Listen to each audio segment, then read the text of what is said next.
Well, good evening, everyone. Welcome back to another stream. Thank you for tuning in to another session that will be Overthunk by Sharky. I've still got to get used to saying that instead of the old title.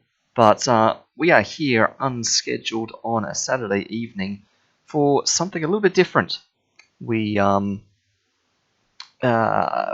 have been out of town for the last week, Skeevers and I, so we had no regularly scheduled stream on Monday evening, so Mist took a back seat this week. We'll be coming back in 2 more days, don't worry, we'll be going back to Mist in 2 days' time, but I wanted to jump on tonight while the opportunity was there to do something a little bit different. Let us jump into the realm, and we will discuss the plans that we have for this extra special session. I've just realised I've still got the game audio muted, so we'll just unmute that real quick.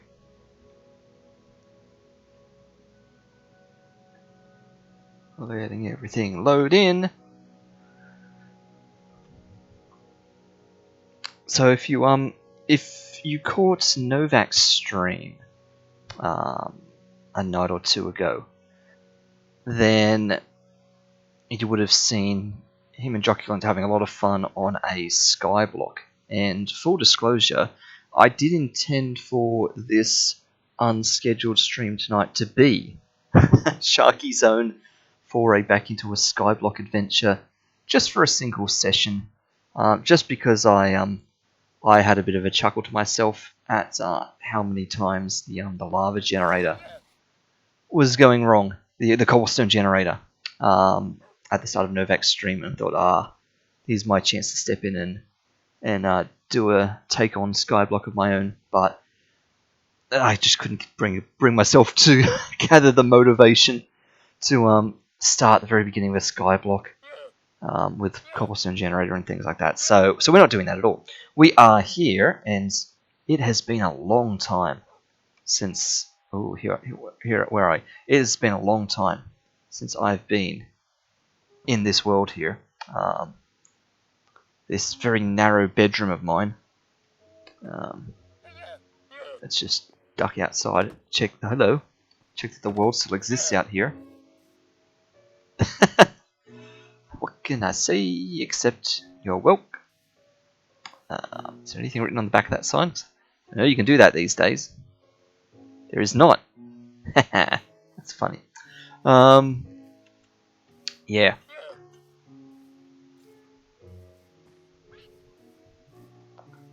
Tiny peek into the corner of Skeeter's window there. Not connected because of the weird diagonal creeper explosion. That's okay. So, what are we here? What are we doing? I remember that thing. Remember when we spent hours building that in this bridge? We are here, before I get completely distracted, for a bit of creative shenanigans. We're going to be popping into creative mode. We're going to be building some things. Let me put all this stuff back in the chest. All the stuff I've currently got on me. That's full of junk. That's full of bamboo things and some redstone stuff. That's full of eggs and some more redstone stuff. Do we have stuff for another chest? Do we have another chest? If we did, I expect it would be in all that wood kind of stuff there. Interesting that we've got a sticky piston and 3 repeaters. 3 sticky pistons and a repeater. It's kind of funny. Take 5 bamboo-y bits. I don't see any other chests. Alright, let's make one. And just use it to dump some stuff. Where am I even going to put this? Right there, on top of the crafting table. Actually, yeah, sleep time already. We don't want a million mobs spawning out around here if we can help it. Alright, let's just dump everything. Let's start by taking that off.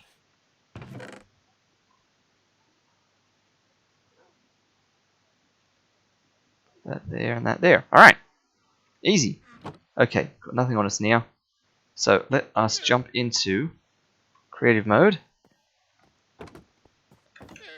And let's get down to business. So, what is it that we are planning to do in this session? Well, I've actually got, let's see if this works. I've got an overlay for it. There we go. Current objective. Oh yeah, we don't have one yet.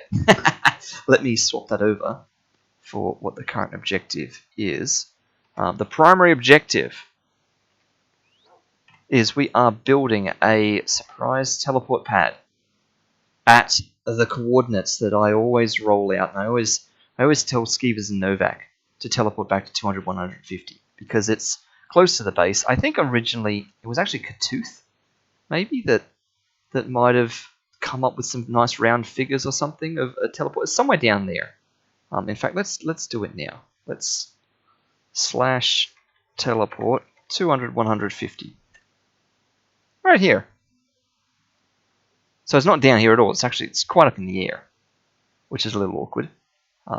So currently fall down to here, but that's okay. Sort of this spot up here in the air is a current a teleport pad where we land at. What I'd like to do is create some sort of incredible structure here that has us fully contained so that when we teleport to this structure, we're safe from no mobs, nothing can be there for us, probably because it's all fully enclosed in the landscape, and connects by, say, underground passageway down into the basement of Skeever's place. So she's recently extended out the basement into this sort of section here where there's a library, library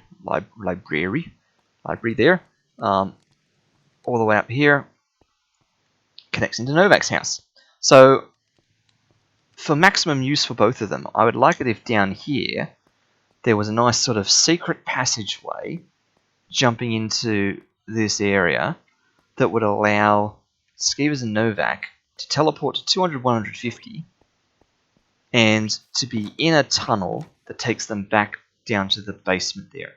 But I want to go even further than that. I don't want it to just be like just a nice walking tunnel. I want to try and make it automatic so that when they teleport in, they get sort of flung through a series of things over to this basement through some incredible sort of mechanics.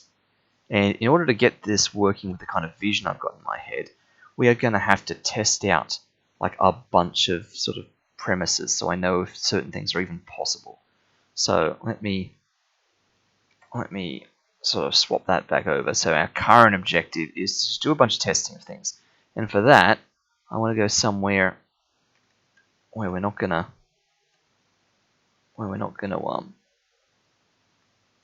ruin the base. What are our coordinates? Hello. Heading back towards to spawn. About 0, 0. Somewhere. Whoa! Oh, of course. Oh, I didn't realize this is when Novak did this. Oh, that's incredible. So I was just heading back towards spawn, kind of 0, 0. So where's the coords of this? Is this at 0, 0? It's at about 0 in the X. I wonder if this is world spawn. So it's like 3D on that side, which I guess is the side we're supposed to be looking at, because it's like fully 2D on that side. And sorta doesn't work, is it? It's probably mirrored as well. I was not expecting to find that. Good job, Novak. I don't think what I'm going to build is going to be anywhere near that sophisticated, but let me just pop down over here, just so I can test a few things out. So first things first, let's not ruin the landscape. First things first, I'd like to know, can bookshelves be pushed by sticky pistons, or will they break? Bookshelf, piston, and I guess I need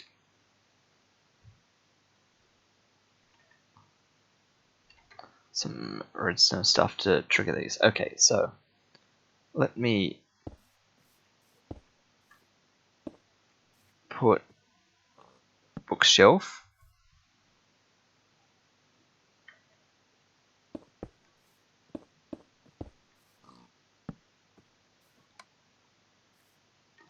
And of course, already made a complete mess of that. Does. And it comes back. Perfect. Okay. Proof of concept number 1 is done. Come on.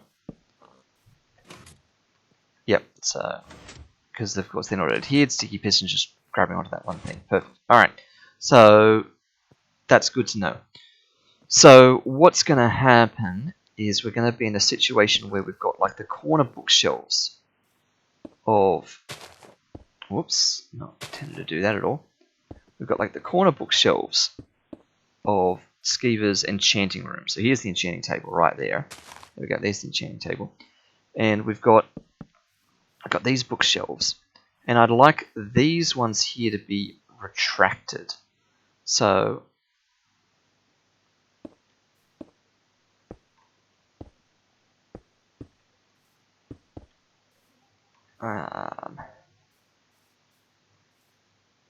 this sort of thing.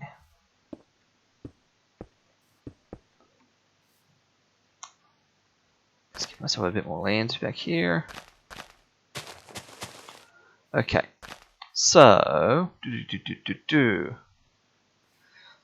let's think about this. I want both of these. Oh, repeater. That's what I want. Redstone repeater to push a signal. So if I push a signal in via repeater, does that over here where there's a bit more room, like into the side like that? Does that work? It does. Okay. Does it work if there's a second one on top? Does not. Okay, how do I get it to do one that's on top as well? If I just do that, can I run redstone up there? Yes. So, because that's like quasi powers that block and that sort of thing. Okay. Right. Perfect. So, we've got grassy things there. So,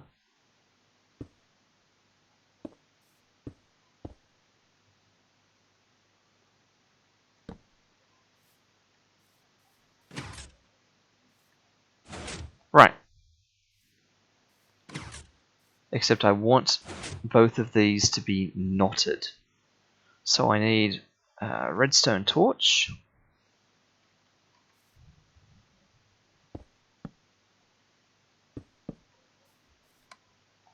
And that's now too compact. So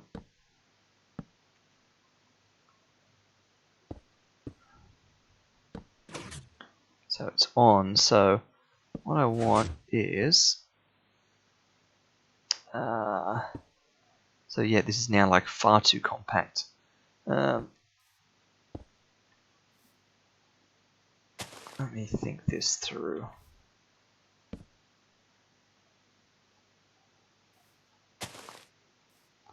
So I'm gonna have to remind myself of how a knot thingo works. So if I have a redstone torch there,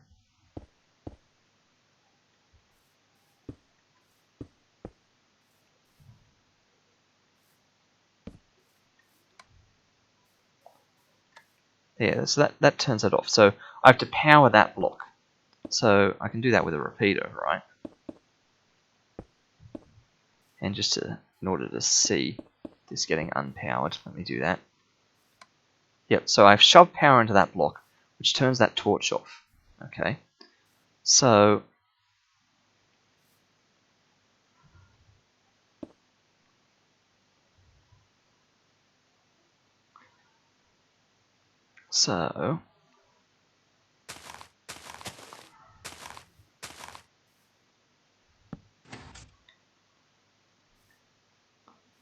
Ah, that's powering the bottom one. It's not going into there. Alright. Yep. So. And of course we're going to nighttime, which isn't a problem. We're nowhere near the base. Things can spawn. That's fine. Let's let it go night. We can build it nighttime. So if I do that and that,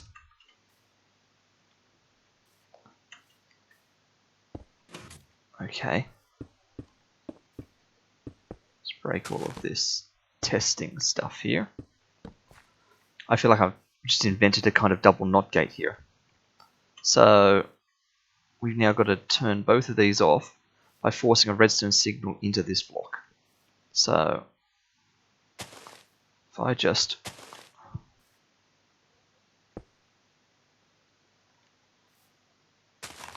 do that,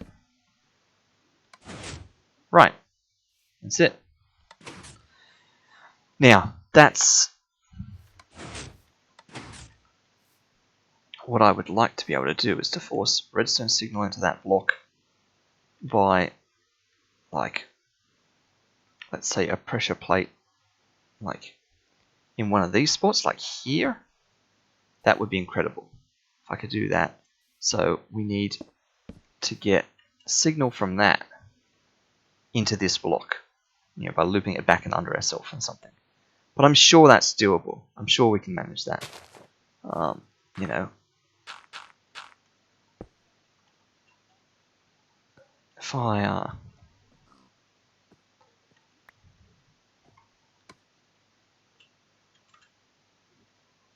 yeah, that's activated that.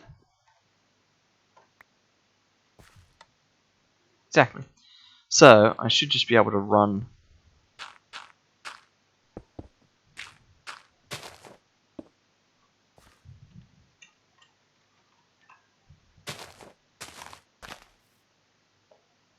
something up like this.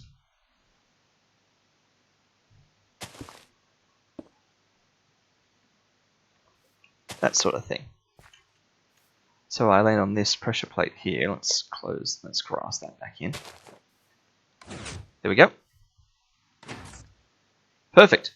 So it's a one-way path. Okay, so I doubt anyone can sort of see my vision just yet, but imagine we're in the enchanting room. Alright? We're in Skeever's enchanting room here. So this is like the terminal end. There's the enchanting table there. And somewhere there's a whole system of stuff that sort of pushes us along, pushes us, and at some point drops us down. This pressure plate here drops us down a 1 square gap onto that pressure plate. Oops, let's line it up. Drops us down onto that pressure plate. And out we go. Okay, that sort of thing. If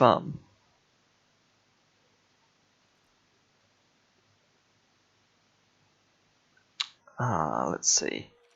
This is so compact I couldn't put anything else in here at all.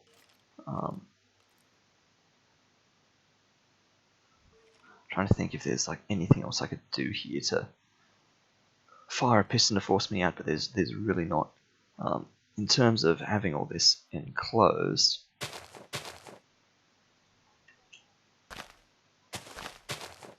you know, this would just look like this. It would just be,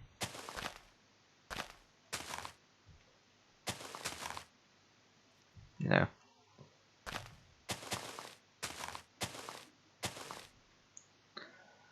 so there's no context of anything else. There's just, you know, get dropped down this sort of a thing, bam, oh, and this opens, and we're like, oh, library, and through we go. Except it might be nice if, say, you know, these bottom ones down here, if they were also bookshelf, just for consistency of appearance. You know, that would look much nicer. Okay, so that's sort of my plan for how how we will end up getting into Skeever's place, which means eventually we've got to drop down a little passageway down into a spot, which is fine. So that will get us into the corner of the basement. Now, hello. Admiring the build, are we? Yes.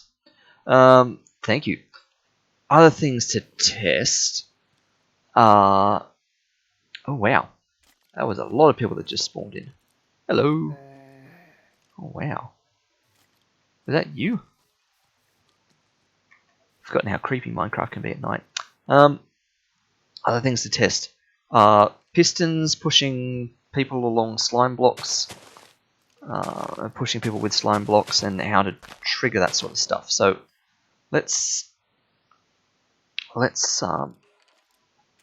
set up some sort of a sticky piston setup. Sticky piston that's got slime. Don't know why I'm in all caps. That's fine. Slime. And we're going to have that push the player. So what I'd like to do is let's just test this out by feeding a redstone signal into this. By throwing something onto a pressure plate. That did not do what I was expecting.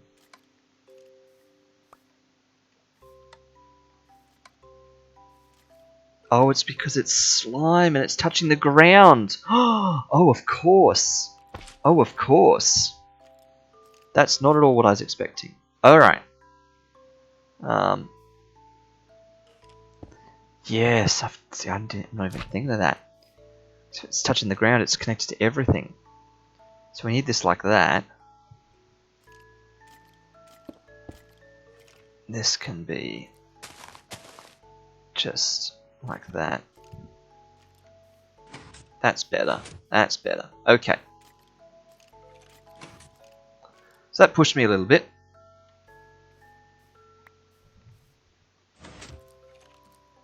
What if that pressure plate was like literally directly under it? I could set myself off. So like here. There we go. So that's a nice push. What if the ground was slime? That makes me bounce, right? That's not gonna.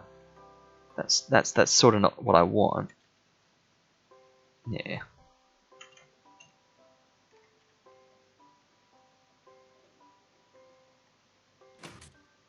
Yeah, if anything, that actually grabbed me. What I'm thinking of is ice, isn't it? I want blue ice, packed ice, ice, packed ice. Is there a difference? Maybe blue ice looks nicer.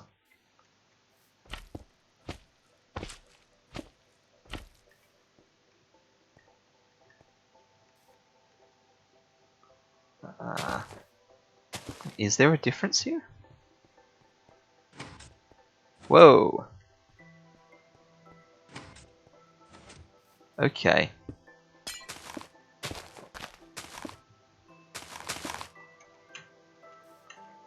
Okay, we have to test this out and see just how far we go.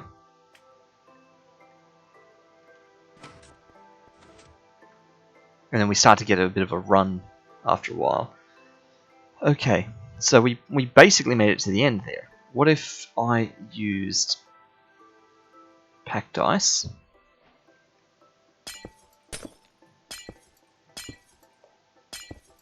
I feel myself skidding.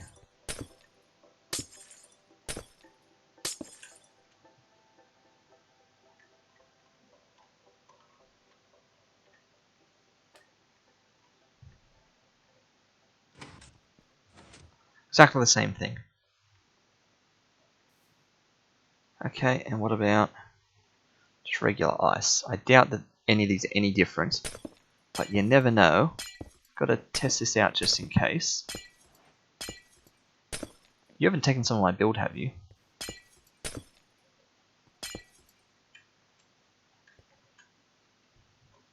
And with that, he's gone. Alright, let's try this one. It's basically the same. Okay, so we may as well use packed ice. And rain. Toggle weather clear. I'm still used to the old command of toggle downfall. Okay, so landing on a spot will shoot us along for a bit.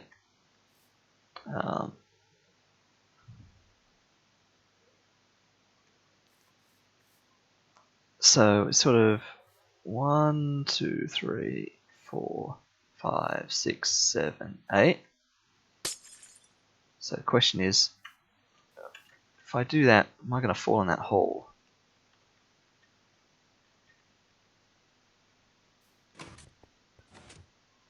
Yep. So that's about my limit. 1, 2, 3, 4, 5, 6, 7, 8. So we can use that to sort of shoot myself horizontally 8 blocks, drop down, shoot horizontally 8 blocks, drop down, that kind of thing. So we can use that to kind of launch ourselves a bunch of different ways. Now, landing on that pressure plate to trigger it feels like it makes sense. Like that's a sensible way to do this.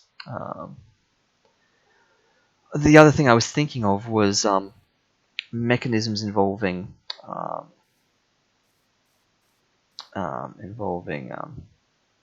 tripwires and stuff like that. So let me just briefly sort of set up a tripwire system that does the same thing. If I put some stuff here and here, and I put tripwire,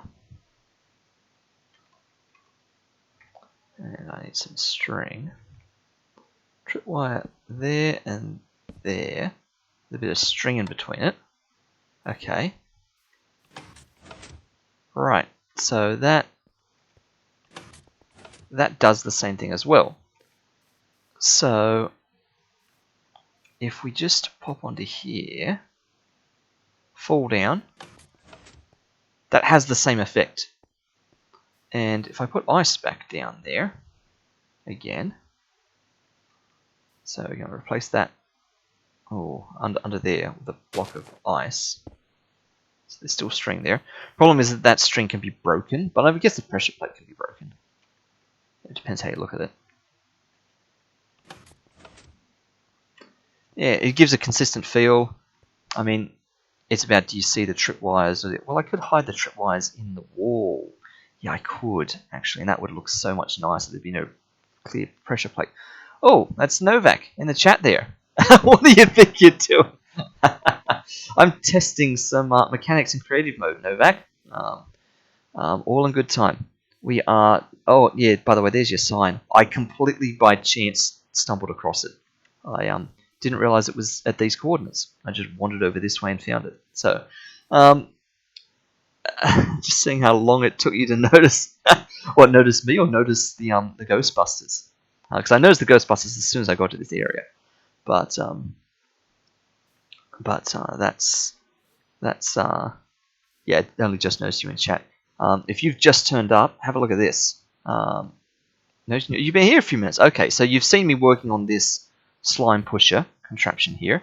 What you may not have seen is this library. Pretend that's an enchanting table. Let's do the real thing. Okay. So this is currently the library setup. And ignore all of the secret redstone in the background here. But imagine you find yourself dropping from like a huge height down some sort of a shaft, and you land right here, bonk, and opens up into said library, closes behind you, one-way passage. Can't get back through there. So that's the end of a sequence of things. We're going to drop down there, and it lets us out into the library as a one-way passage. This was testing how we can horizontally push the player, about 8 blocks basically, if we stay within our guide rails and things. So what we do now, I think that's enough of a proof of concept that we can go and actually start trying to put some of this together for real. So let's head back over to things. And what I'm going to have to do is I'm going to have to work out like where everything's at relative to what we got going on here. What am I doing? Search. Let's pop down here. So, whereabouts are we? Oh, there's Skeevers in the chat as well. So, I need to know where this is. So, that's the stairs. This is inside Novak's house currently. So, I was looking at this corner, but I could be looking at this corner. Whichever position this is. I'll just stay and watch. I'm just heading out for the afternoon, so I'll watch the High Future me. High Future Novak. From past Sharky. I think this corner might be the most satisfying one. If you come out this corner, you're sort of staring into the wall. If you come out this corner, at least you're sort of facing things. So I want to know what the coordinates of this point here is. Block 248 by 47. Okay, so block 248 by 47. Let's get out of here. Take Novak's room because it's closer. 248 by 47. What? How about Forkvac? Alright. 248 by 47, I think this was. 248 by 47, right here. Oh, wow. Literally this one here. Let me place a redstone torch here as a reminder. 248 by 47. Okay. That is the internal corner of the room. So just for reference, they're the bookshelves. So that's the corner we're entering in. Wow, so we're actually coming from this way into that corner. I really did not have that as my sense of direction. I genuinely thought it was this corner over here we were going to be entering in. And it's actually over here. Yeah, I guess I've never really thought about which way Skeever's stairs go in her basement. But of course they go this way because they connect to Novak's. So, yeah, okay. So this is the point where we enter from, which means we actually have to shoot ourselves underground all the way over to here. Which is fine. We can do like 8 this way and 8 back that way and 8 this way sort of several more times. That's fine because we're going to step down several increments. So it also means we're probably going to plow straight through all the business under here that no one wants me to touch. But let's see what's going to happen. So first things first. Let's get ourselves into position and let's actually swap back to the primary objective because that is what we are genuinely going to attempt to do now. So, so this is the exact spot, 200, 150, 200, 150. So let me start by nerd polling up to that point.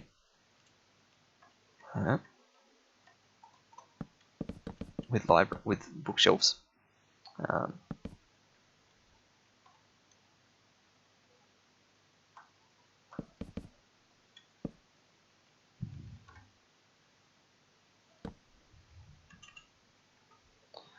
Okay. Alright. So we land basically softly on that. So what I want to do is I want to start building some stuff around this. Now, I would have liked to be able to just meld it into the landscape, and I will. Whoops! Whoa! I will find a way to do that. Hilarious that I'm using bookshelves as my building blocks, but it's either that or grass, and grass will blend in too much.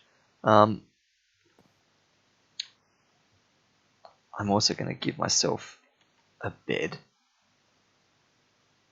just because I think it'll be worth sleeping through these. We don't want to get Um, mobs spawning everywhere around the base, and maybe we put the bed on the bridge.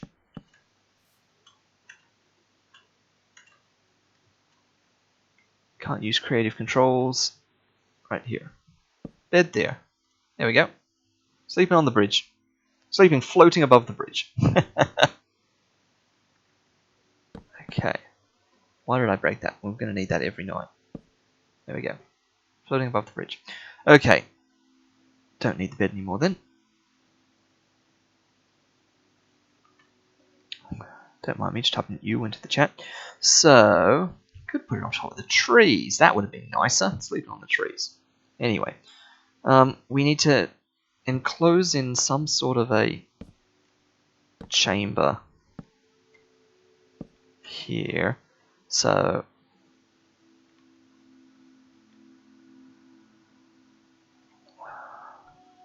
what are the walls going to be? I feel like... I mean, we've got glowstone. What's other nicely... Hi, Future Novak. Good work, Skeevers. What's other luminescent blocks apart from just glowstone? What are some building blocks that glow, that are luminescent? Sea lanterns? Ah, sea lanterns. They glow, don't they? Like, they emit a light level. I think they do. They look like they've got some sort of texture on them.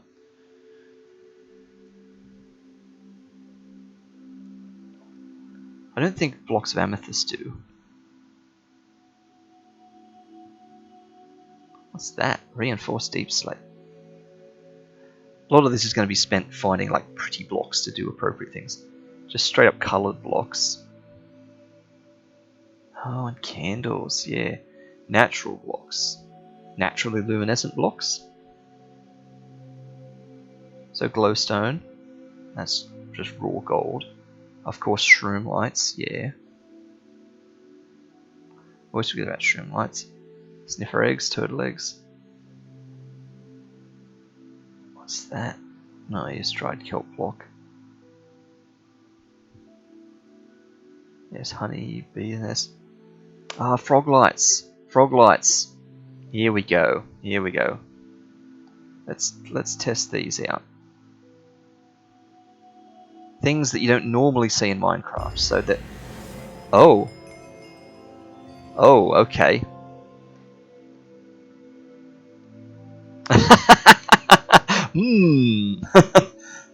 Looks like I just got the ultimate achievement there. Fancy purple. What even is that? Achievements. Like, where do frog lights even come from? Like,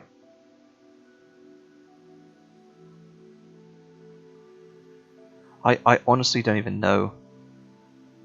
I've heard of frog lights. Are they something to do with the end?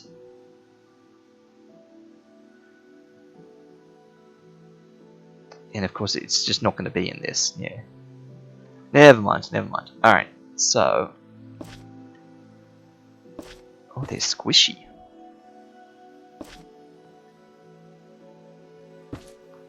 I think the pearlescent ones, or even like some combination of all of them, but maybe the pearlescent ones are going to be the fanciest. Alright, so...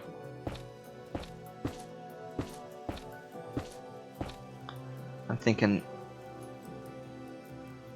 And this is kind of the chamber that you arrive into.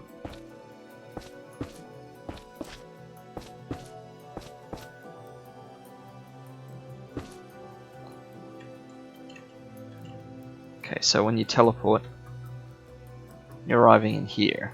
Okay. And everything else is fully enclosed. So, let's find some sort of nice dark block. Like, yeah, you've got your black walls, you've got black concrete, shulker boxes, that would be a dangerous thing, natural blocks, building blocks. We could do like a deep slate thing.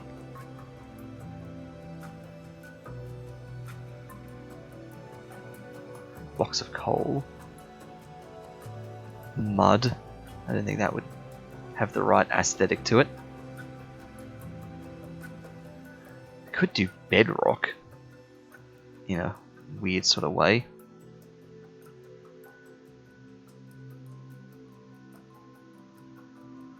Maybe like terracotta.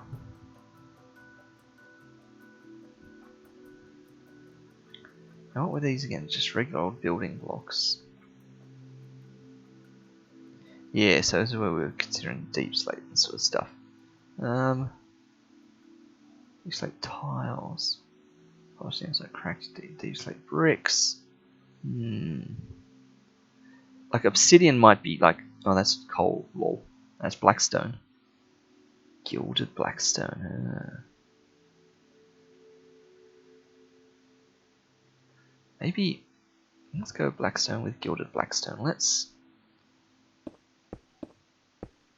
just have a bit of a look with some of this. So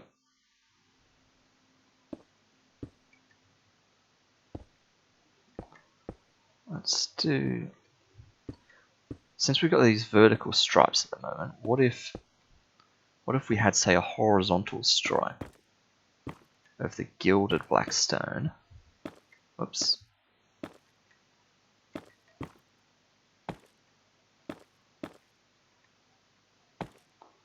This sort of thing, and it just, every couple of blocks there was a stripe of that.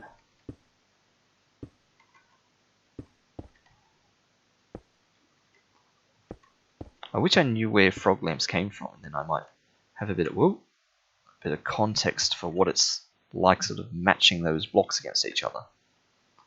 So I need to close this in. Yeah, so this is bright in here. This is illuminated. Okay, so these do actually illuminate. And I wonder if I should also have these changing through the colors as we drop down, but I mean, we're not dropping that far, really.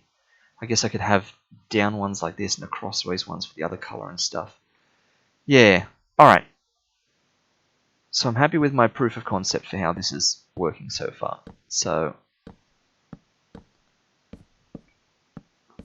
this is the start of it. Okay. So we're going to appear in there, we're going to start dropping down. At some point, we have to shoot our way over here. We can't go too far below the ground, because there's where we're landing.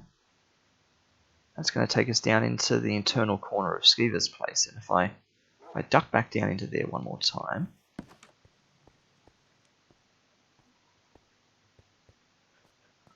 this internal corner here. So our height here is 88, standing on the ground. Alright. When we actually go out here,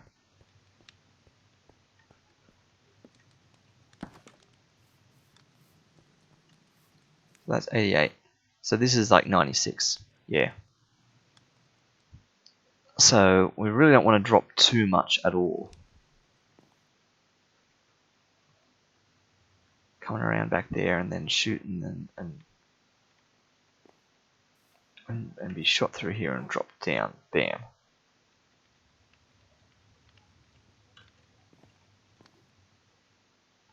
And we actually want to be coming from this way, I think. So that when we land on the pressure plate there, facing that way, and it opens up there, and we look that way, and that's the way we go. So we actually want to be able to do a little horseshoe at the end here. So my immediate problem is going to be that this is too low. 200, 150. It's actually not going to allow for a whole lot of drop. Because that was, what did I say, like 80, 88 or something. Yeah, it's like 96. Yeah, there's actually not that much drop. So a lot of this has to happen. Oh, but there will be a way to launch us up. There will. I'm sure there will. We can drop down really low, fire through here, and then have a bubble elevator that launches us up. Yeah. Yes, of course. A bubble elevator. Perfect. I need to test something else out. Um, although bed, we should wait and sleep. So, yes. So this is going to let us drop down a heap. This is how we do it. This is going to let us drop down a heap, launch us into here well underground. By the time we get over here, we're going to be way underground. And one of the last steps is it's going to be shooting us up into a bubble elevator that'll take us up into this hill a bit, and then we can backtrack over to that spot. Yep. But I'm going to need to test some stuff out with bubble elevators. So just like this one, this is the premise, all right? You stand in a block and it shoots you up, all right? But I'm going to need to be able to check if it can launch me out the top. That's going to be kind of a deciding factor here. Ah, come on. You can tell I don't normally go into creative mode because I often can't jump into flight. So, testing out bubble elevator. So, we are going to need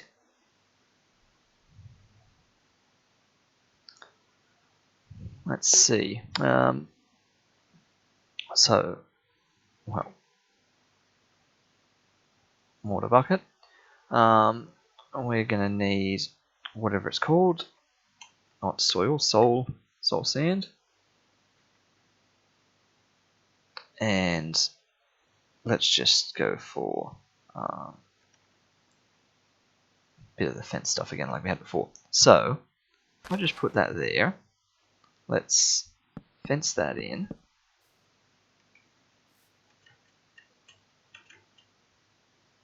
As we had before.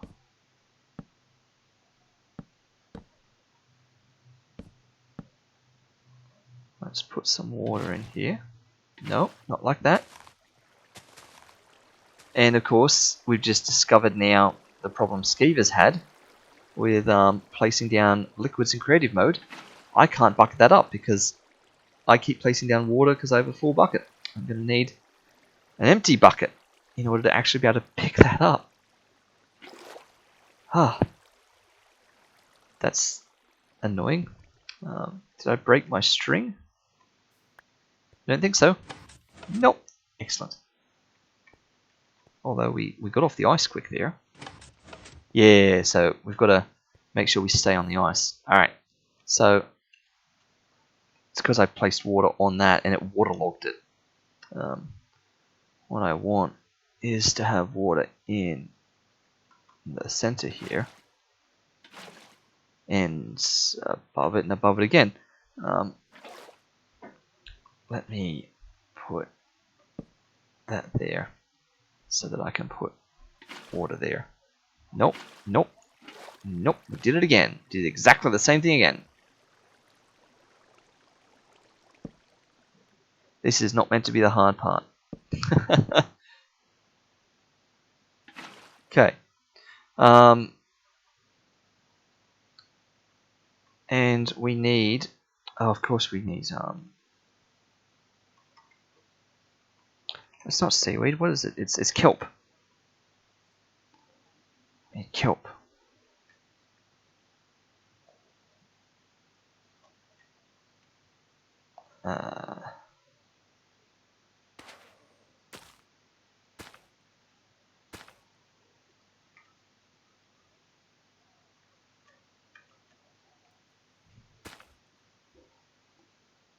Alright.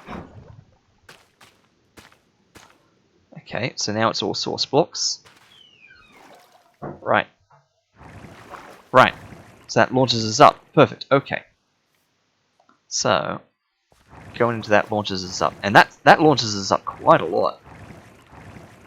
How high does that actually travel? I wonder. If I extend this up quite a bit more, and we may as well just use bookshelves at this point.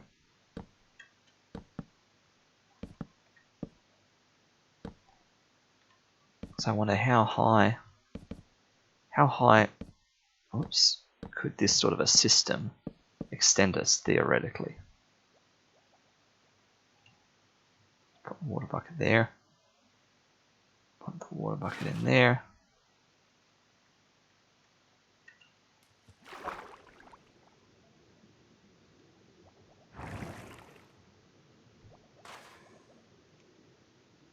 Okay.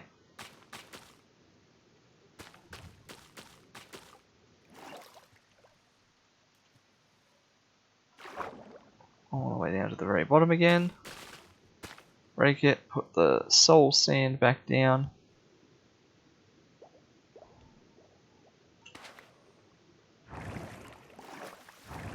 Shoots me all the way up there. That seemed quite high. I've got to look down while I do that so that I can see how high up I go. Several blocks up. Okay. So if I had another system up here with another tripwire thing, surely that would just launch me again. Like if I replicate that setup. So what do I need? I need slime again.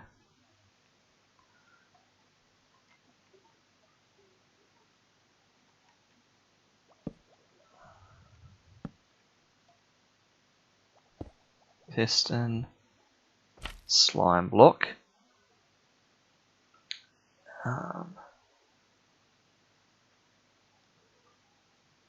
Tripwire.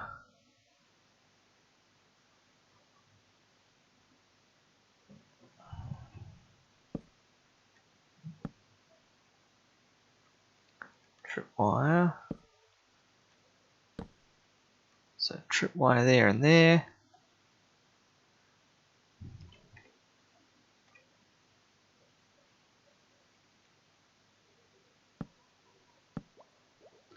I assume I can put string there.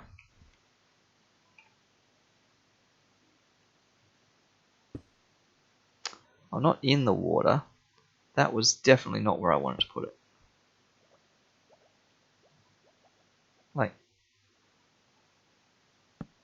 oh, that's especially not what I wanted to do. Like that. Now I can break that.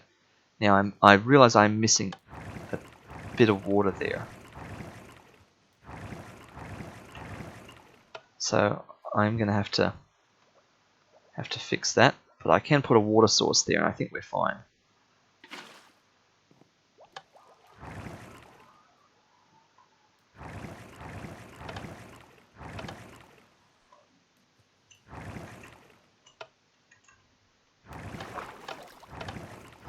Yeah, does that still launch me as much? It launches me just enough. And that did trigger that. Alright, so just as before, power that quasi powers this bookshelf. So all we need to do is whoops, not like that. Is continue a redstone line along into there.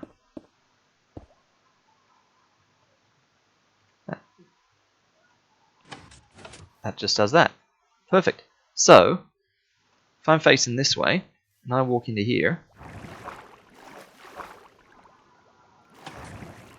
oh, it fires too quick. Of course it does. Right. So it hits me before I'm fully out of it. So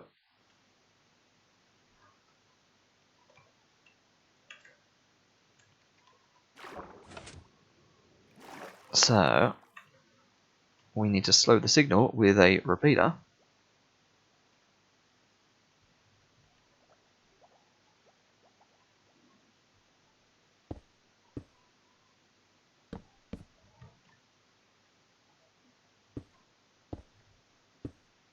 So presumably that's still enough. Yes, that's still enough to power it. Okay. So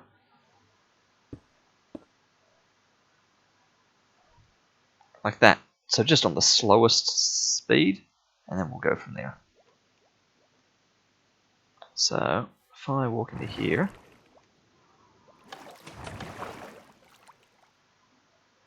I think that was too slow. I think I need to do that.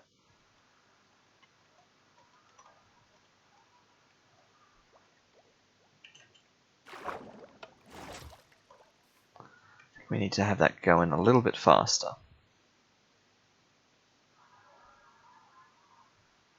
So just one step up. Let's see. Oh dear. I need to see myself in F5 view to see exactly what that's doing.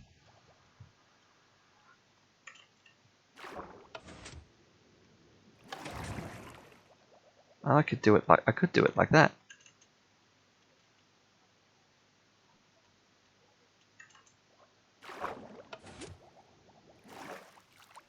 Okay. This is disconcerting. Alright. Try and walk backwards into it. There, that worked. Okay, so that's going to be bad if sometimes this works and sometimes it doesn't.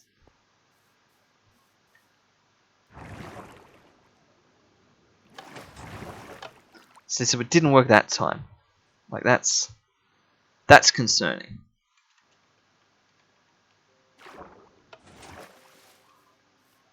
What if I put one more delay on it? And try that again. Okay, that worked. If we do it a couple of times, can we get sort of proof of concept by repetition? Yep. I'll do a third one just to be sure.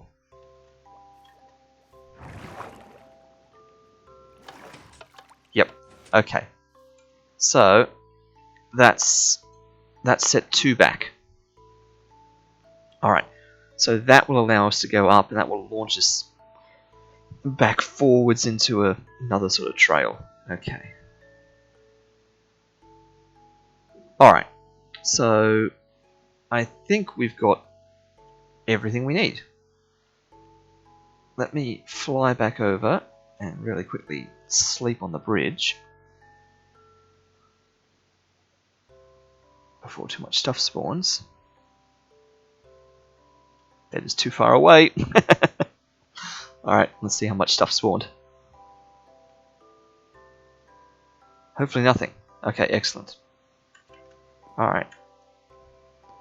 So, this means I can afford to drop this down as much as I would like. I can drop this down plenty deep into the hill.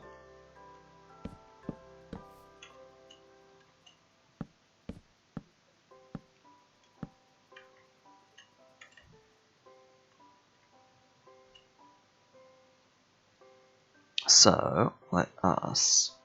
We'll have that. We'll have that. And we'll have that.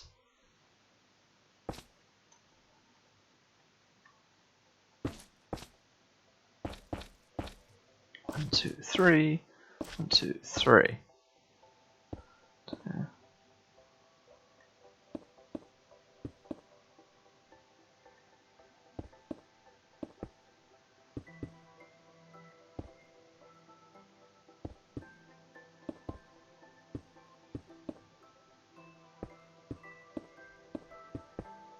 Okay, so in terms of... Whoops, that's not what I wanted. In terms of how far this goes, 1, 2, 3. 1, 2, 3, and then another row of that, maybe?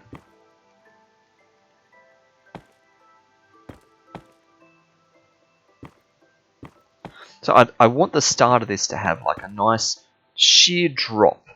Like there's panic of having done this, but it's going to land you in water, so you'll be fine. And so to have like these nice sort of things to it. So we're just looking somewhere, we teleport, boom, and down we go. So let's build a bunch more of these.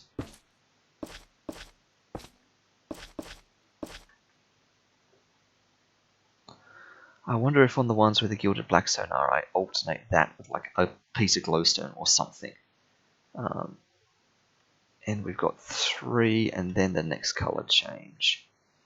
So 1, 2, 3, 2, 3.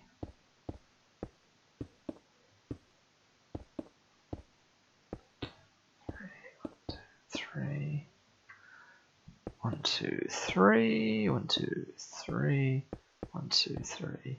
1, 2, 3. All right.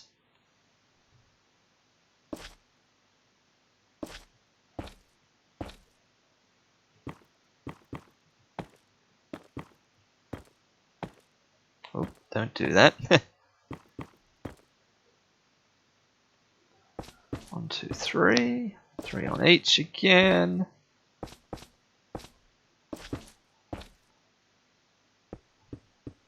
1, 2, 3. 1, 2, 3. Da da da. Da da da da da da.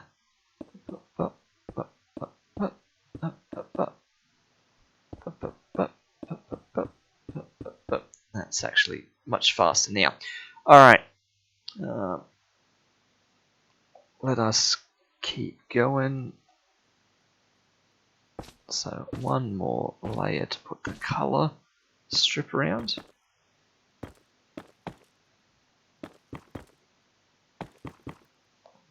And then 3 more layers for the drop.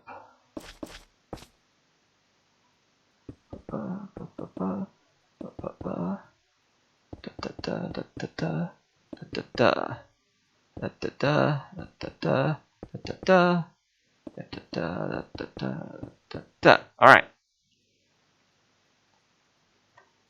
To another color strip.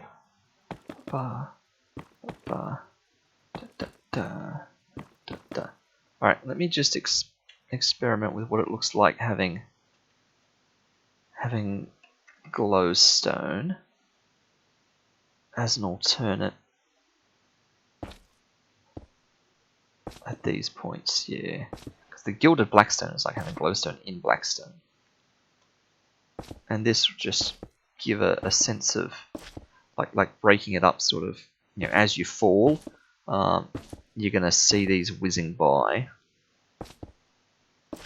Helps to just sort of accentuate the gilded blackstone layer a bit.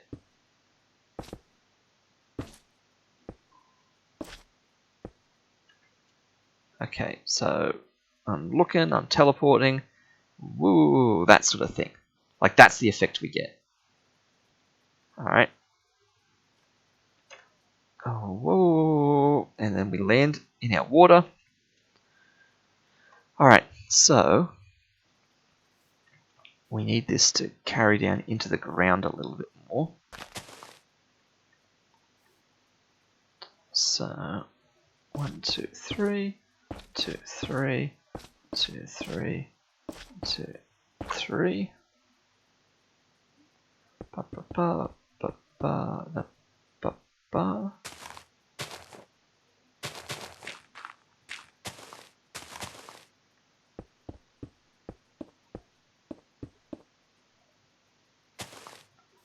Yeah. Do do do do do do do do do do do do do. All right. So that's our footprint that we're sort of coming down within. So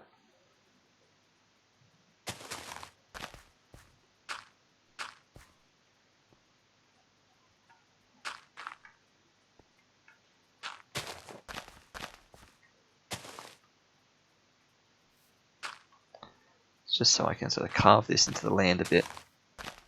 Know the bounds of this.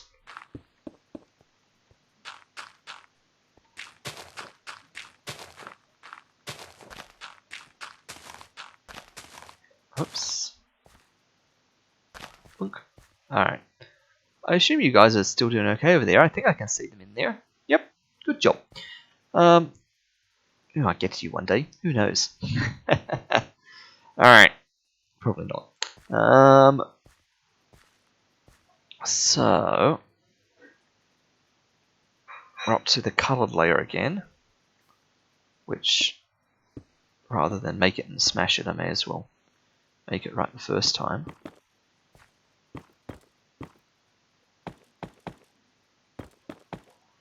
Okay, then I think we have to go down another 3.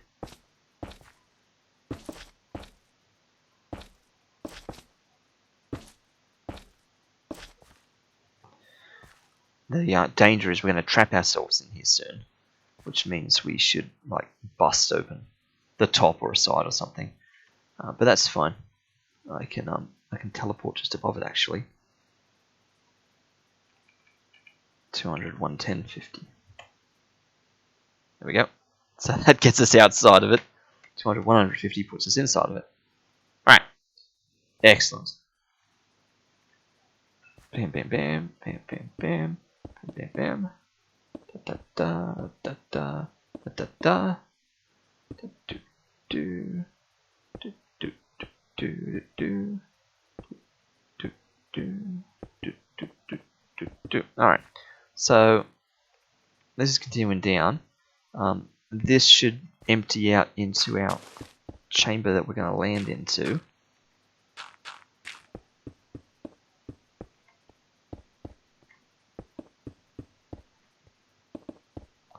So we want to land in flowing water.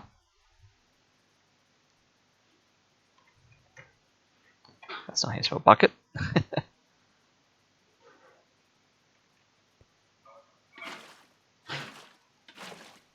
So there we go. So we want to land in water. It's pushing us this way. There we go. Ideally, it's going to force us into a single point. So let me. So if we. What if I. Yeah, so I've got to be very careful now. I'm gonna make like weird eddy currents and stuff. Let's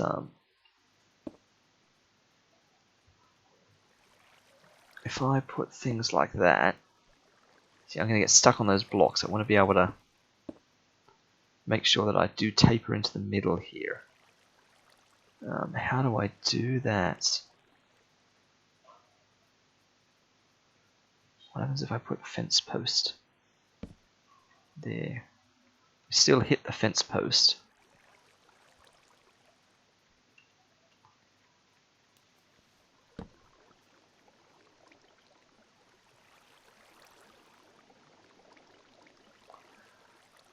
I mean, the other things we do is we just make sure that we only land there. But if there's any movement when we're teleporting, like if we've got any horizontal movement, I want to be careful about hitting walls and things.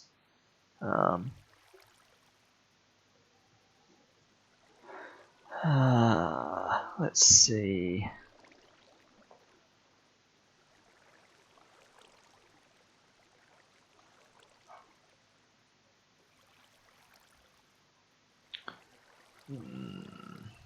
Staring at things, Roger. I sort of want water to flow in the side as well, like.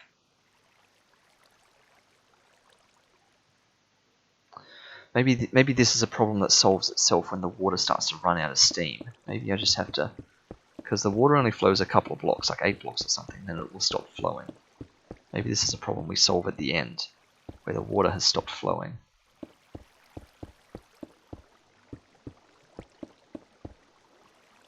Yeah, so one way or another it pushes you here. So we just want to be in one of these blocks. Yeah, so if it pushes us down, is this gonna? Yeah, so this isn't strong enough to push us off yet.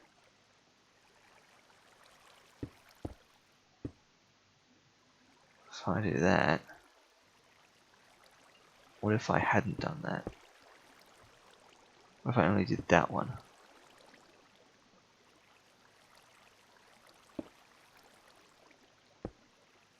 That opens back out.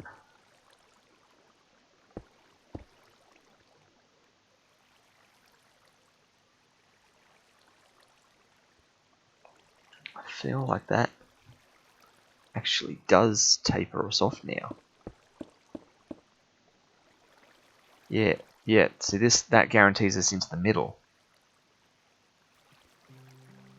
It does. So if we were coming down on the side,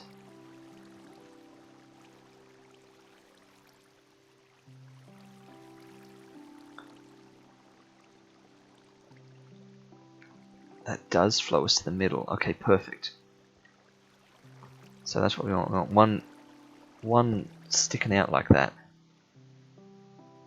So what if we do that much further back? Like there.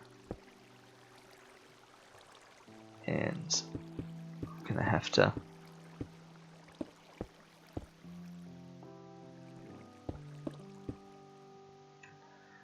to pick up this water. That's not how you spell bucket.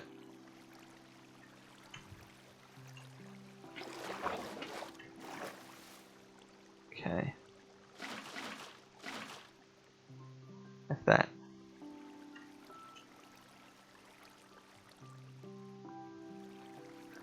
I want to do that again actually, because that's not how we had it done before.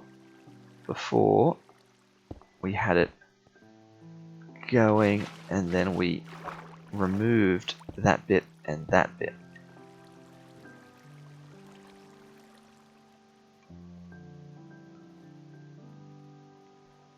Doesn't work when it's that early.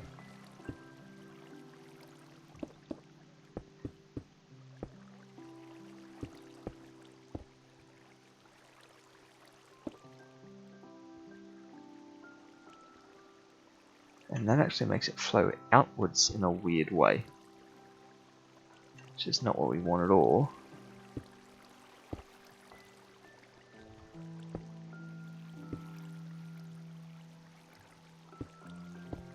Okay, this is going to take a couple of goes to try and replicate what we just did before. Maybe it's something that literally happens only at the very limit of the water. So that goes all the way to here. Let's break that block and break that block. Does nothing.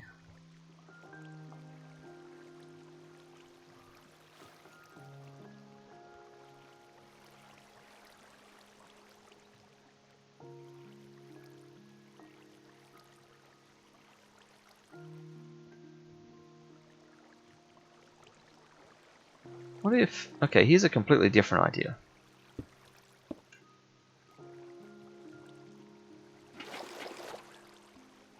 What if we had some things up here?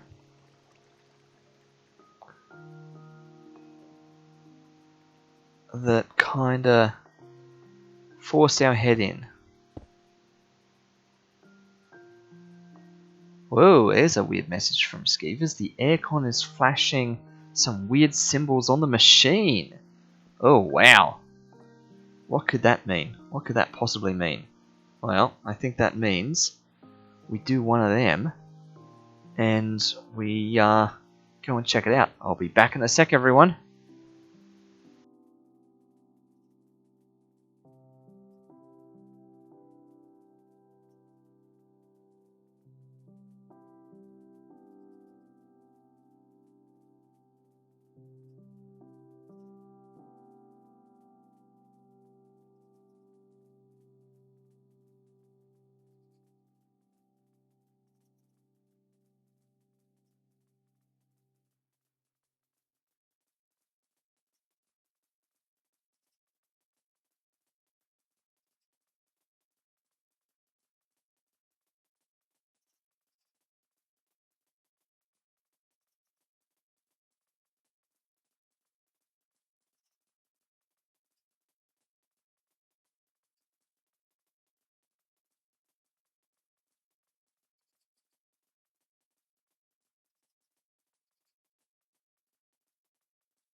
Okay.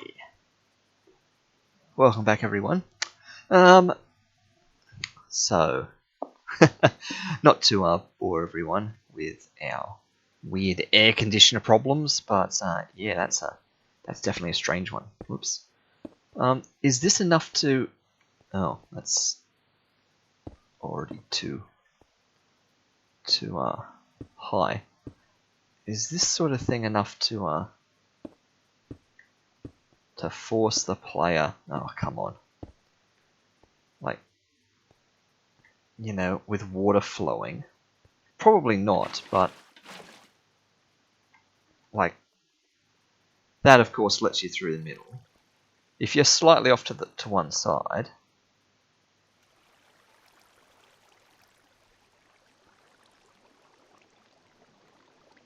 what if it was the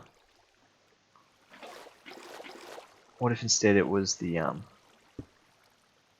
type of stairs that did like that sort of stair? I don't think that would actually change anything, would it?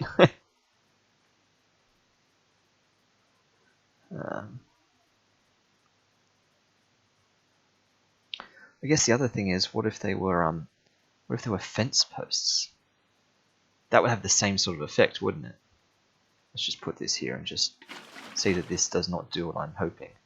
Yeah, it doesn't really do what I'm hoping.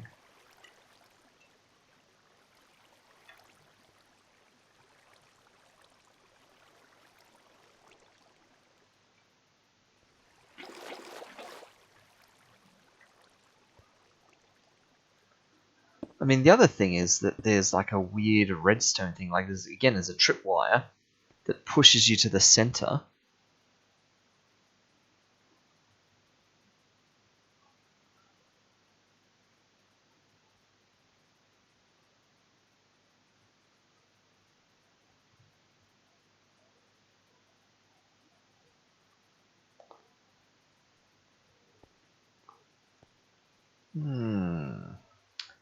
What if there was a weird tripwire that pushed you to the center?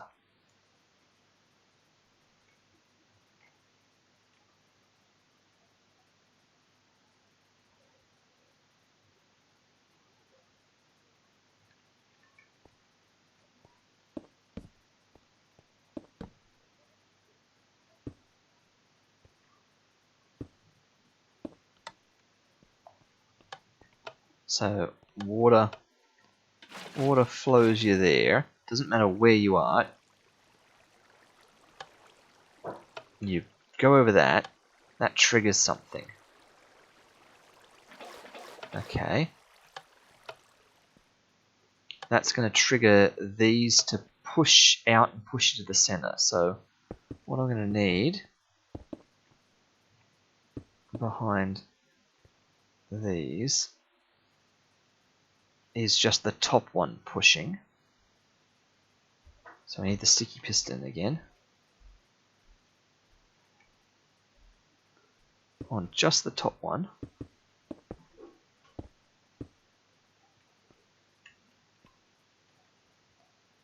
Put stone back there again. And we want that to be triggered by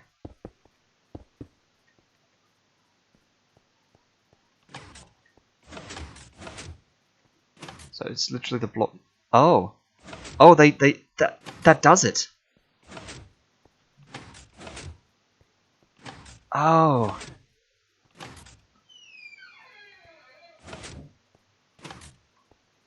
Now, of course, that's too close, and I can't add any delay into that. Yeah, it pushes out before you get there. So I've got to do these one or two deeper. Yep. All right.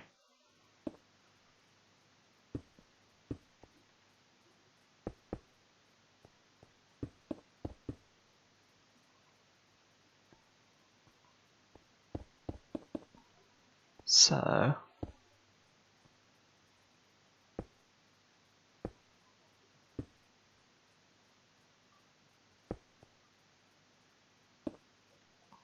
So about there somewhere.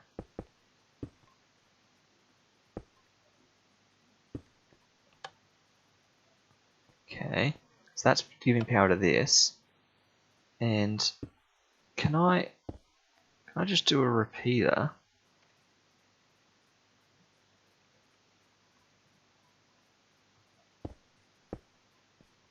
Just force a repeater directly into there. Yep.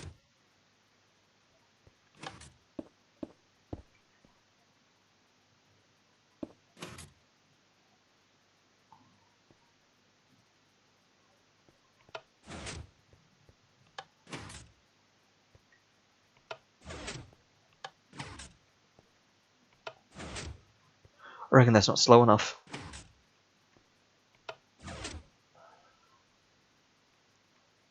I reckon that's still nowhere near slow enough, because especially now that we're a further block away. Yeah, that's way too... Yeah, that would be probably fine if we were next to it. So we're gonna have to like go out and around quite a bit.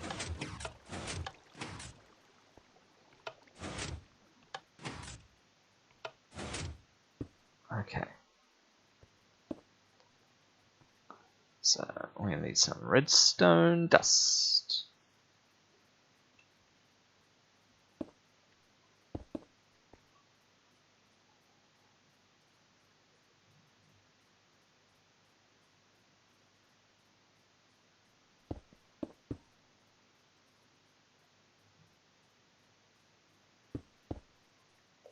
Yeah, so make a little horseshoe around there.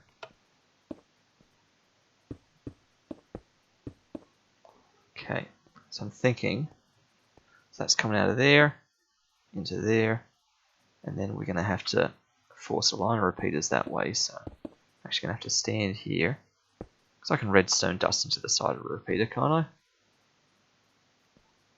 And then have a repeater shooting back this way, which is actually going to require that I stand here, that sort of thing.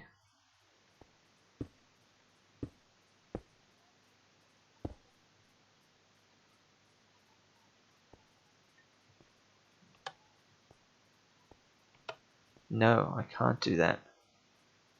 Cannot do that. Okay. So we are going to have to do that. Yep. That's still not going to trigger. And of course it doesn't do that because, yeah, that's not what I want. Alright. So that does light that up. What happens if I put dust there?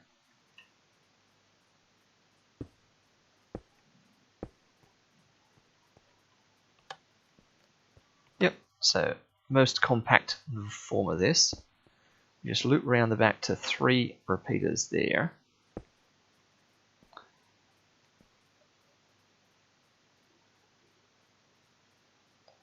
Come out of there and into there. So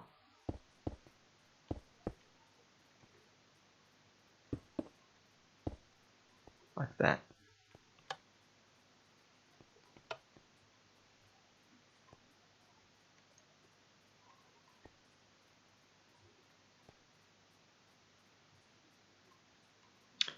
Another one, another one. Alright, one more. Okay. That does it. Alright. Can we slow this down? What's the slowest it can go? And we've now got 4 increments. Good evening, Katooth. Thanks for tuning in. There we go. That sort of timing. Let's see how that goes. We are doing some sneaky stuff in the realm. Attempting to make a kind of roller coaster ride at 200, 150.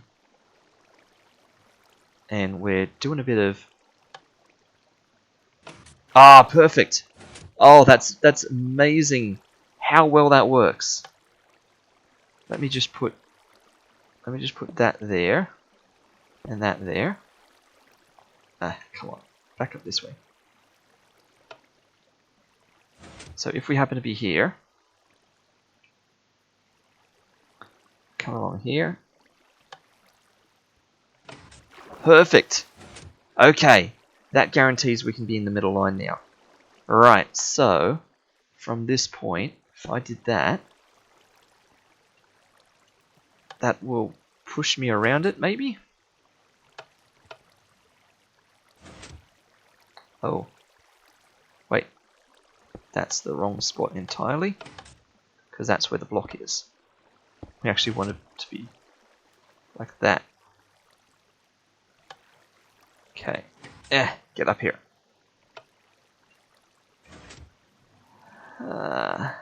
Alright.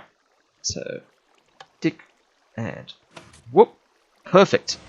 Perfect. Alright. That's exactly what we want. So, we just need to replicate that on the other side now.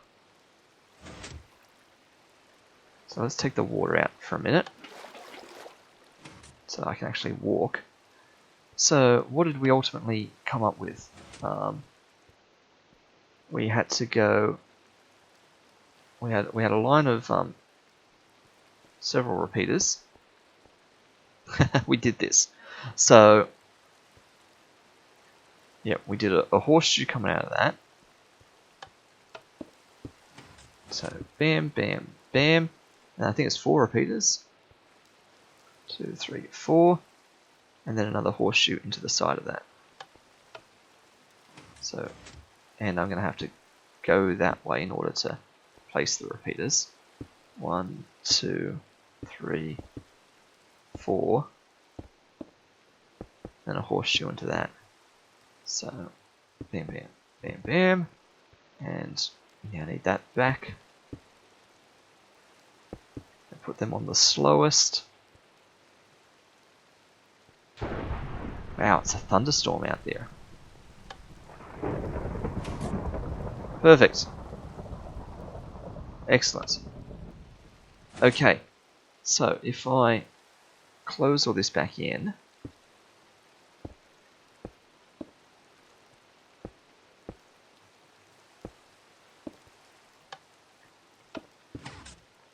like that.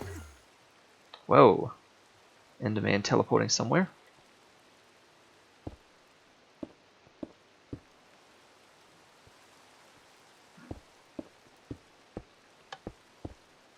Okay.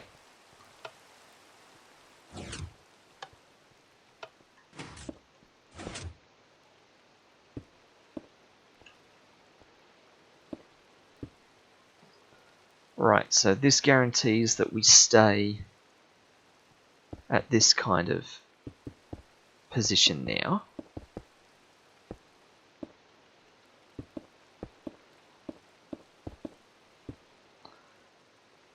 Alright, so if I put the water back down,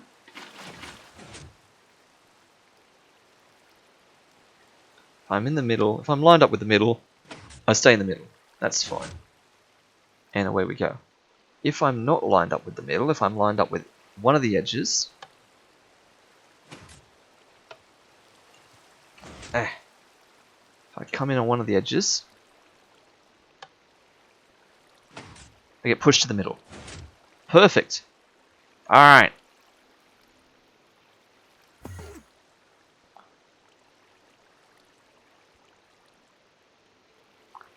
So what I need is something to stop the flow of water.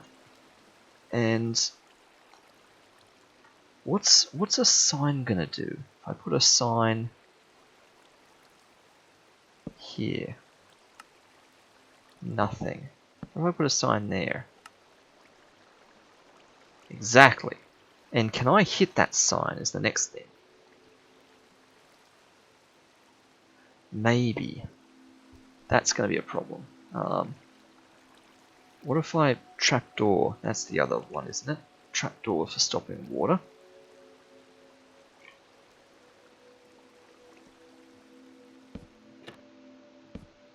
Like like that. Nope.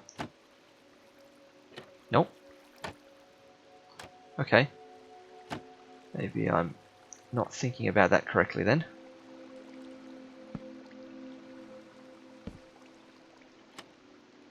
Yeah, like that. That's it, I guess. But I've got to be able to fit through here. So it's not. Yeah, it's not signed there because that just pushes the water one block further along.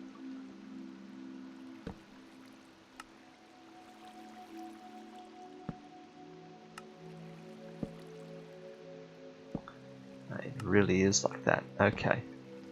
Is there any chance of me hitting that? Let's see.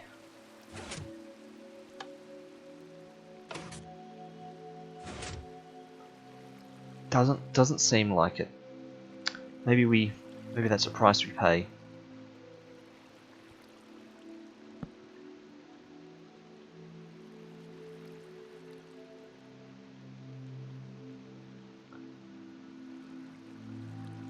Actually, no. What we can do is we can make that a drop point. There. So. No, we did it wrong again. Like that. Okay, have the water drop down into there. Perfect. Alright. That's it. So this takes us there. This drops us down.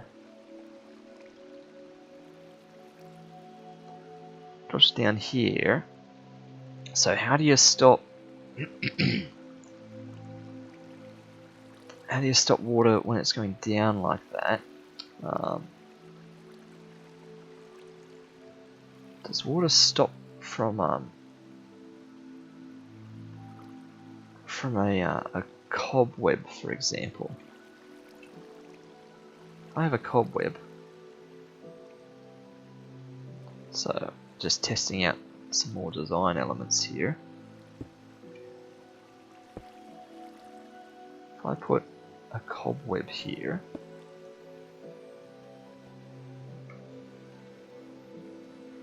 and I go up one more, and I put water here. Not water breaks the cobweb. Okay, good to know. I think that's just broken that now.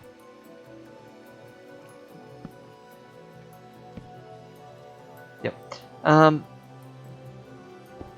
Okay, so it's not cobweb.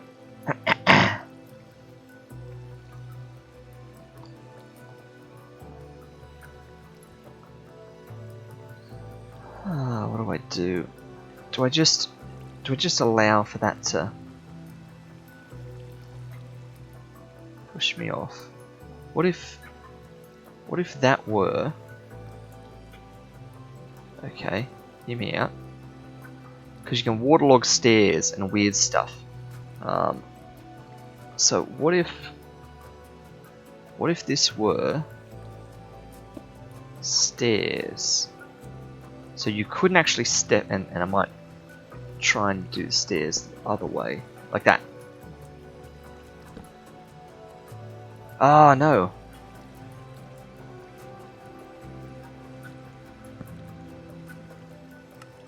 What if the stairs went the other way? Does that matter? I think it's because it's... Yeah. Yeah, nah, that doesn't work. Never mind. Never mind. I thought I could do something sneaky with like half a block there.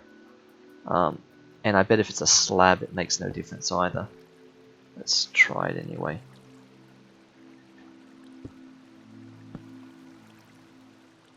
Yeah.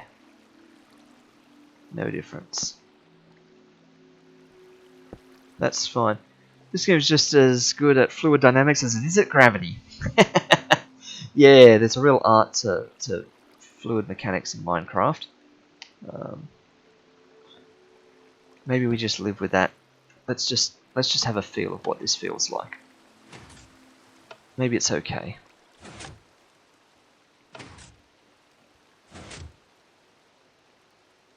It does, yeah, it does just push you off. if you don't do anything. So what if we had a bit of nice blue ice right there?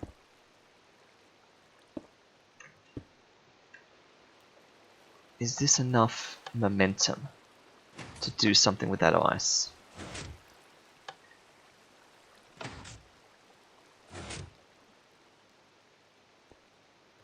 It's not.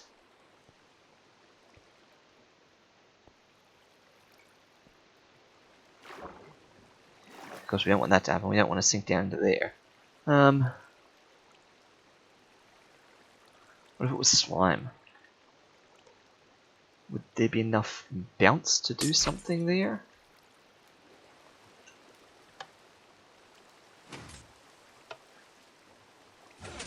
So we're coming through here. We get zhuzhed into there. We land on that. Yeah, and that immediately grabs us to a halt. Okay.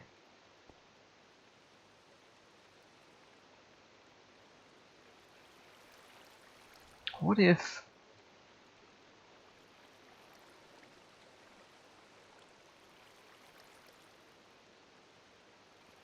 What if we had another piston launcher here?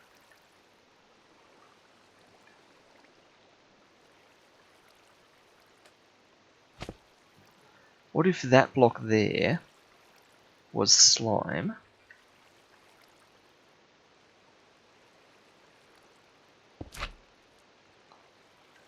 And it got sticky pistoned.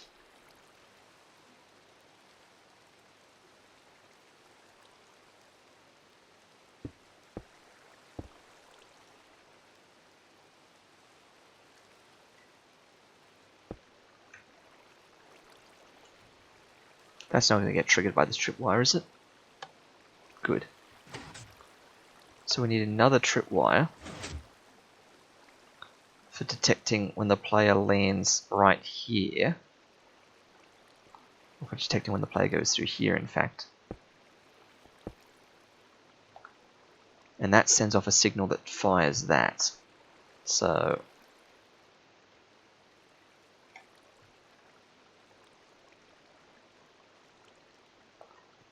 tripwire, string, okay, and we have to have that fire this.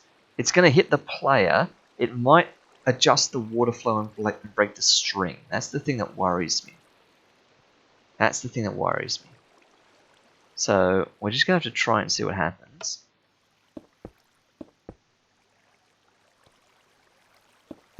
And I think this would be a whole lot easier if we didn't have the water there. So if we just came along,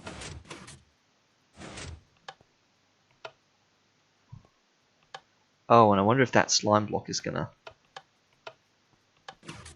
it makes us briefly sticky, but when the water, should be fine. So, oh, wait a minute.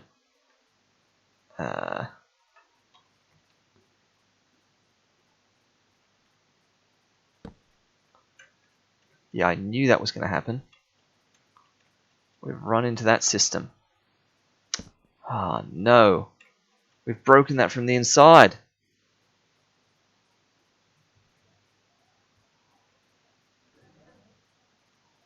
Ah, I knew that was going to happen. An underground river that joins up with this one. Yeah, I'm going to have to go around and repair that now. Because that's now busted. That now doesn't trigger that side.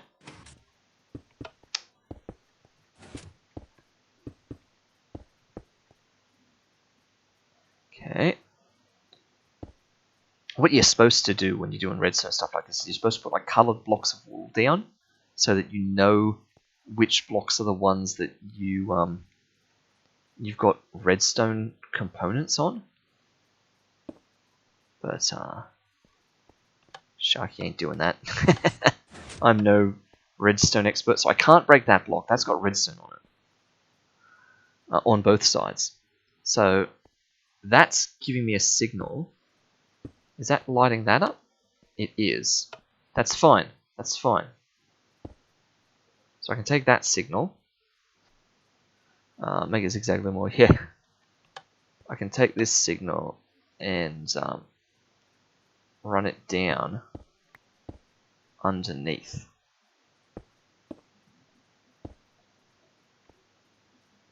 Yeah. Put a torch here so I can see what I'm doing.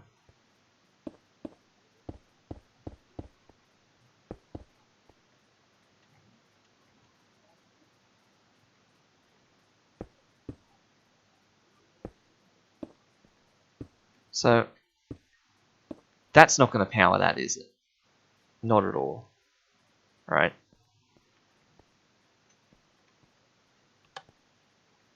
No. So this is going to be a challenge, working out how to power this thing.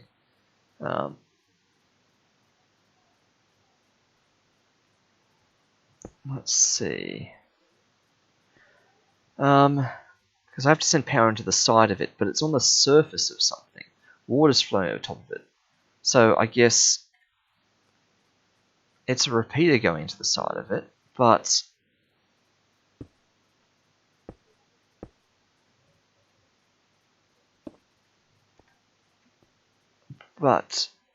then that's exposed because of that.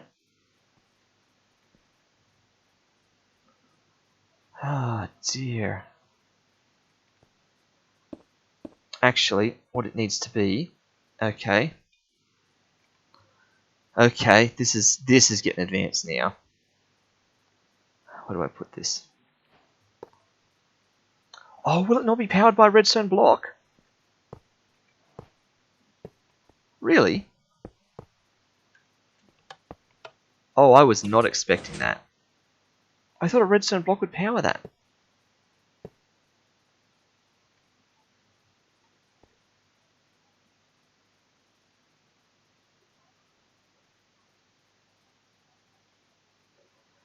Can't you make it go up the wall?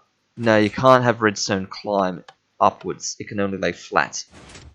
Well, it can do that actually, but I can't just send redstone up the wall. Like, I can only make it drop down one layer, or up one layer. I can't just run it up the side of a block.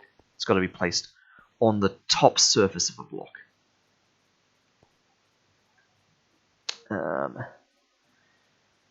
Okay, so yeah, there's stuff about redstone connectivity that I just don't know here. I thought a redstone block would power that. So redstone torch underneath doesn't power it. There doesn't power it. There doesn't power it. On the back of it doesn't power it.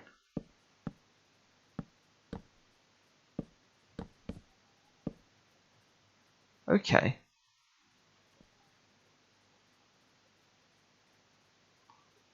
This is not what I was expecting.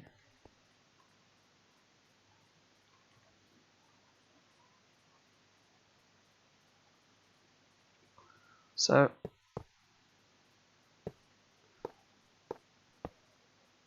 how do I force... Oh, it's a target block. It's a target block, isn't it?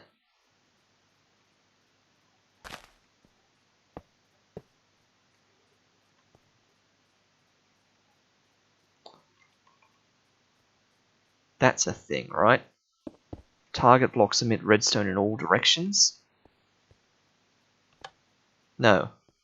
I thought I was onto it then. I genuinely thought I was onto it then. I thought that was a thing. Isn't that how target blocks work? Maybe I need to test how target blocks work.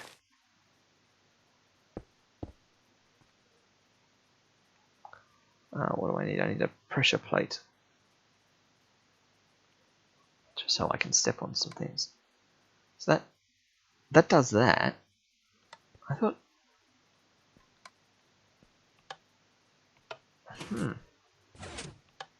Okay. So what does a target block do then?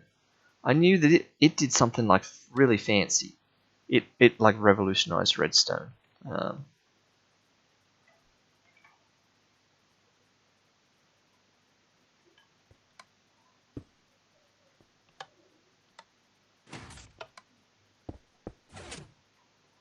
So it does do something. It is. It's emitting a redstone in every direction. But it's not going to activate the piston? Unless, what if the target block's behind it? There.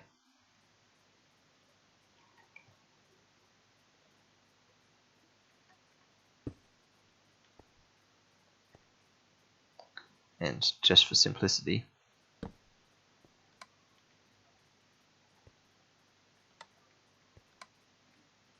no. Okay. So, oh wait, is it? It's not firing because of these, isn't it? It can't fire the piston. Of course it can't fire the piston. It's because the slime block is touching everything. I always forget about that. Oh dear. So,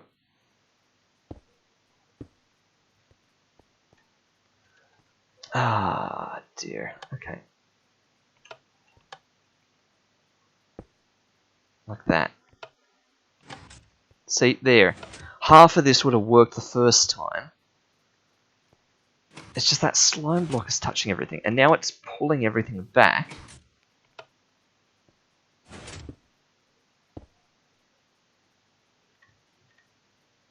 Oh, this is going to be a nightmare. Like, the water is definitely not going to flow with this as intended.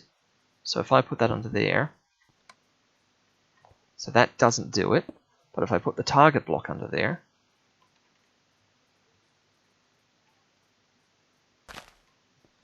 That does. Right. So, if we seal that back up... Let's break all this.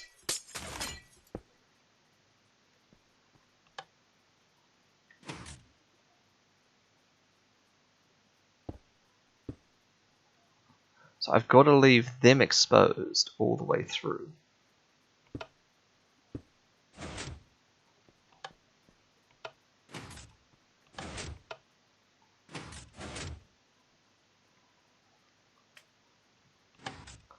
Okay, let's close this in.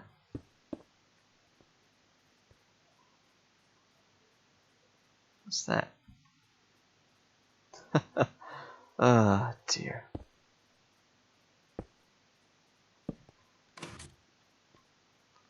I thought that would provide enough light for me to see.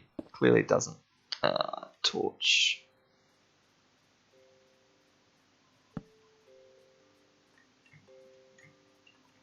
Oh, that's that. That I've not closed back in now, which I ought to.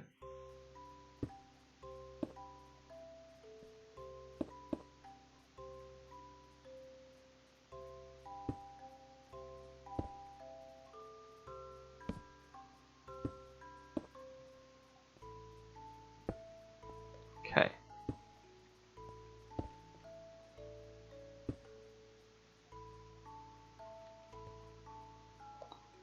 Have to leave gap there for that to run through. Like that. Okay. Put the water in. Let's see what we've created.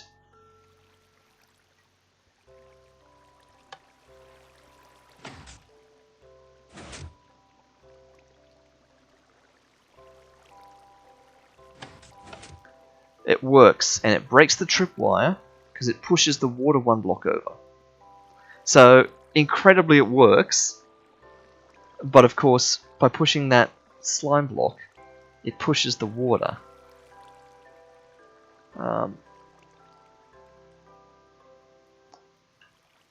So...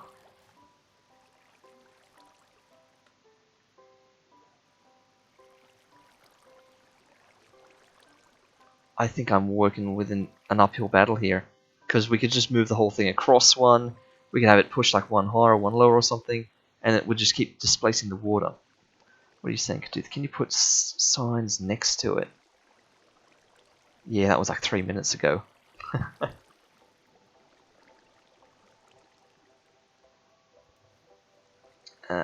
Yeah, I could put signs in these gaps down here. You're right. You're right. I think I'm just way overthinking what needs to happen here. I think we go back to plan A, which was we just cross our fingers and pray. Don't have a slime block launching us at all. We can leave some buried redstone there. No one will know.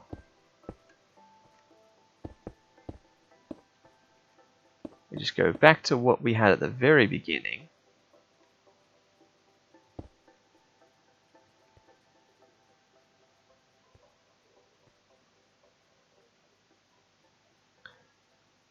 Which was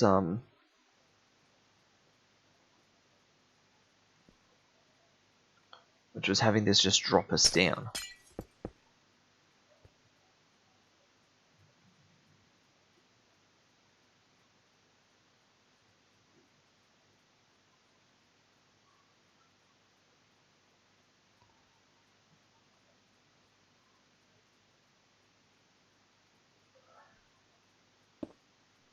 So if we put, what do we have? We have signs. So if we have, let's get rid of a bunch of this stuff. We have a sign here to stop the water. So I don't even need this tripwire set up here now.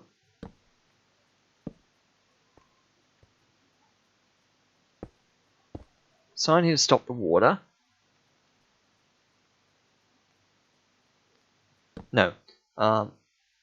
We want the water to flow down here, but then a sign down here, like there. Will that spill water out into there? We're going to go down one lower. It does.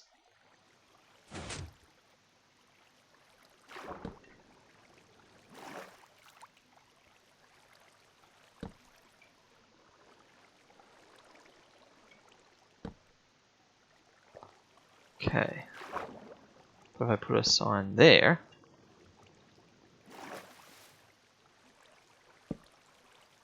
that probably stops the water, right?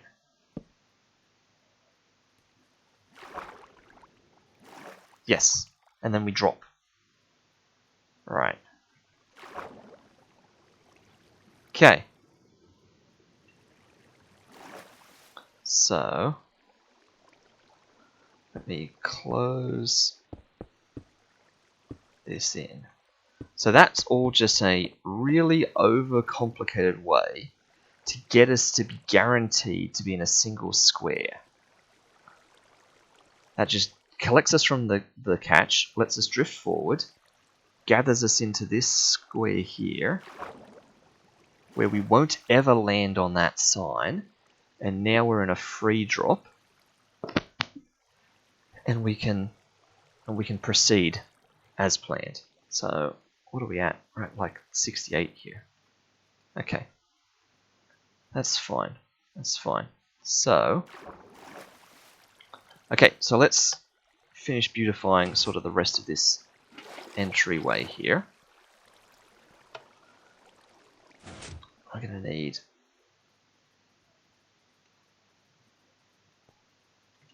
more of these again. So we're up to this layer here is actually it's actually that ring.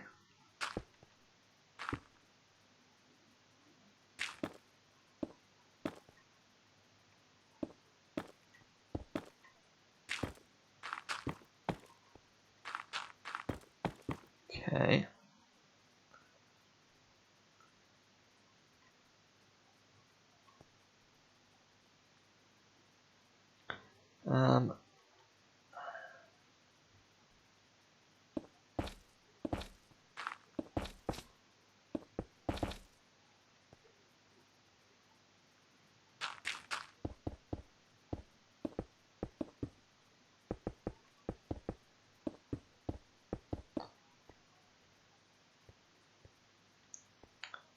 So we come down here, we land here. Like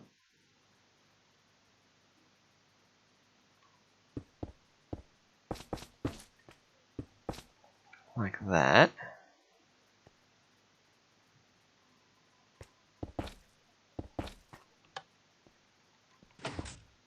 Whoa. That was weird. Forgot about that.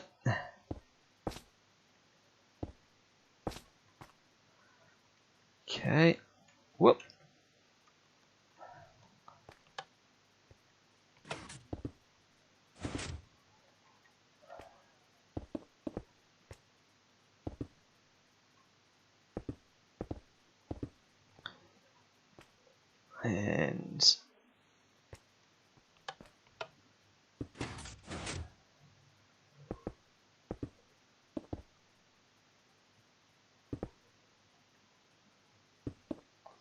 And of course,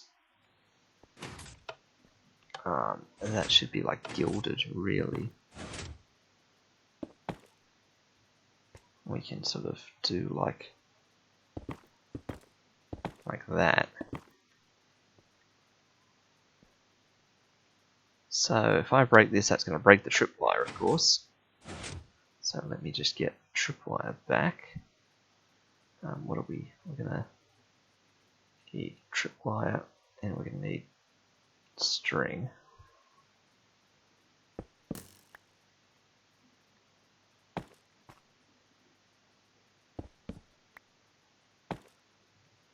Oh, the string stays. That's convenient.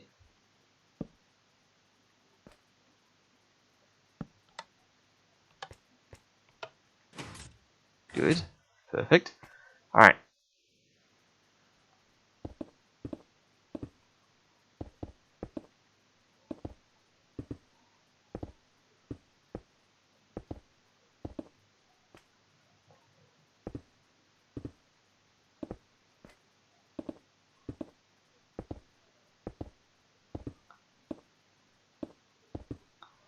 So these are the ones that push you out. I just wondered whether they needed to be something special.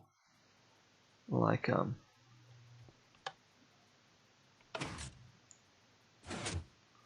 these were another pair of these.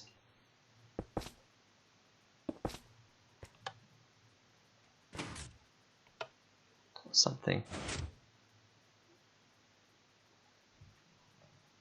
I'm not sure if I like that.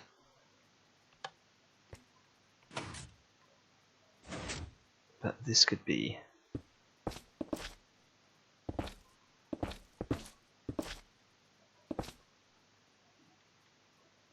Yeah, you're coming down here. It takes you into this channel. Maybe if they were just that.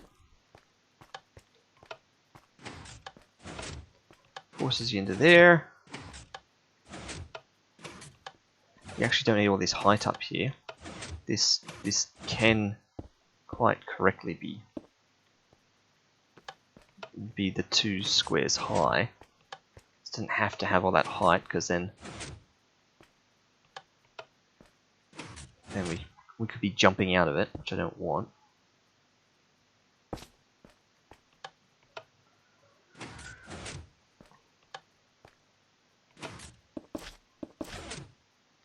And then as we go down, everything starts to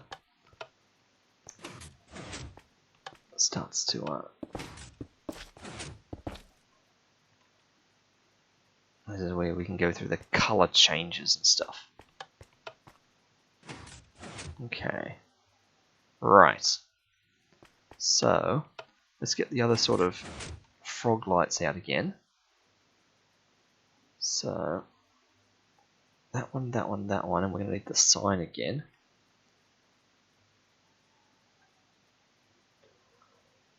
And maybe we do like a spruce, a dark oak sign, because it might hide a bit more. Wow, look at that, double in a row. Let us see if we can't. How quickly can we ban? Oh wow, 3 in a row. How quickly can we ban those? It's a swarm, I know, right? Let's pause and briefly ban all that in the chat. Ban.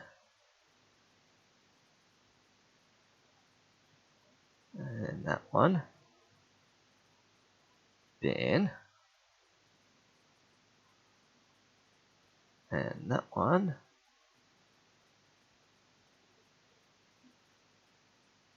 Ben. There we go. Easy. That was like a record set of viewership then. Alright. So that's the second block down where the sign is. So if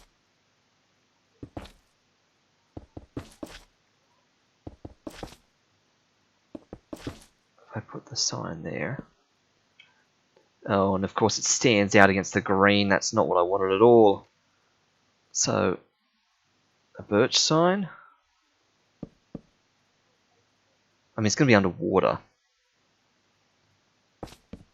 What if it was against the yellow? So maybe we do into a layer of yellow. Put the birch sign there. Okay. And then green.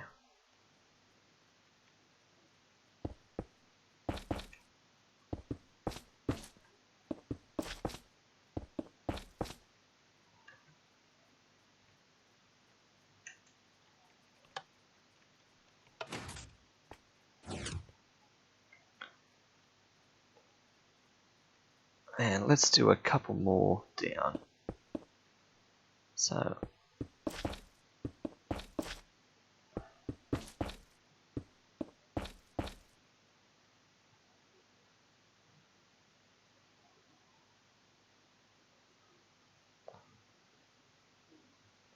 how far can I fall out of the water without it hurting me? So I'm going to fall a couple of blocks there actually. So that's going to be my next problem. I need to know how far I can fall without taking any fall damage, because I need to just land on a block, which will be a block of ice. We're trapped in a packet of lifesavers. Yes, it does feel like that. So how's that? So we need to put the water back now.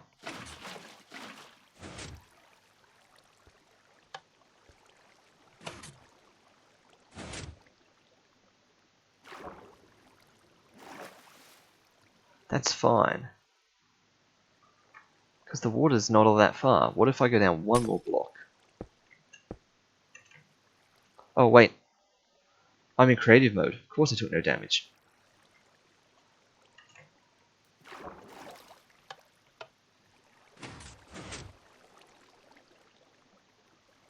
Okay, survival mode. Do I take damage?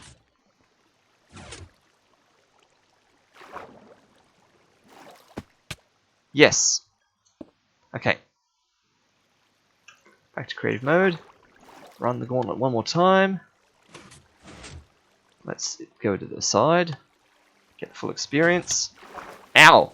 That hurts. That also hurts. Okay.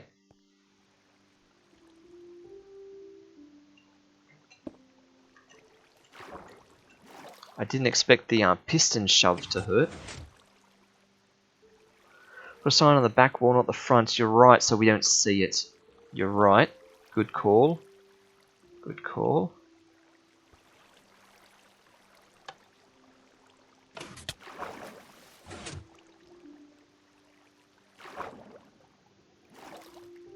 Okay, that is the correct height to fall to. So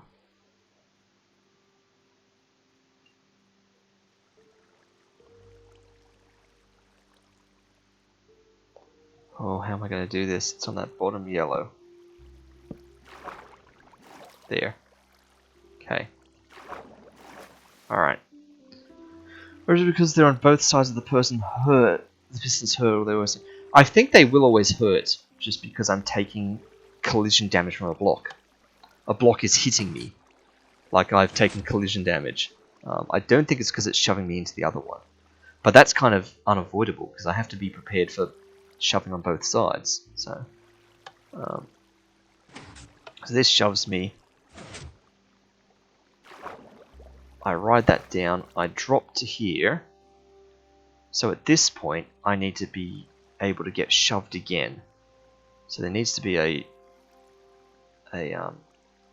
tripwire set up here again that will start launching me in this direction with ice on the floor. Okay.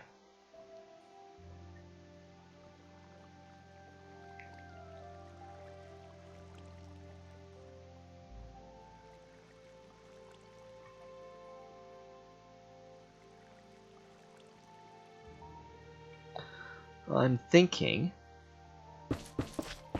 I have the whole drop as yellow, and I have this sort of next section as green. We have purple down there, then we just drop fully into yellow.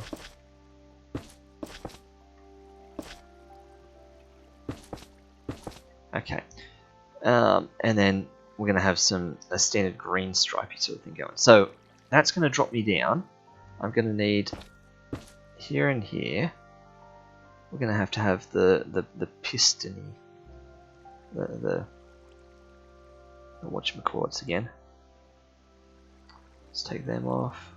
We'll need that for a sec. We can lose the water buckets now. Tripwire hook with string.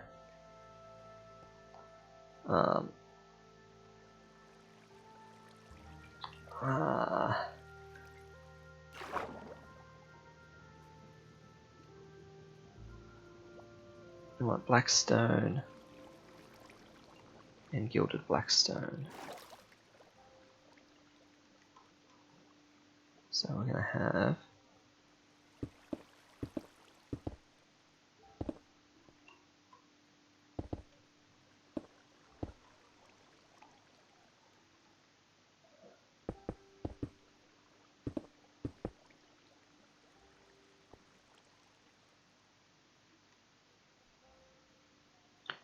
alright, so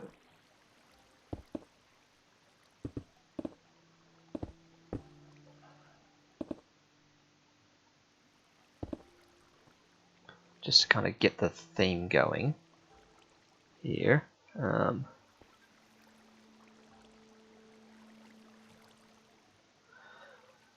So tripwire hook there, tripwire hook there, that one there, and we need the whole slime piston set up again. Sticky piston, slime block again. Okay, and then this is just what we had with our proof of concept from before. So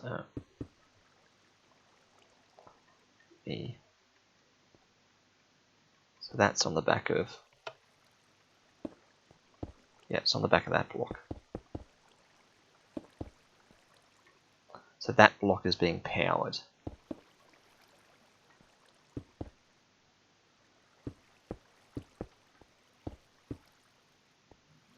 So that's those. So that's those. Right. So this one is going to be the slime block. And once again, we're in this awkward situation where the slime block's not actually allowed to touch anything. That's how all this is working. So when it pushes forwards, it can't touch anything. So it can't touch anything above or below. When it pushes forwards, it's not allowed to touch anything. Can't touch anything there and there. So we're going to have this weird exposed space around it. But we'll put things around it that it's not allowed to grab. I guess like fence posts or something. And then we've got our piston there. Alright. Okay. Got to always remember, slime block not allowed to touch things. So this one and the other one is getting powered by that tripwire. So we just need a bit of redstone.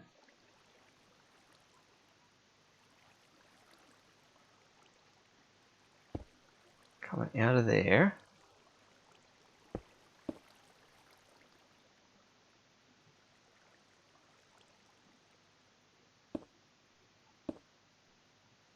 Like that. That's all that should require. Perfect. Okay. Now, what can I put here that it's not going to grab, technically?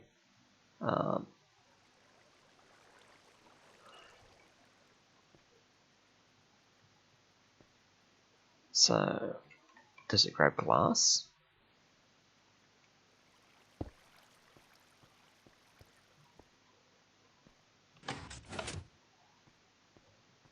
It does. It pulls the glass with it and it brings it back. Of course, not everything it touches becomes sticky. So if I put blackstone there, it brings blackstone with it, and then it goes back. Of course.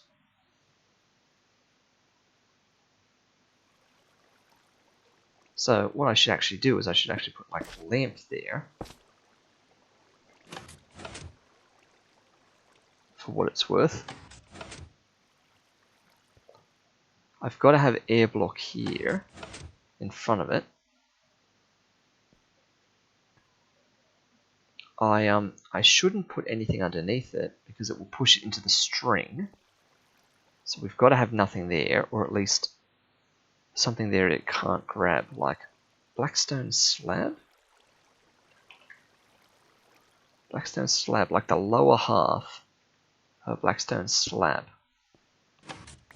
Nope, it can grab it. Okay. Was not expecting that. That technically can get grabbed. So, what can't get grabbed? Probably almost nothing. I guess there's nothing that goes there then. Alright. Put our string back.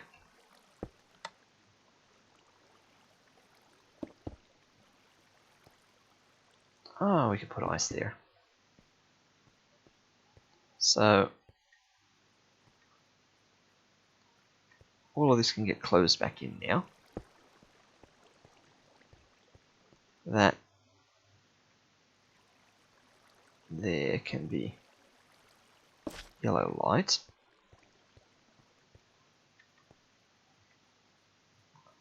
All this can get closed back in.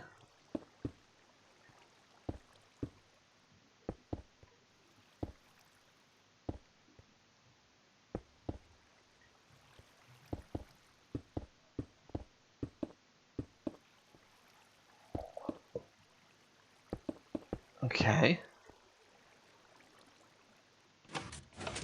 And we're not allowed to put any block there either.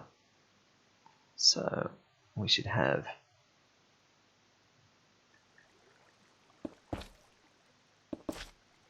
yellow light all like that. Oh dear. Oh, it's done that.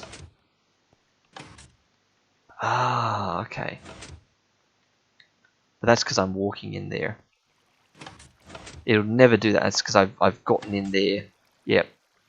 I know exactly why that's happened. Yeah, but that'll never happen because as I'm falling down, I'll never have the chance to fall in there. That's fine. Whoops. Stop sliding.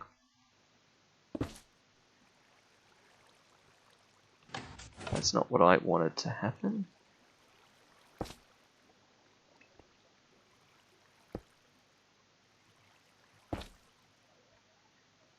Okay. So I think we're good.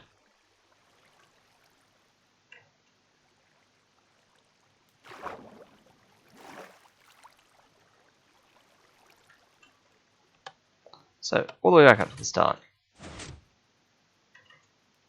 Alright, riding down, bonk, and we come down, coming down, chunk, That shoots us along. Okay, so we never even get a chance to see any of this. It's all just purely perspective. Alright. Next question. How far? I think it pushes us 8 from memory. So 1, 2, 3, 4, 5, 6, 7, 8.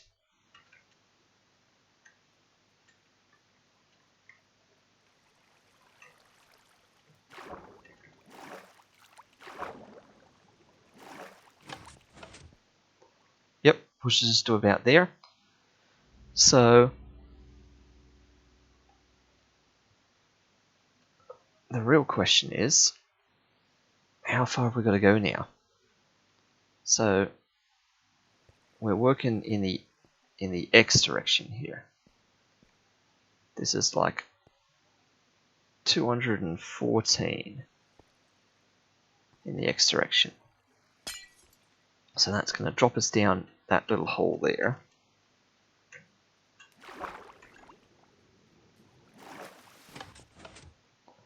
Yep, so we drop down there. So this takes us to 213, say. So let's go outside.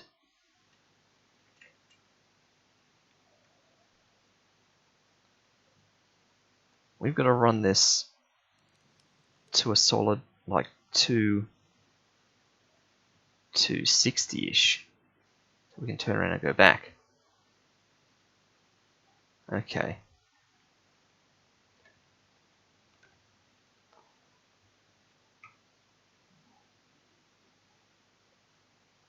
Oh. Nope, that's fine. Just because we were in creative mode and hovering.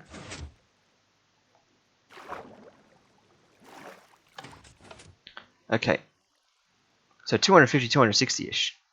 And this is taking us like 8 blocks at a time. So we need to replicate this setup like several more times. So that's going to drop us down again. We don't want it to drop us heaps far every time. But that can take us here, can drop us down. All we need is to be able to have a piston with an air gap above it.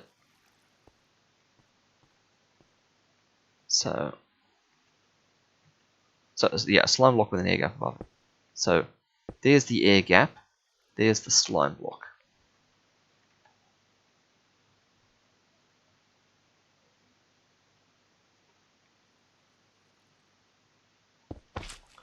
That sort of thing. Okay. And then there's an air gap below that, and then there's ice. And that's 1, 2, 3, 4, 5, 6, 7, 8. It's 9 ice. Yep.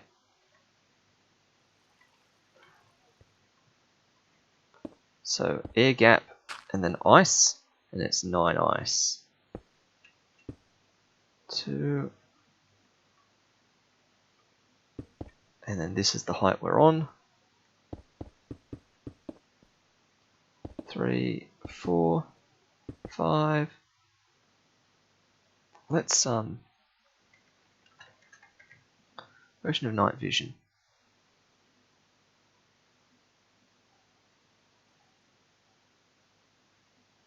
Splash potion of night vision. Okay. I don't know why I didn't think of this earlier.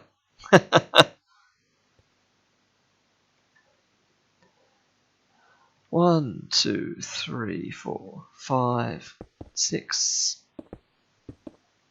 7, 8, 9. And then that's our next drop. And then we just replicate this pattern. So after that, we have air gaps, slime, air gap, and then another ice. So air gap,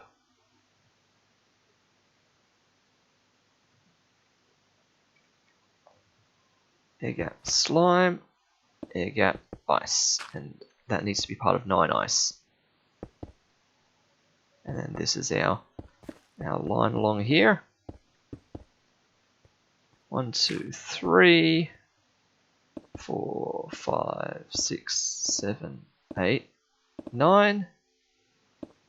Then we've got our drop.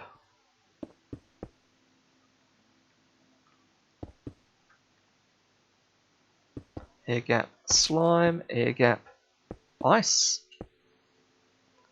How are we going? 230. Still got to do a heap more of these. This becomes our new line. 1, 2, 3, 4, 5, 6, 7, 8, 9. Air gap, slime, air gap, ice.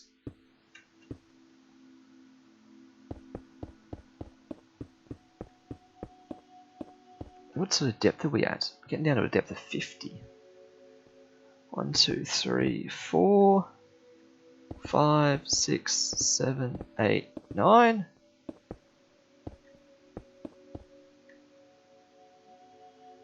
Air block, slime, air block, ice.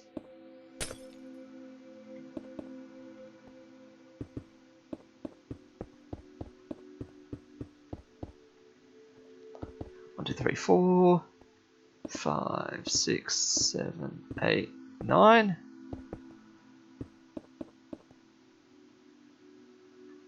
Air block, slime, air block, ice. Whoop, gravel. That's annoying.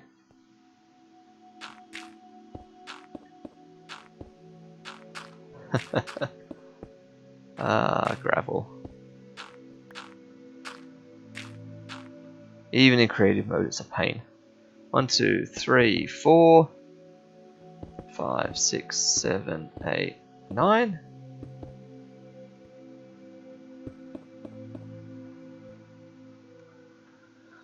Air block, slime, air block, ice. 261. Okay. This might be actually the point where we don't... Yeah, where we just drop down and then we go from there. Okay, because this one's going to take us sideways. So it would be air block, slime, air block, ice. I'm pretty sure it faces that way now. Okay.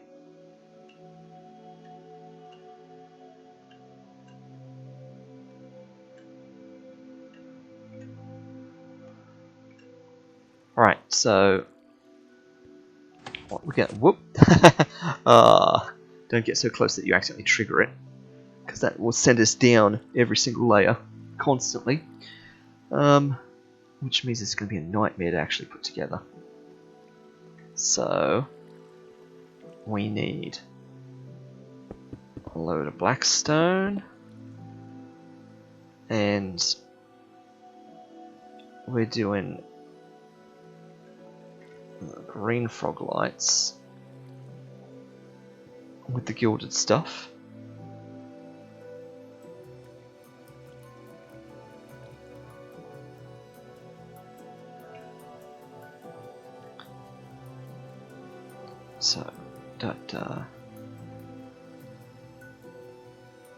So what have we got in terms of spacing? 1, 2, 3, 4, 5, 6, 7.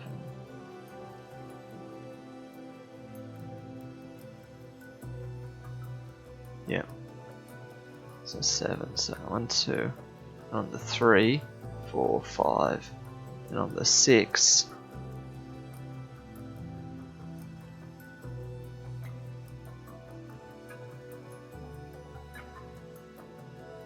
7, 8, and maybe, okay, so 1, 2, and then so on the 3,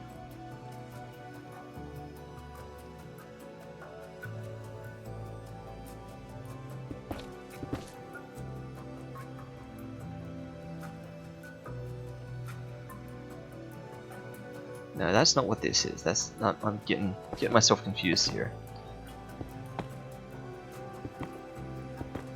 So I was having rings that way, but I was having, like, say,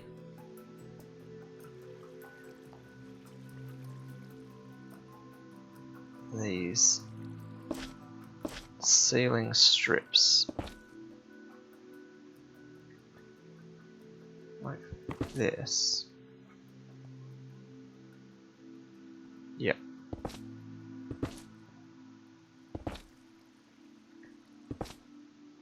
That sort of thing. Okay.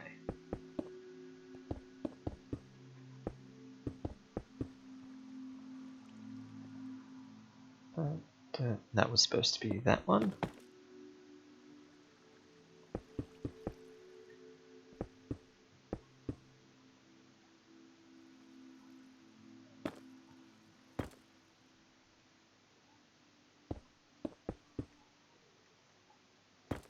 Okay.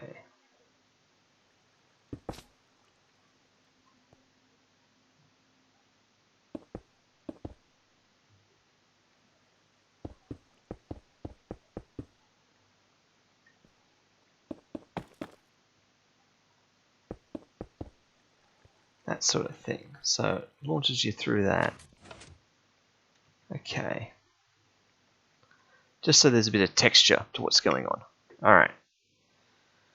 I guess maybe what we want is to actually have that running down like this.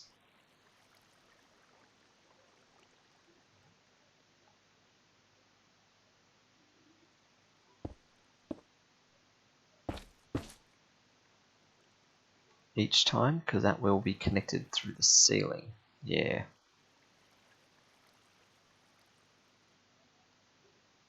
Okay. And then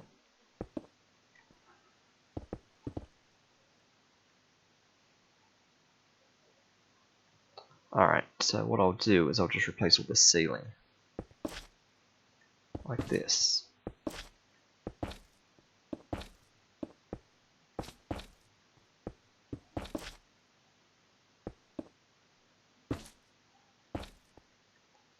Okay.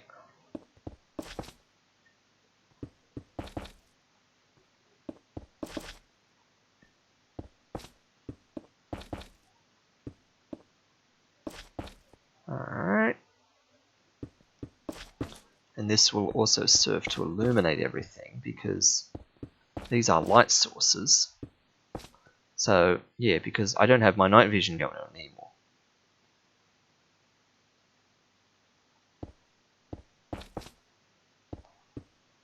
So to test that out, we go down here, everything gets progressively darker, alright? But because of these lights here, everything is lit. Perfect.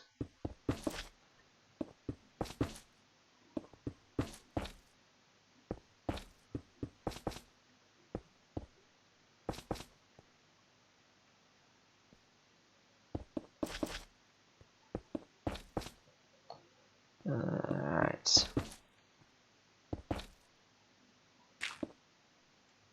Ooh, yeah. I remember this. This is this section. Okay.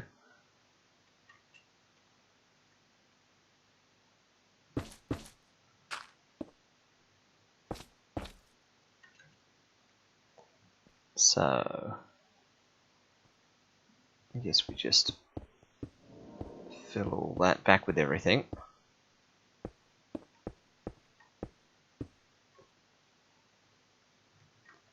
Convenient in a way, because now I can just put all the frog lights in there.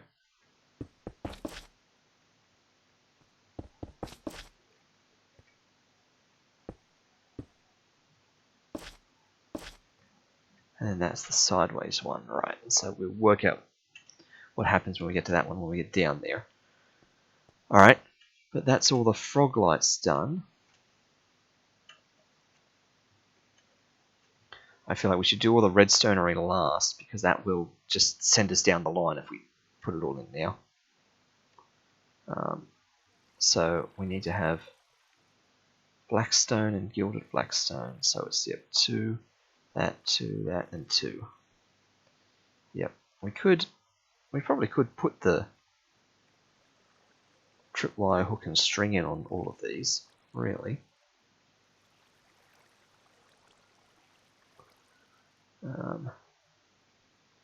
So we've got all the ice for now, got all of those for now. Tripwire and string.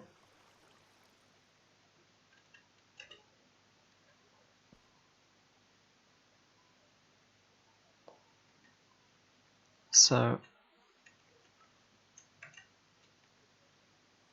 yeah, so this was like surrounded, sort of, yeah. Not that it's going to matter, because you're never going to be looking backwards to see this. But in terms of premise, I suppose if we just do it all like that.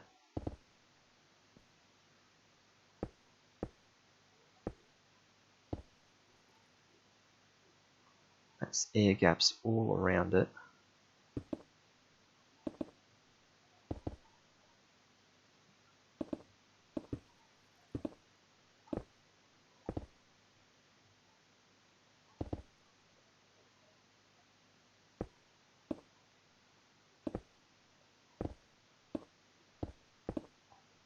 And that's where the tripwires sit. Yeah.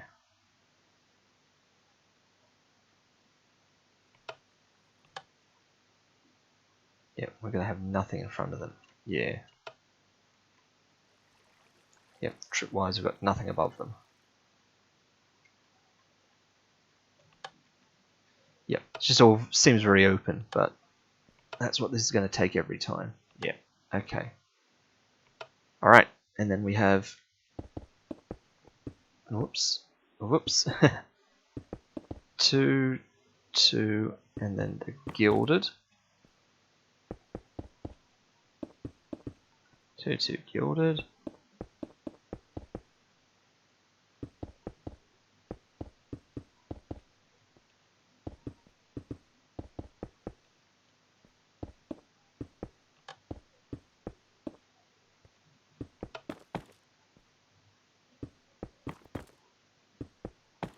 Okay. You sort of get into that rhythm. And then all of the fall. It's just that all the way down. And so again, we need to be in that pattern of that. Yep.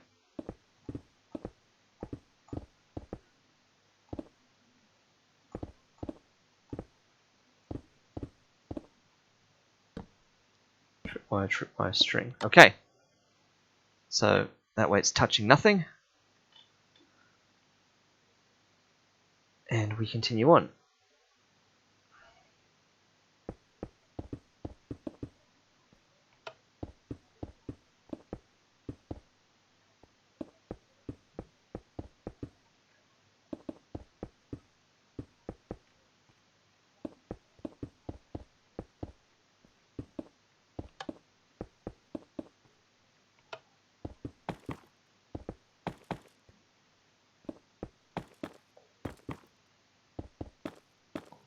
Okay, another floor done.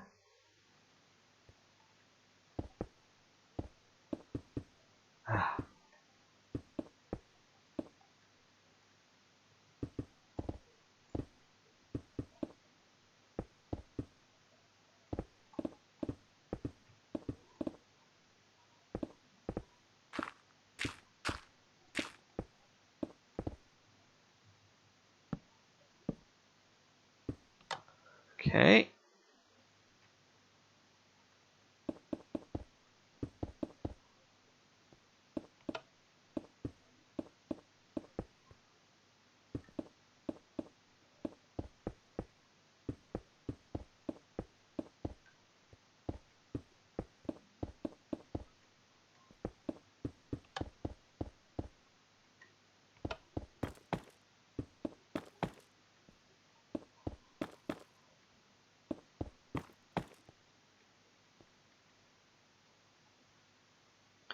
Alright, Another one done.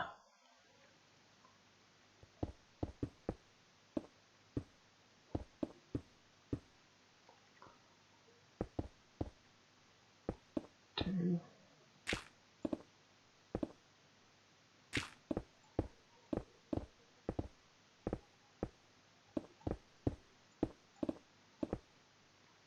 Okay, tripwires. Alright, how far are we? We're at like, we've got like 3 more passages of this to go.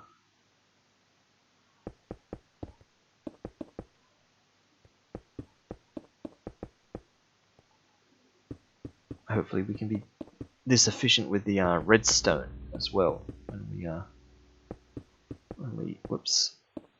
we get it wired up on every level. Oops.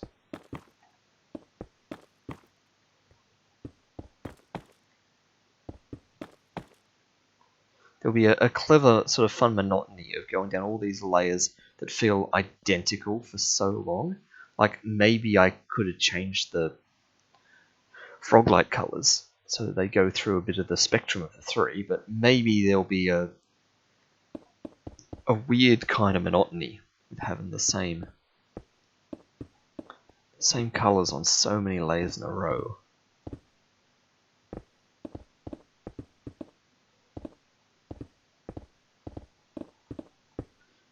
You give that feeling of like never-endingness. Okay. Oops.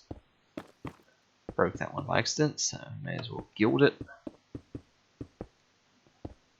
And I did it again.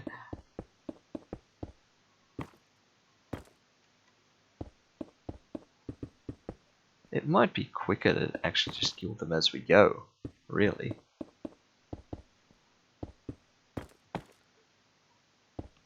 It's more item swapping in hand, but it's less traveling.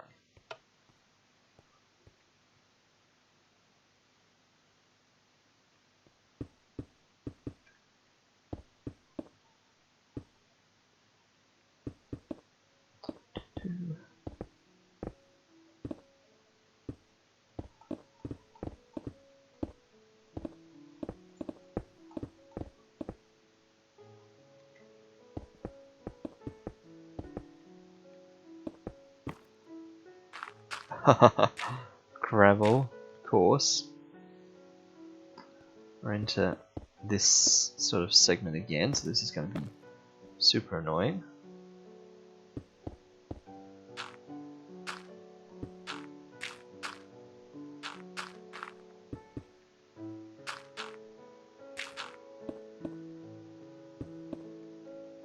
Okay.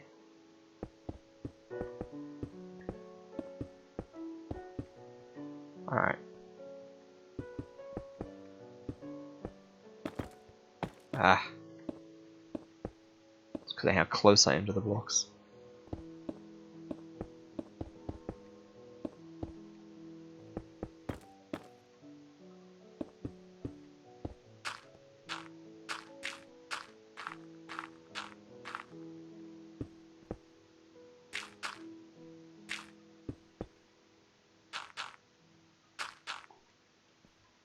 Yep, even those ones.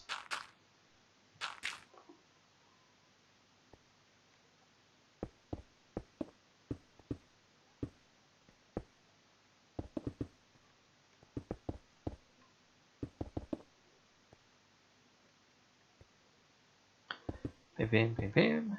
Bam, bam. Bam, bam, bam. Alright. And then that's that layer. Okay. Which we can still change out a bit. So, mirroring it that way around now.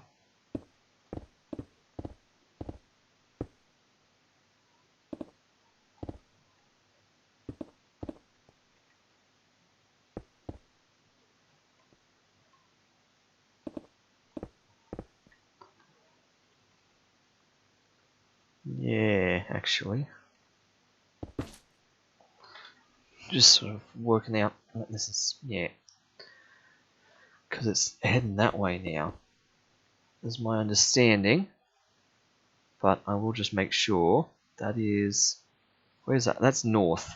Okay, so we've done a bunch of east, and then we turn north briefly, and then we'd turn west. Alright.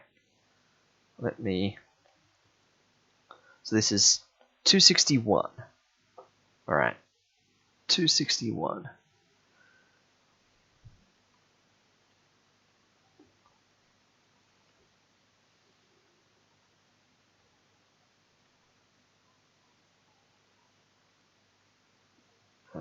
What am I going to do? What am I going to do? 261.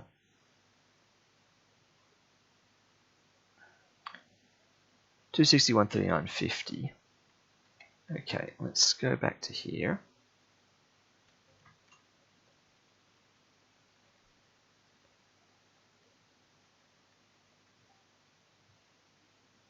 $261, I think. Yep. So we've been going east a bunch. So yes, we're going to go north a little bit.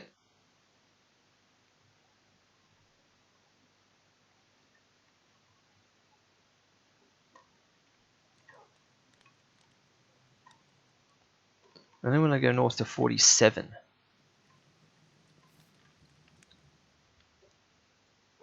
Okay, so this could be a little water bit. We only want to go north to 47.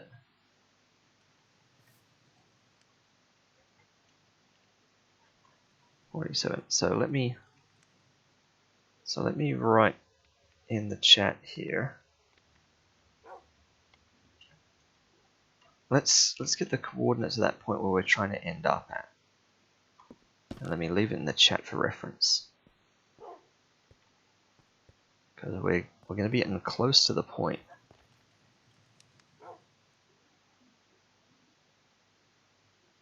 So we're looking at 248, 88, 47, 288,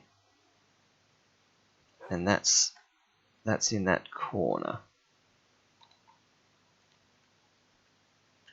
So these are the chords for that corner.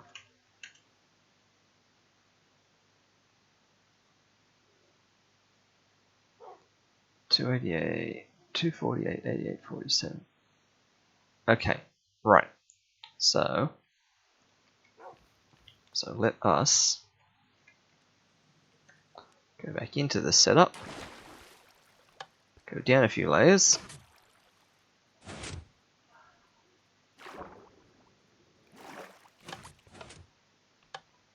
Yeah, and imagine that that's pushing us each time.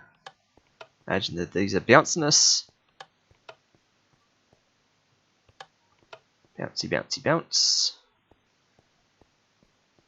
That one didn't sound like it had tripwire in it. It did not. Okay. Did that last one? Yes. It's just this one that didn't. In my haste, I forgot to put tripwire there.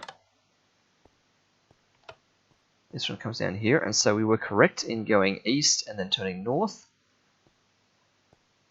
And yes, we only want to get to 47. So this block here, this is exactly the block we want to be on, and then we want to go this way now to get ourselves back to 248. But we're currently at height 39, and we want to get way up to height 88, so that's fine.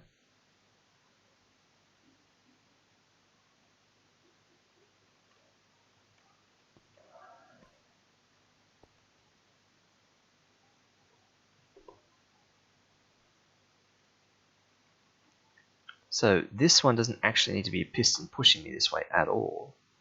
I mean, it could be, but I'll slam into this wall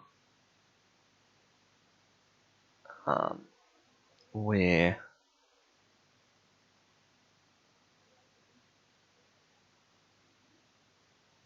I'll then encounter a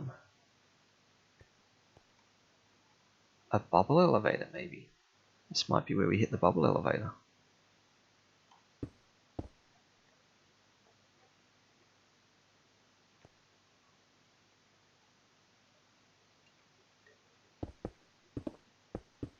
So that spot there can be bubbling me up. So I do need that trip my hook back again.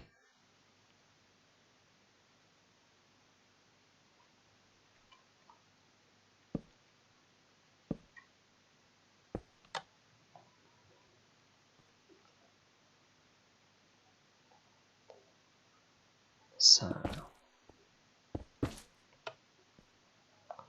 but then, yeah, right, yep. So that just shoots me along there, and then this is gonna be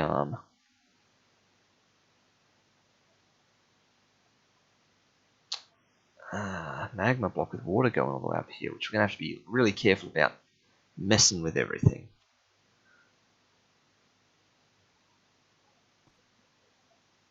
So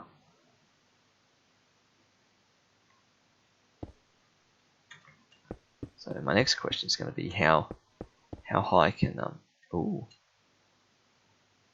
that's awkward. That's fine. We can work with that.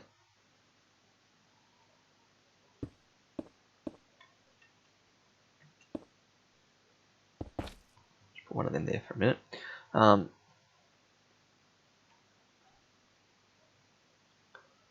To get up to 88. In fact, we've got to get higher than 88 because we need to just drop down ever so slightly.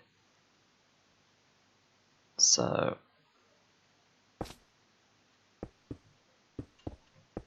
this is going to have to be massively tall, this bubble elevator, which means it might be coming in stages, because I don't know how long it can... Oh no, you could hold your breath forever in it.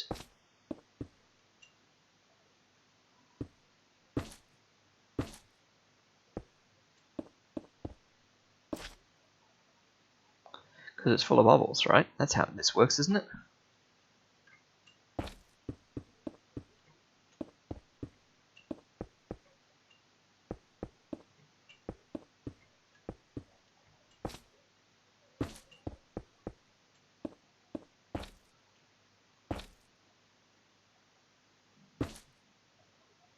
Okay.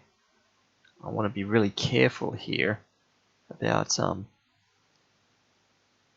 how high I go. So 261. Let me just go like 130 and 47. That's not 130 at all.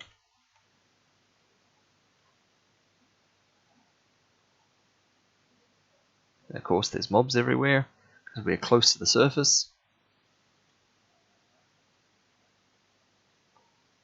So where is ground level? Where do I have to be mindful of? Yeah, once we're getting up to 100, we're too high. So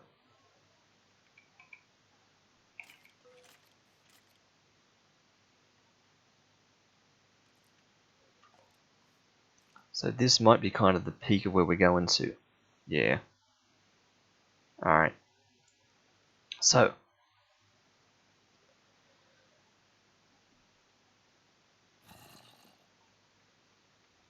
oh yeah.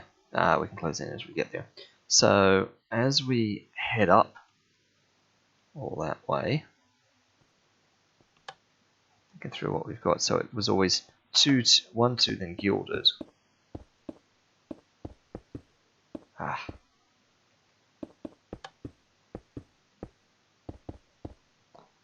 This would have been the gilded bit, but I think this is where we have our colors, so we need probably yellow again now.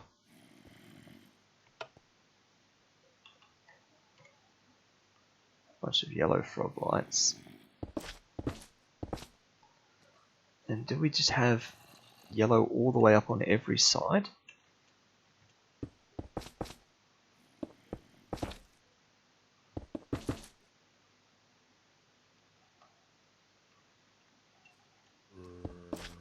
Oops. That was not what I wanted.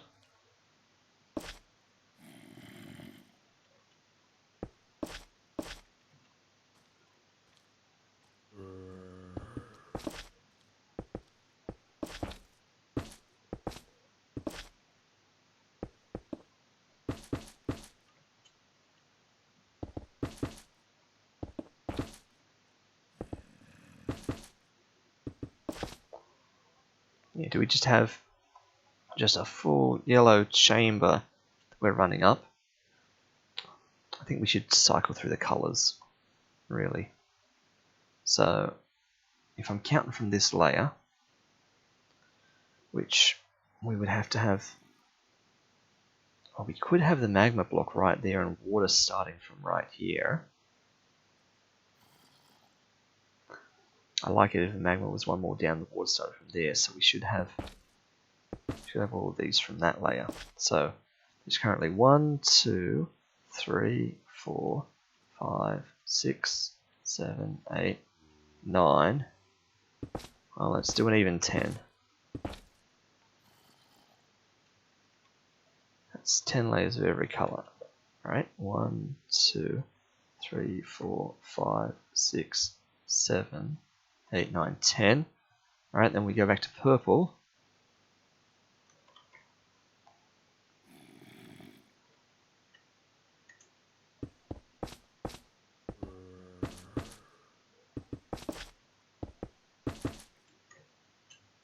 That's not what I wanted to do.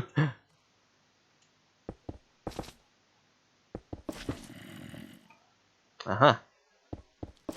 Wondered how long it would be before we came across that.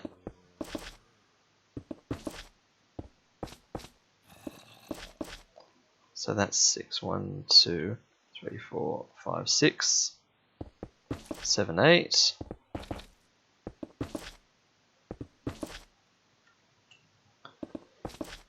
9, 10.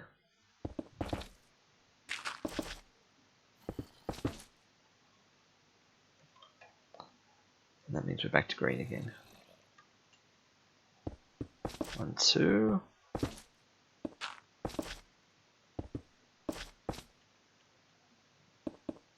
3, 4.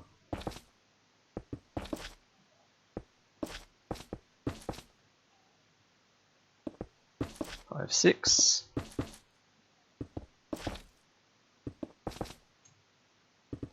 7, 8.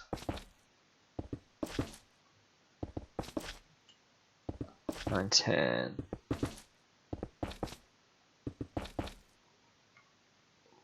Still got plenty more to go, apparently. Back to yellow.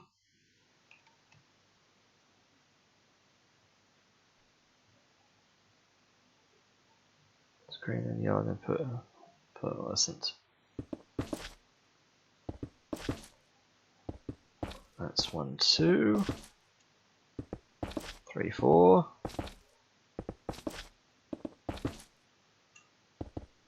5, 6.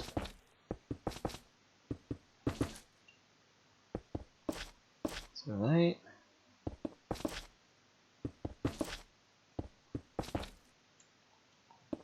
9, 10.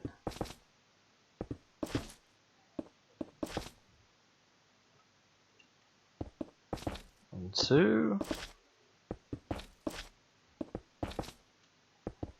3, 4.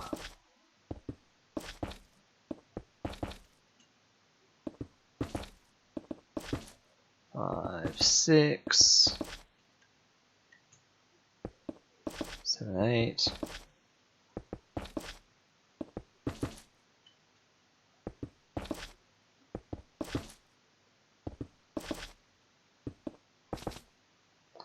9, 10. Alright. 1, 2.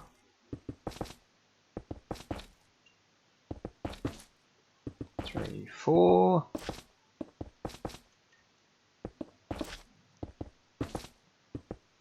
5, 6. 7, 8.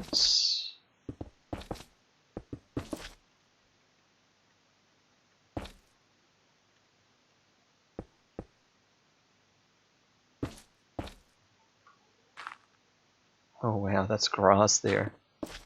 9, 10. That's very close to the top.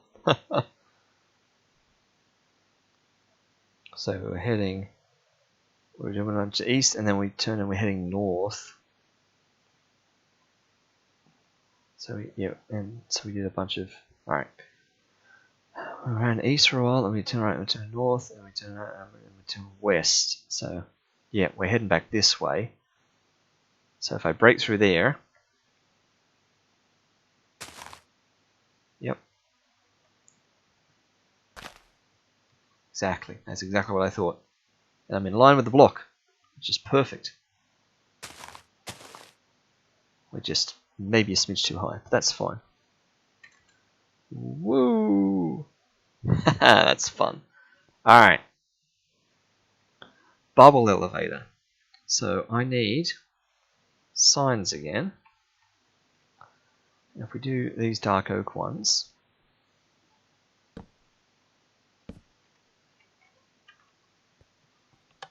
we won't get pushed into them, surely.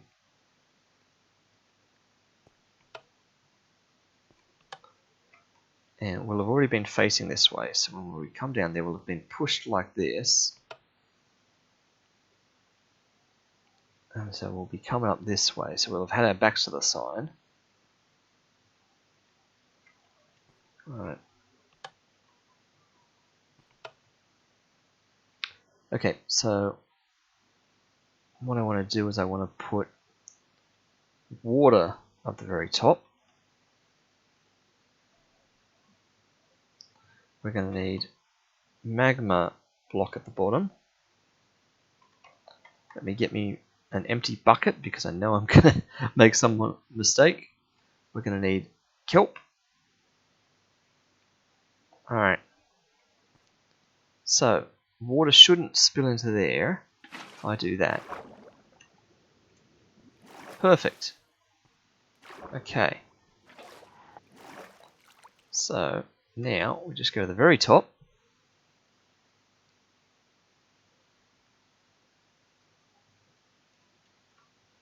Put down water way up here, which is more than we're ever going to need.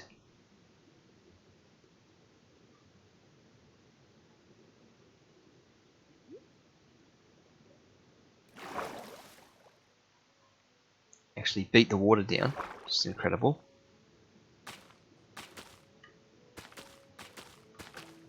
Kelp all the way up to turn it all into source blocks.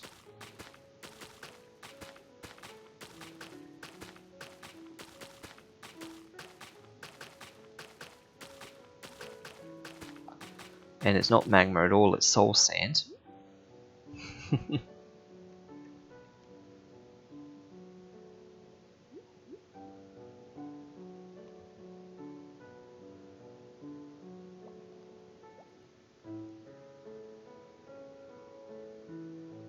So I'll have to get out of creative to test that I can breathe in this. So that's like a million kelp that's going to come falling down here. But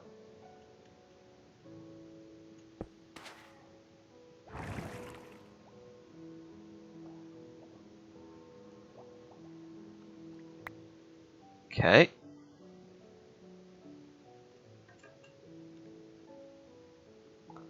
Alright. I need to ride that in non-creative mode now, just to see.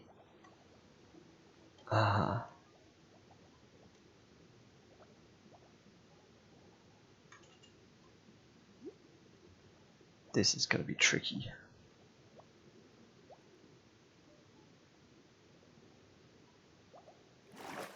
Right. Okay. Maybe I should eat some food. What's a good thing? Golden carrot. That's a good thing.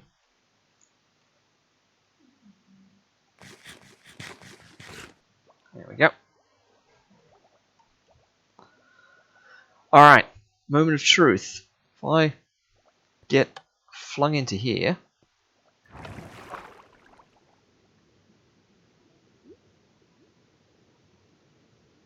Yep. This lets me breathe the entire time. Perfect.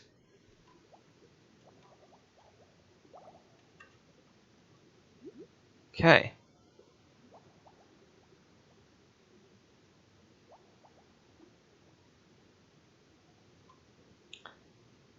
Yes. Yeah, I say that. Let's go back up to the top. we should have a plan for where to go from here.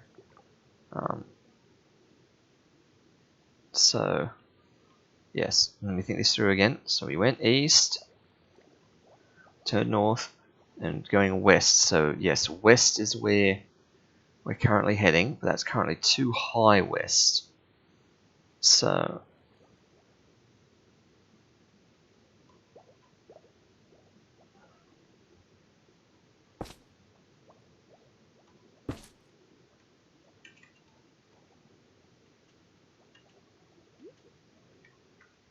okay.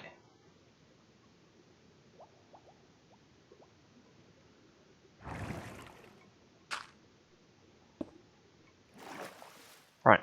Let me just go there for a minute. Just so I can whoop. Oh dear. Just so I can get out and confirm that all is as it should be.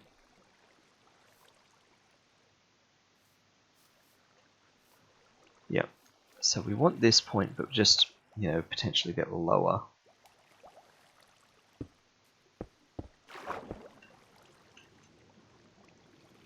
Where's those signs again? Just so I can temporarily cut off this water.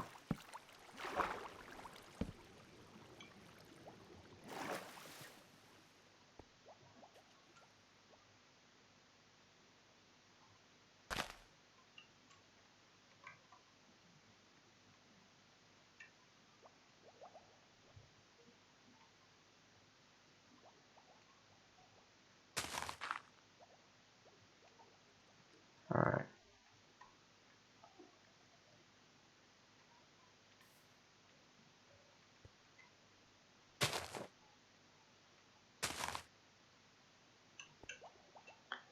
Whereabouts is that?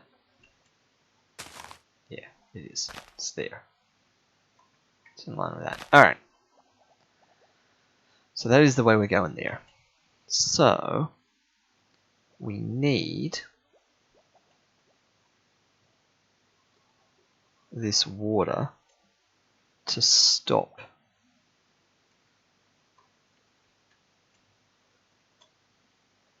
somewhere about here.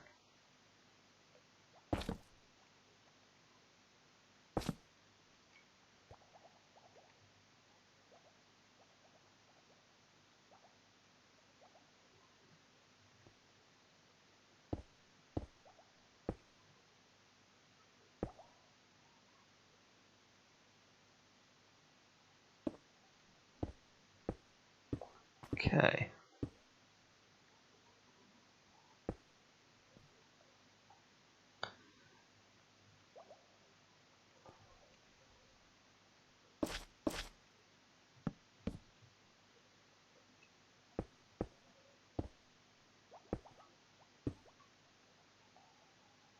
Right. So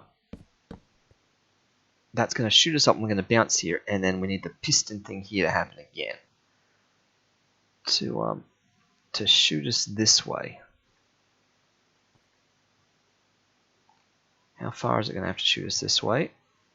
This is taking us back to the 250s, and to get it all the way back to 248. So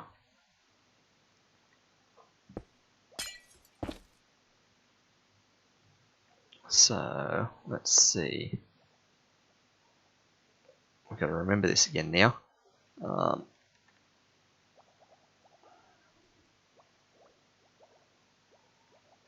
So the slime is here. It's got to have air block under it.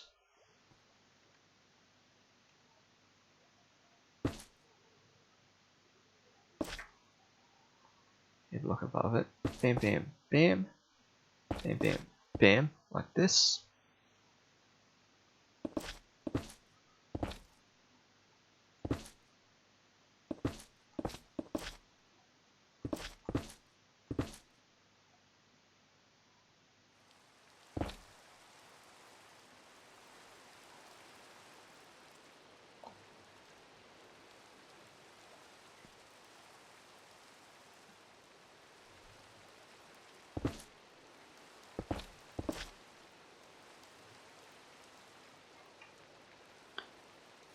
trip line hook and string. There. There. And through there. Okay. And I feel like I should probably have a third block cleared just in case my head gets bonked.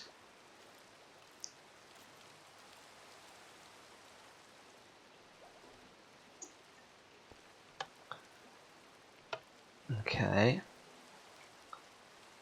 And then in terms of ice, yeah, so there would have been ice under this, and we had 9. So 1, 2, 3, 4, 5, 6, 7, 8. Yeah, I thought so. That's fine.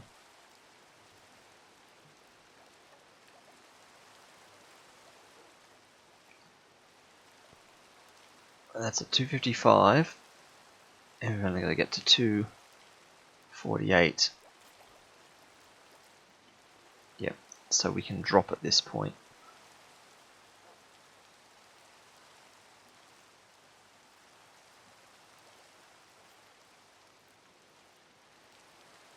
In fact, we can drop one before this point, really.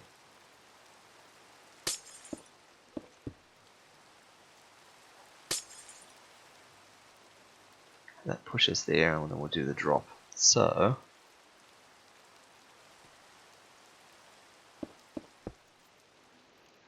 ice, gap, slime, gap, ice.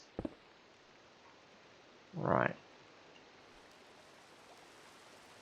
That shoots us there. We go across, come down.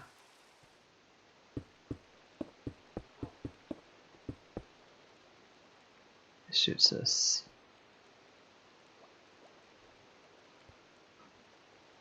3, 4, 5, 6, 7.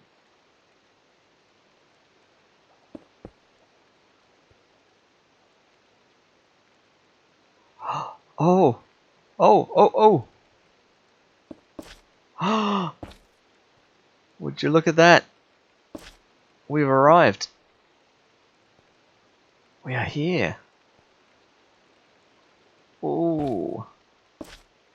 Oh. Okay. That's incredible. So, let me just think this through. So we're at 251. Archaeology team unlocked. Yes.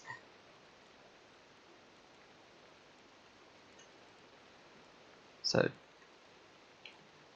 yep, so 248, so it's just on the other side of there.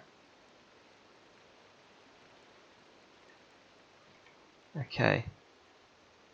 So, here's where we actually discover that we've made a slight error in calculation, because I've been aiming for that internal corner, but that's not where the pressure plate is.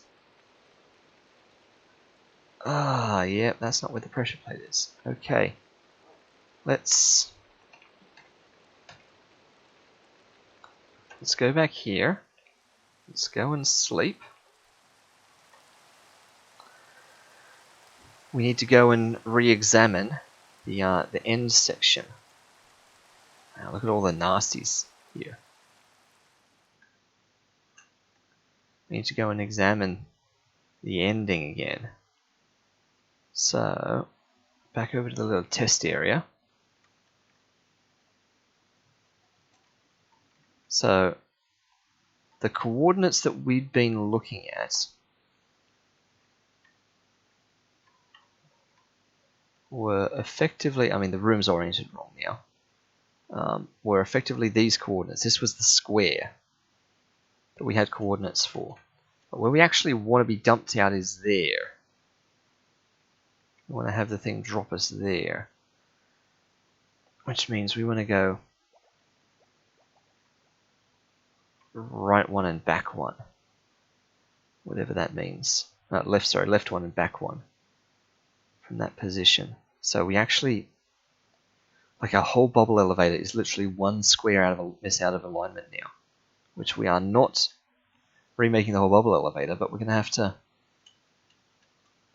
just do a little bit of sneaky water stuff at the end, I think, in order to make this work. Now, can I just slip myself back into here very carefully? There we go.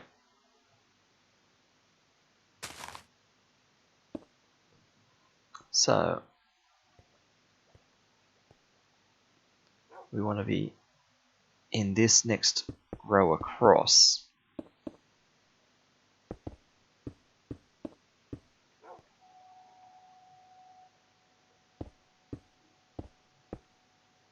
So I'm just gonna, yeah.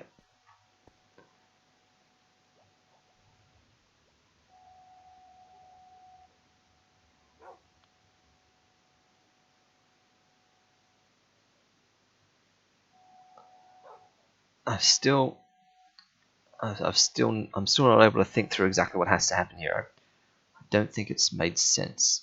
But let me just break the bookshelves briefly. Yeah.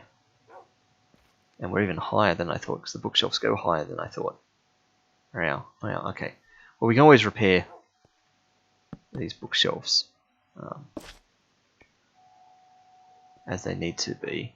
But now that we know that that's where we're going, we can start to replicate what we've got out there. So, what did this look like in the other place? We had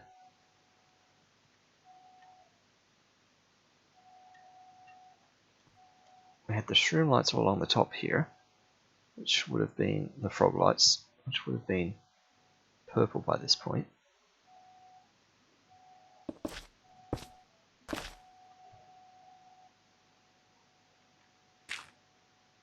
Oh wow.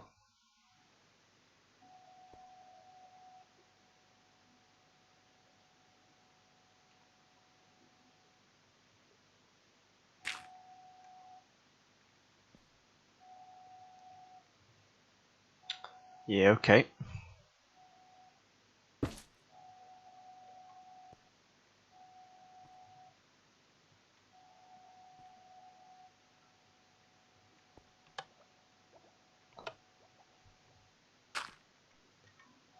That's a bit awkward. Put that there. Oh, no, not that. That'd be very conspicuous. Yep, that's fine.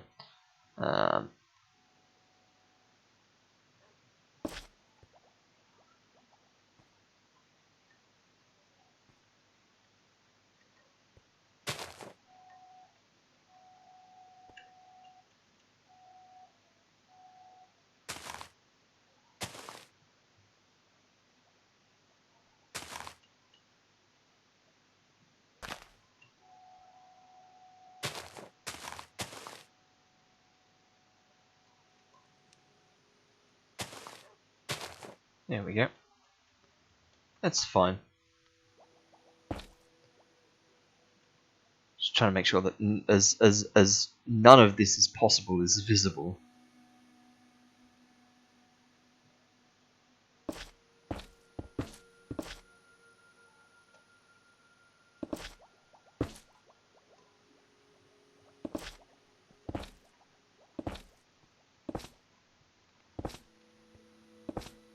Okay.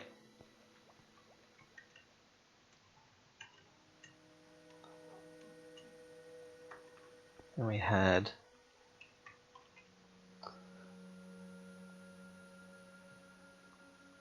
Blackstone and Gilded Blackstone.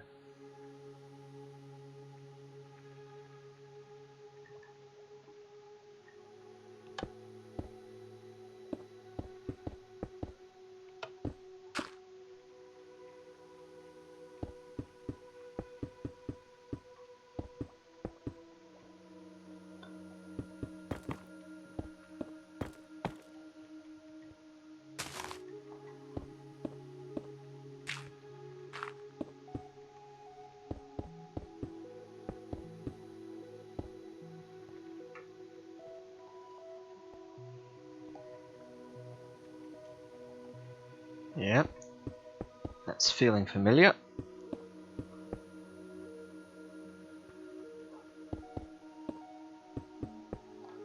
Okay.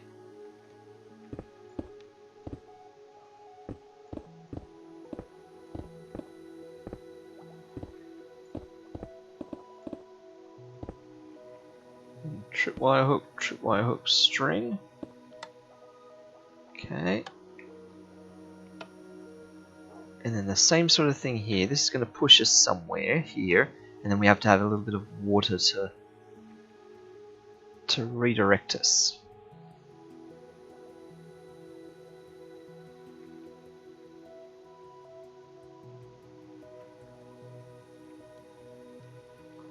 Okay, so that's fine. So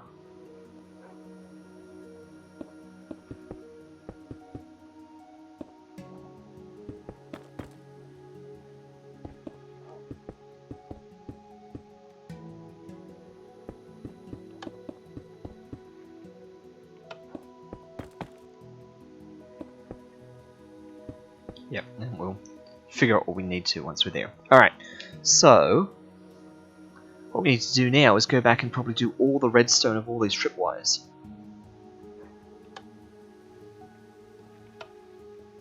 To get to this point, and then all that's left is to do this end. So let's get what we're going to need. We're going to need... We shouldn't need any more of that. We're going to need the sticky pistons. We're going to need redstone dust and the building blocks that help to patch the holes back in, and probably various shroom-lighty things. But okay, let's teleport back to there.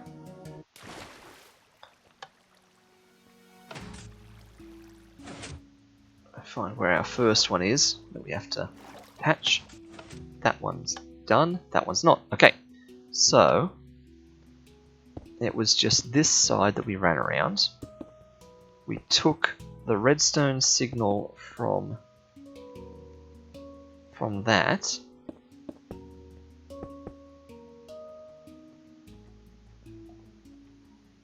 and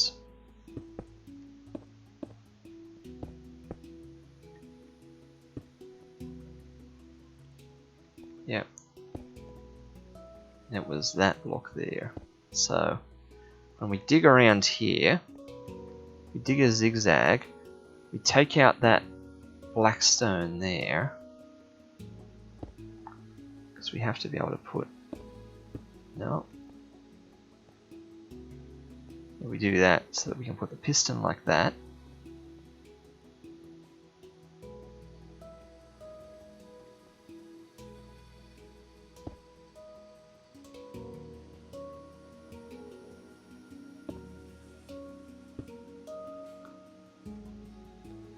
We're just doing that, right?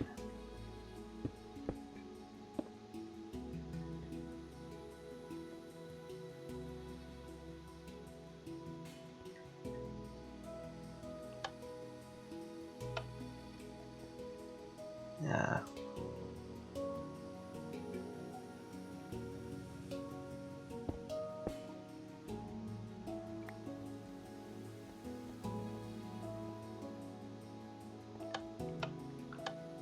Let me go up one. Okay, so that is fully enclosed. Yep. I mean, I guess I just run like fully into the back of it. Whoops.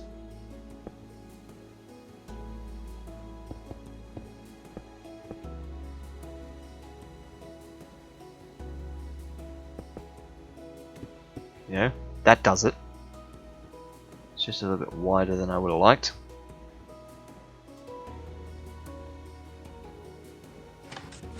Yep, perfect. Okay. So it's just that sort of thing. We have 2 blocks behind there like that. Okay, and then we just fill this back in.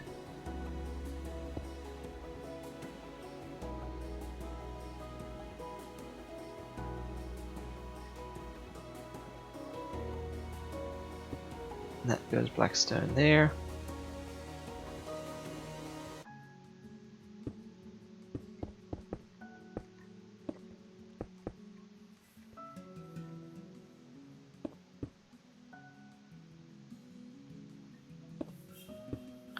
Right. Perfect. Okay, shoots me through. So, we just have to replicate that a bunch of times now.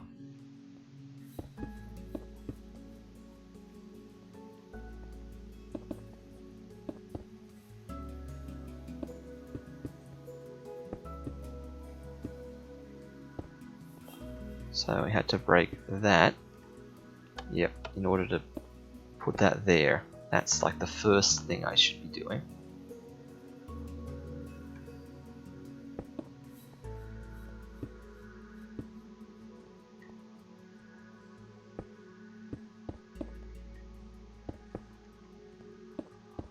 Okay, and that's it.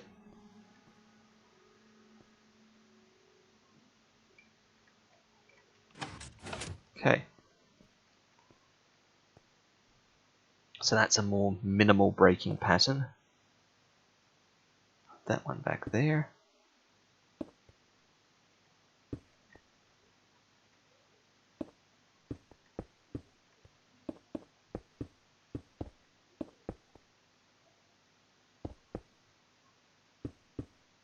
Okay.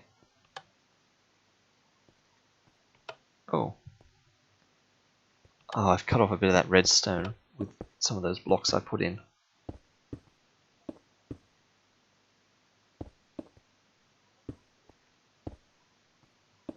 Yeah, that one. Ah, yeah. I mean, I don't need to close all this in like this, but I feel compelled to like make it perfectly airtight. Overthinking it. There we go. Alright. So it's that one there. Put that one back there.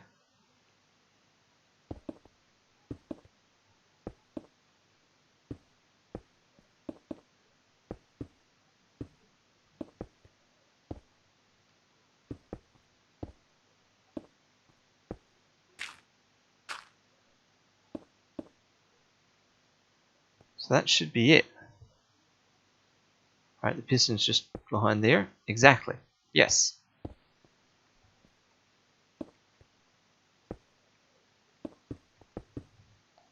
Okay, I feel like we're getting a little bit more efficient at that. Perfect. Alright.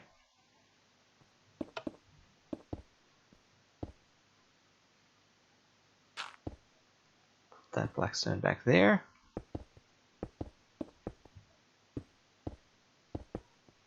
And then just follow this through. That's that one there.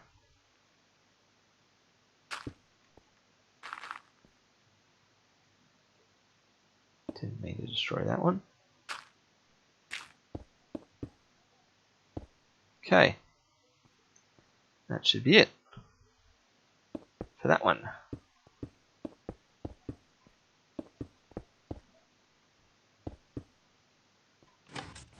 Yep.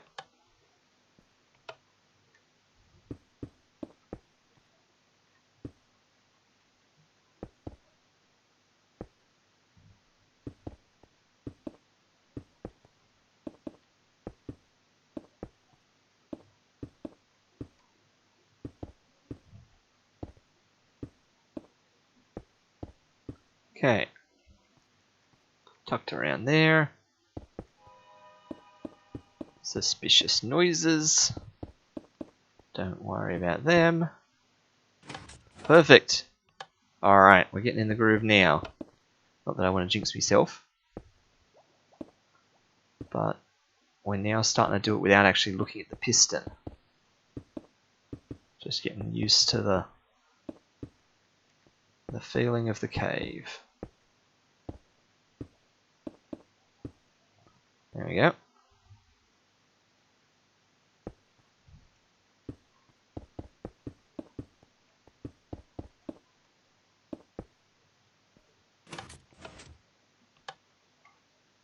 Okay, aha, and this is the sideways one. Right. So this one spins sideways, but it's the exact same idea. We just got much less space to execute it.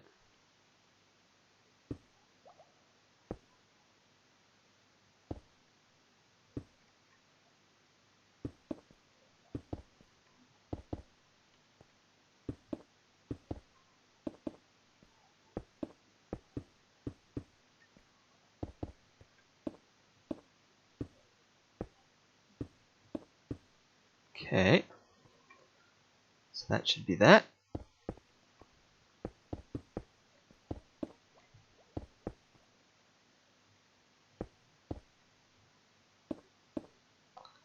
So this should fire me into the bubble elevator. Yep.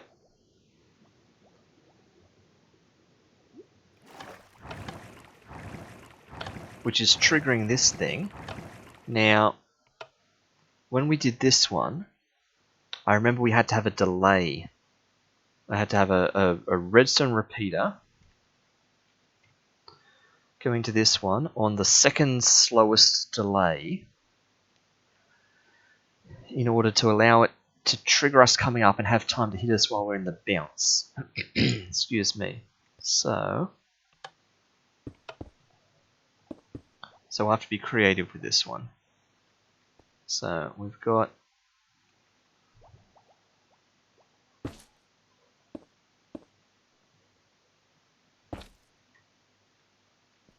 this one coming around here this time. So it's this lamp here that's giving us the signal. So we might just have to clear out a bunch of this area just to see what we're looking at. Okay, so there's the back of the piston. So for this one, we need the repeater running into the piston on the second slowest time. We need the dust into there like that. Okay. That seems about right.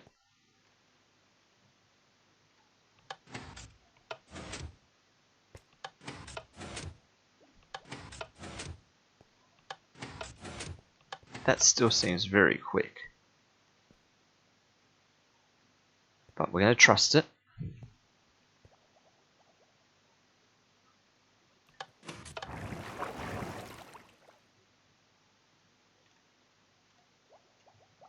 We shouldn't have trusted it. It sort of didn't work. Alright. It worked. Okay, it worked. Alright, let's let that happen again.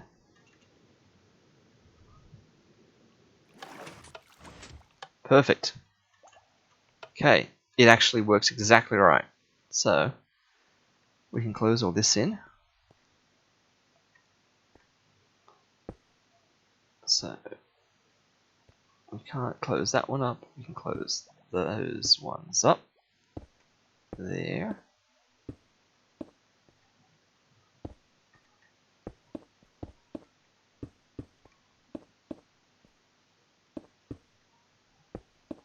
Okay.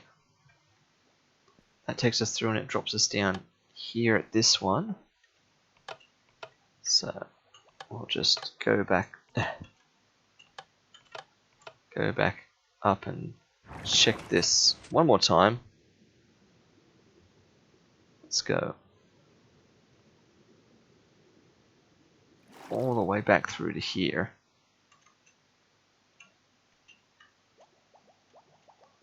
Back through to this one. Okay. So I'm on the ground.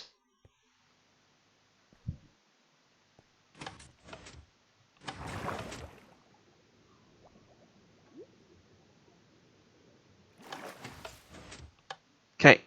Now this one's going to fire me. So this is a regular one that we've done before. Put that one there, replace that.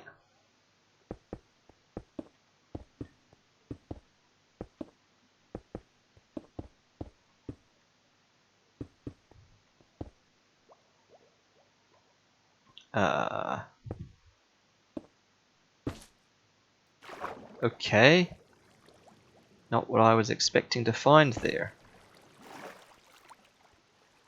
That has washed away redstone. That is fine. There's the piston.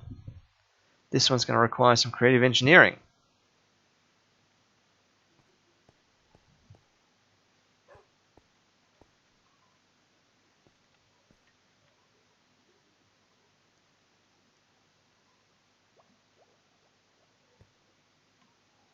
Target block.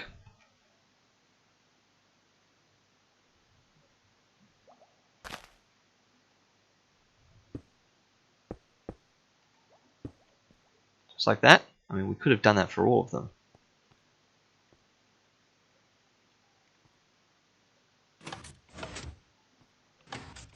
Yep, that works. Yeah, so we could have done that for all of them, but we didn't.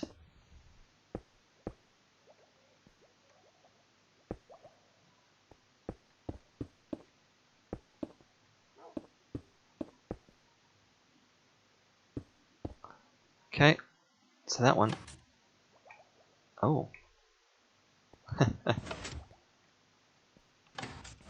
That one fires us out to here. And now it's just some sort of weird little water path. And we do the whole double pistony thing that we had done back before. So let's think through what we are trying to do. We're trying to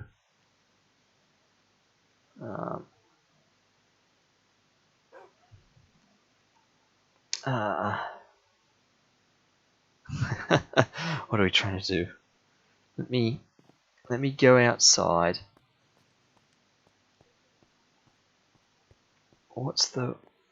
It's daytime.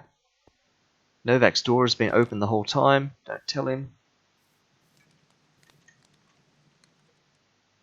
We don't need this here anymore to be marking off anything. Awkwardly, one shroom light right there. Didn't think that was going to be possible. Doesn't need to be. There we go. So we're hiding inside that hill. Alright, so let's just go and examine this one more time.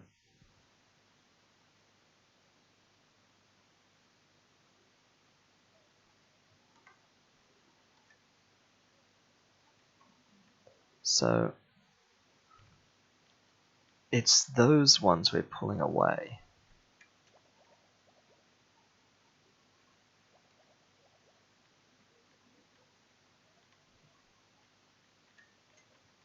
So if I go, just hop inside here.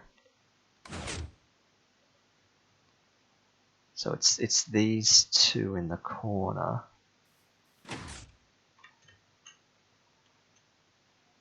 Right.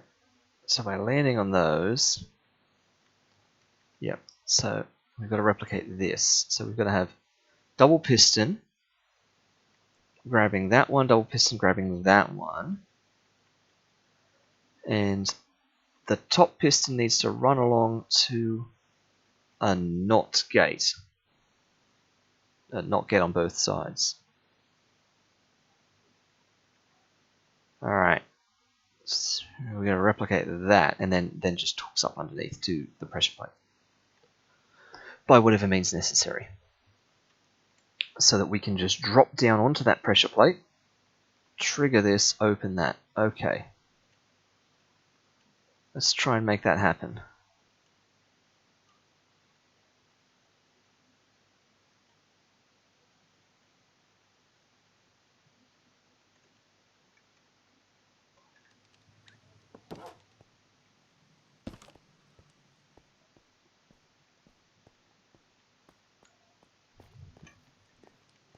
Yep.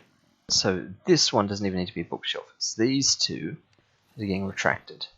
So it's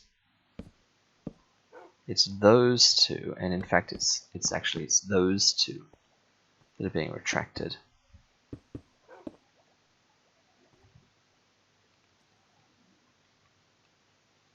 So let's make ourselves a bunch of room here.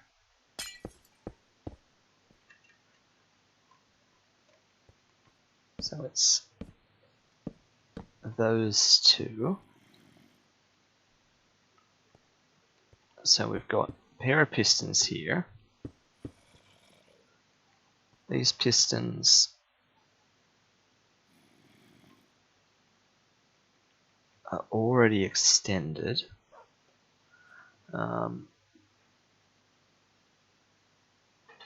So we had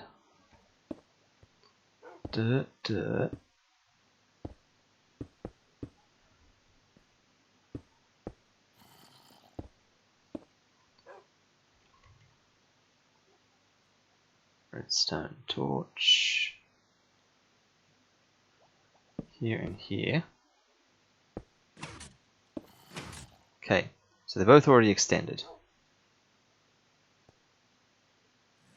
So what we need is a pressure plate right here.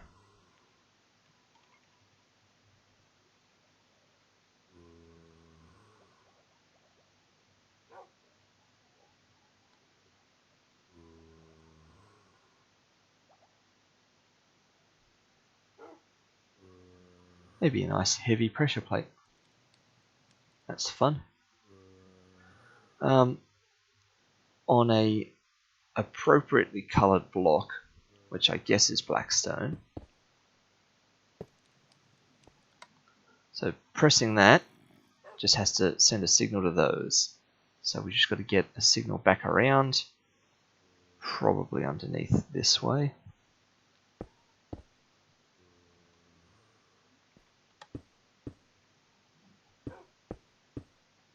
Oops.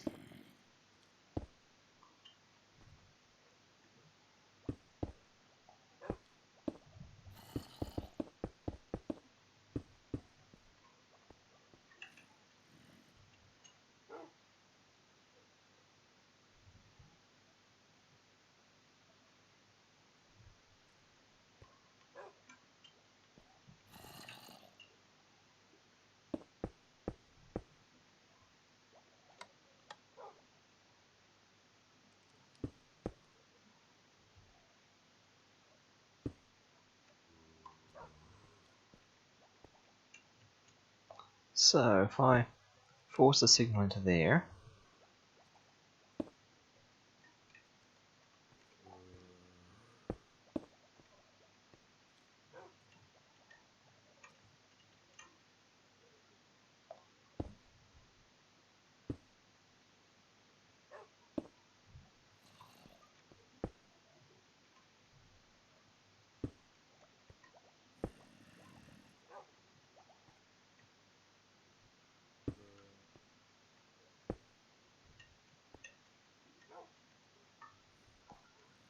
alright, does that do it? Can't remember. How do I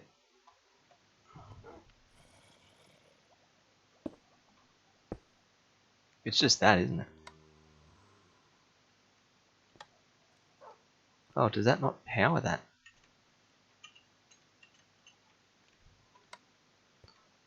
Have I gone too fancy by using that sort of pressure plate?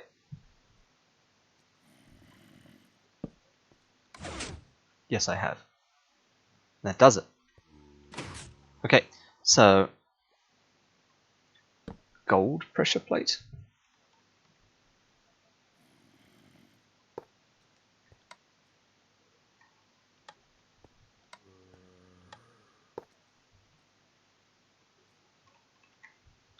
Guess it's got to be one of the wooden ones. Polished blackstone, actually. There we go. Alright. So, don't need any of that.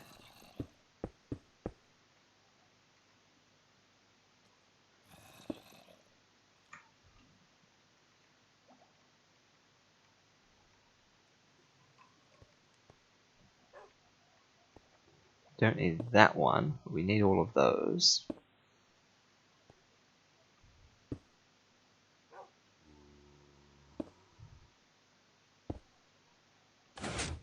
Oh, standing on the pressure plate. Do.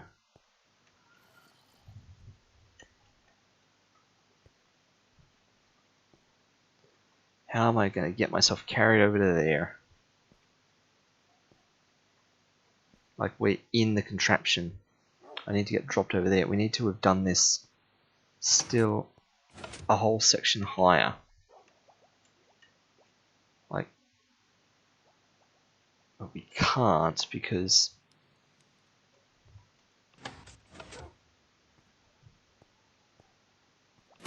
Well, what we do is we have this drop into water for this last bit. So we want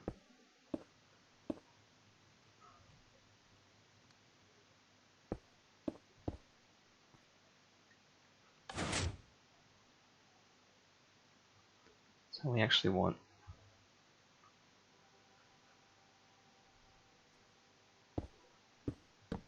these two to be bookshelves.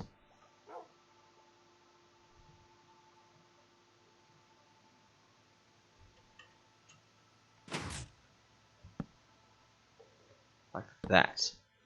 So that when we land in there,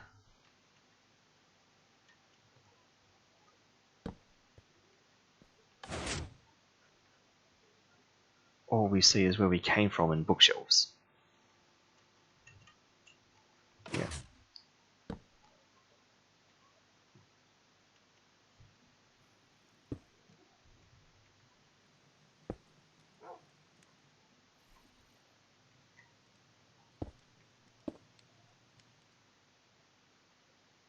Alright.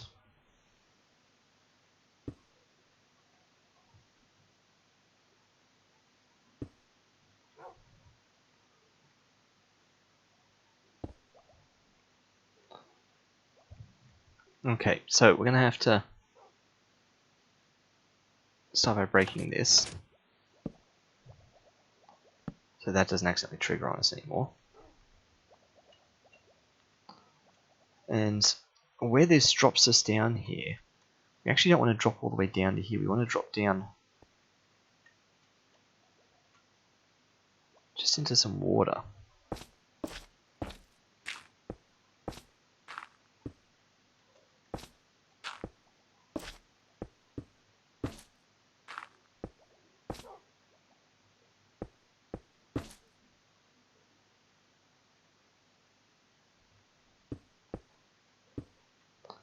Take us right down into there. So we can leave all this sort of stuff here. We're just going to bury it, basically. In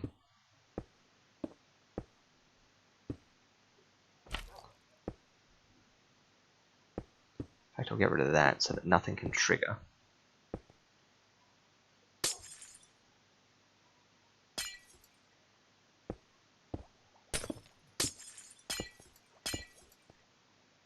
Alright, so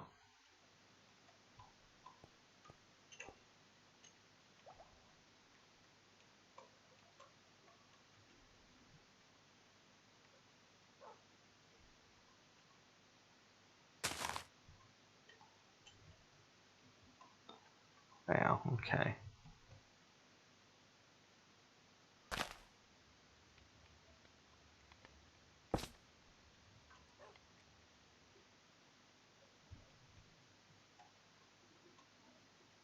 Alright.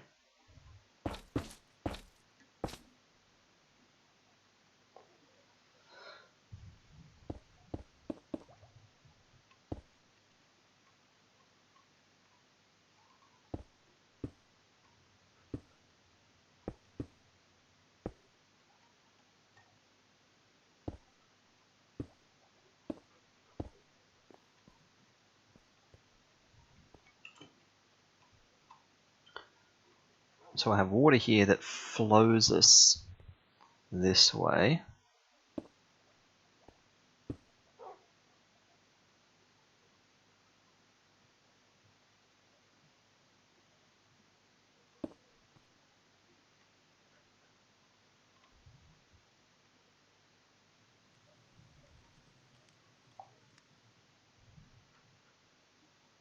the sign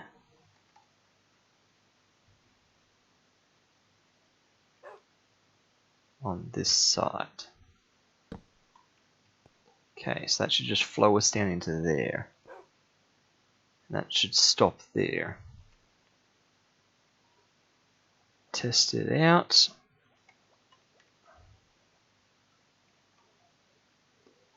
Before we test it out, we should fix all the walls up. So this would be a layer of gilded.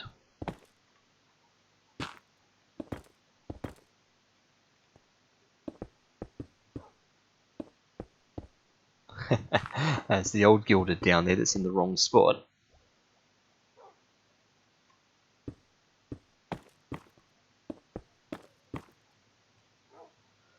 I mean, we could put ice down here for us to just slide along anyway.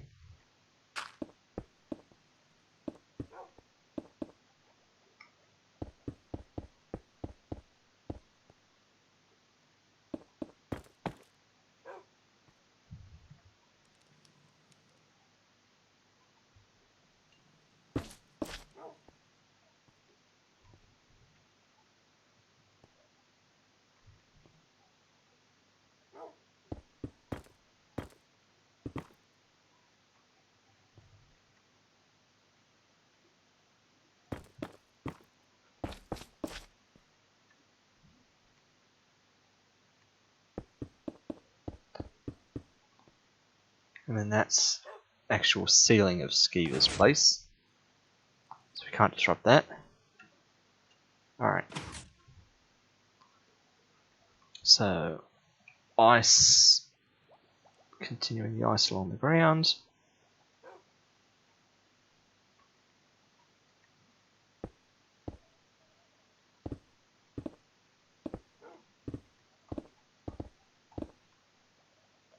That's what the sign's attached to.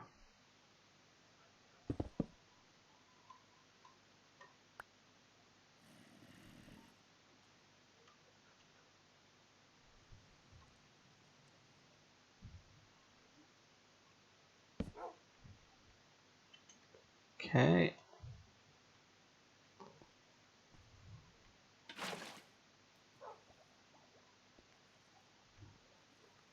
I need that to flow down there. So,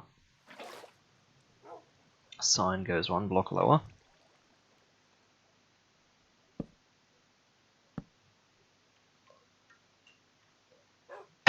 Excuse.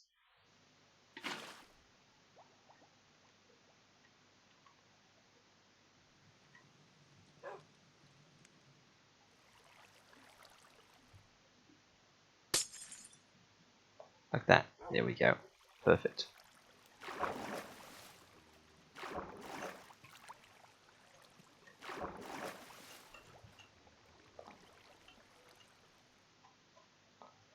Okay. That might be done. Let me take the chance to drop down here a bit. Test it out.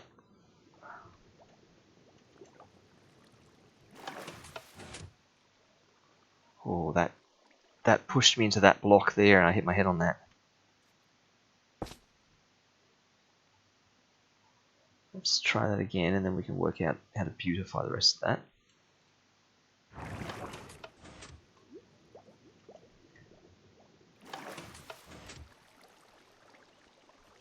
So I did smack into those blocks. You really grind to a halt there. I'm not sure if that ice is really helping. Ta-da!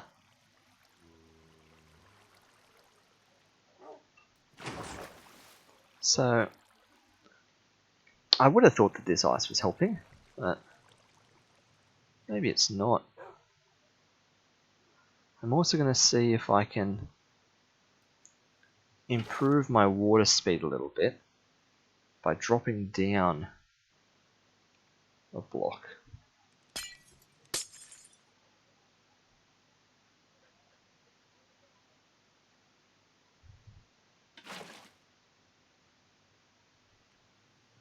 That will let us pick up a tiny bit more speed. Just going to do that one block earlier.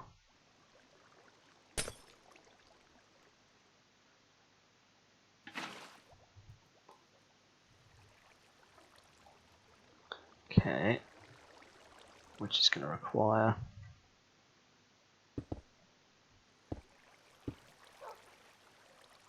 another little bit of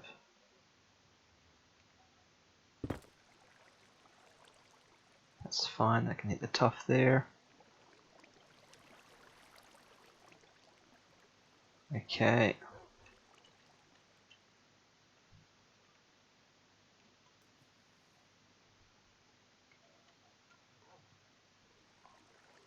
So, beautifying this. That's okay. Actually, it should be the gilded stuff. That needs to have another grass block there.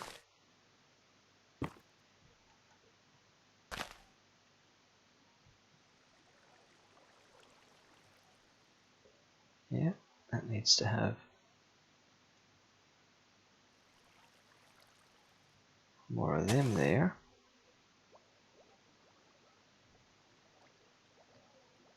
Be another one of them. Okay.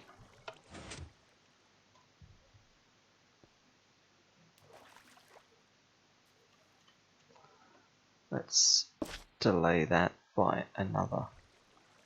So we've got 2, then 2. If we can.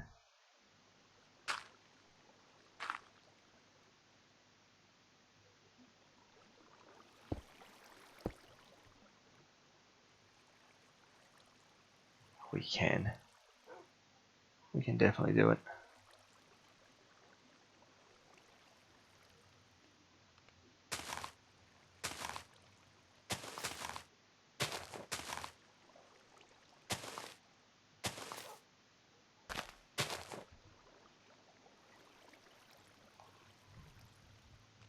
It's super close to the surface, but that's just what it is.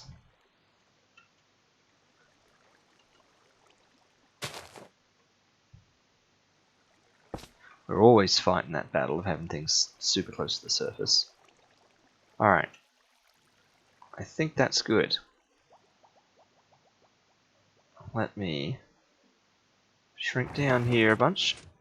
Okay. Ride that. We ride this through.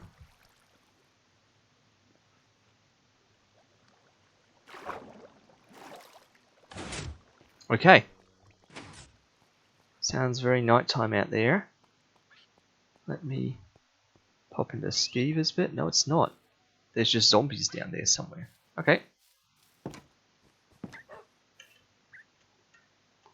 Alright, literally the only thing left, apart from writing the whole thing ourselves now, is to do something about this insane box that's been left here. And also to notice the time. We have been going just over 4 hours, but we are basically job done. Oh, and destroy the bed and destroy all of our practice stuff over near spawn. I'm wondering what we could possibly encase this in.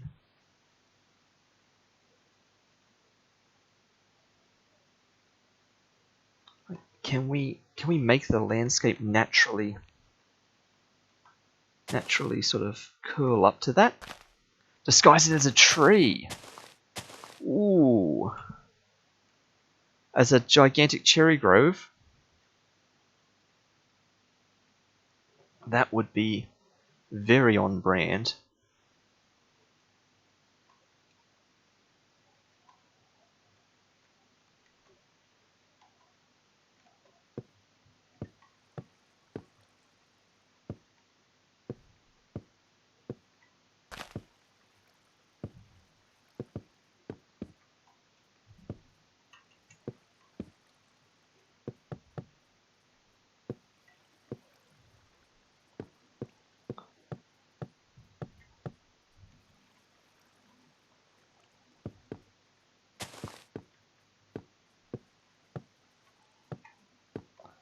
Okay.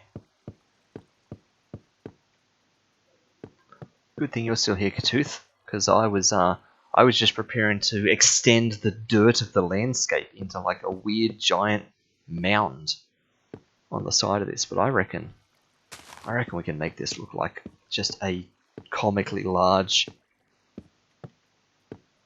cherry blossom tree.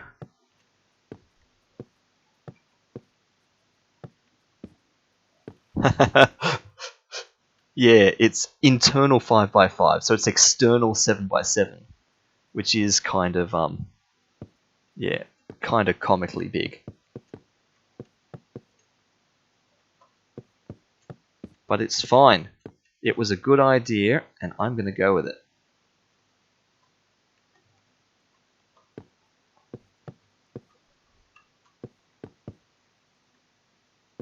Does the internal need corners? Oh, you're right, so I could taper it. You're right, I could.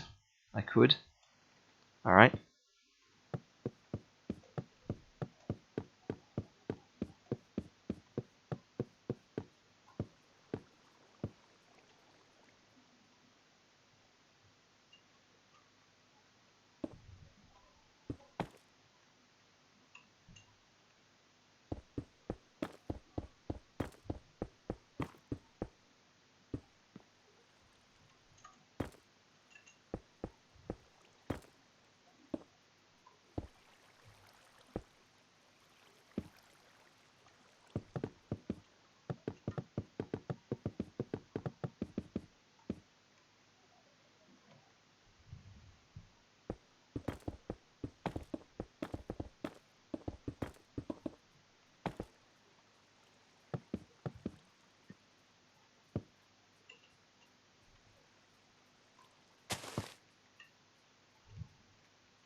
Alright, up and up and up and up. Whoop.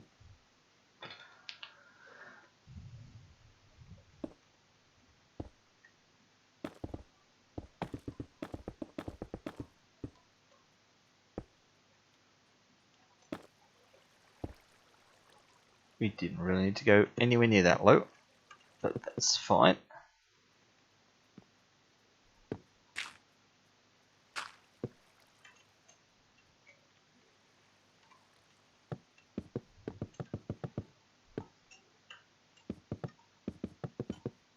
Okay.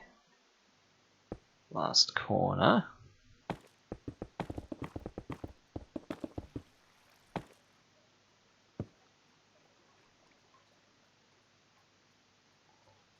That's fine, that'll just grow back.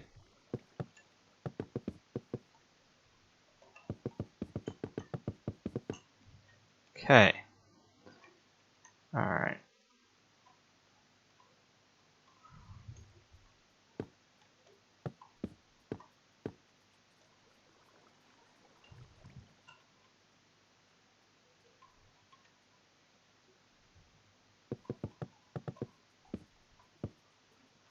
So now we only need 3x3 on these sides.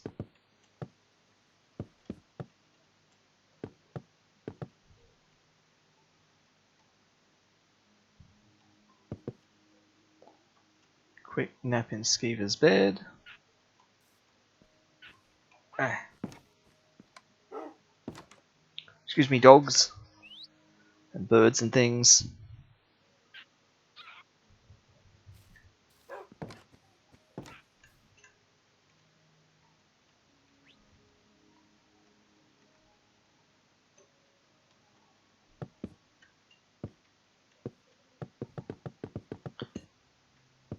I feel like that's the fastest.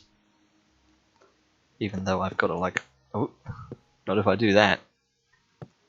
Even though I've got to like, yeah, fly up and down a bunch. Seems like that's faster.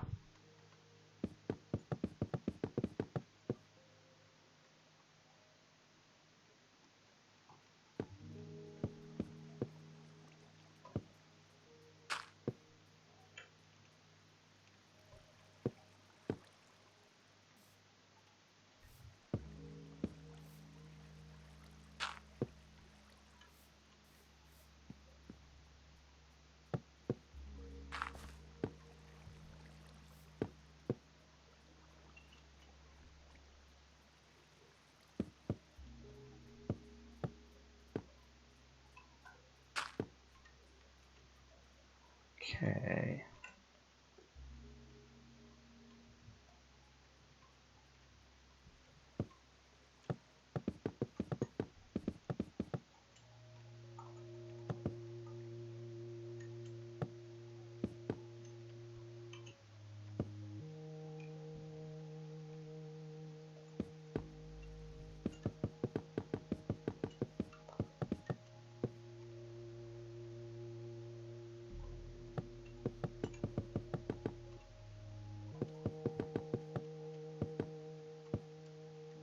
Alright.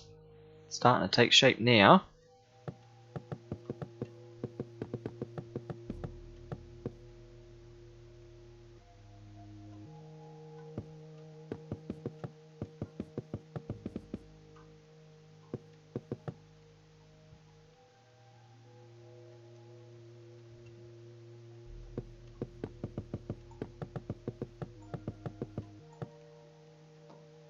Three to go on this side, and then we just have to work out how to sort of get leaves onto the top somehow.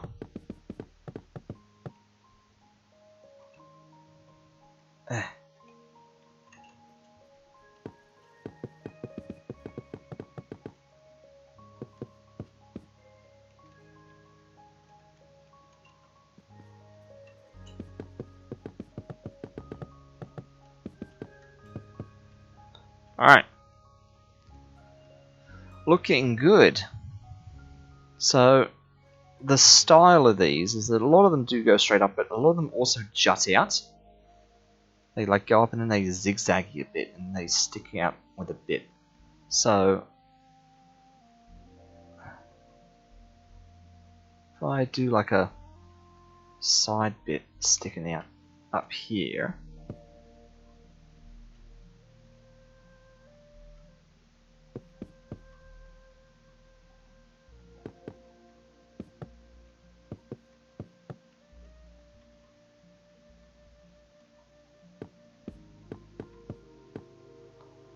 a 3 wide bit coming out.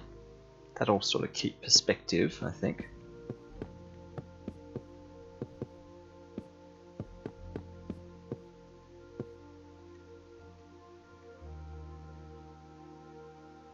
Another 2 layers out.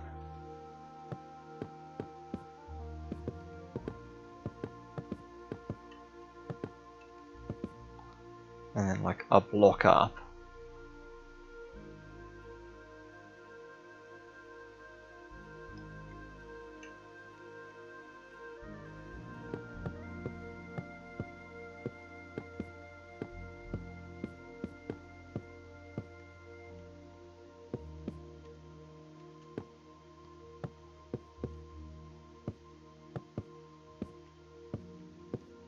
So that's like sort of simulating that sort of branch thing.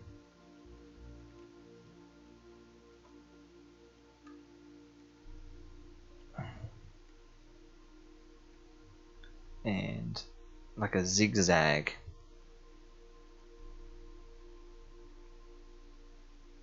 Cross up, that sort of thing.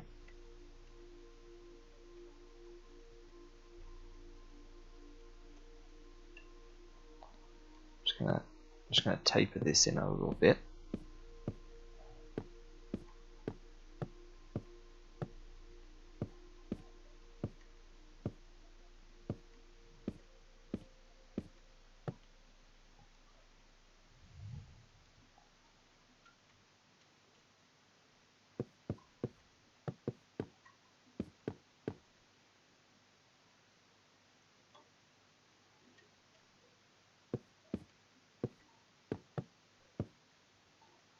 This is going to be surrounded by leaves, so you're not going to see this anyway. But so this is from that height. So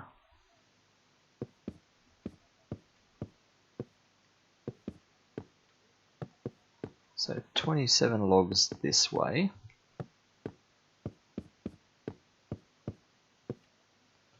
Then 27 up this way.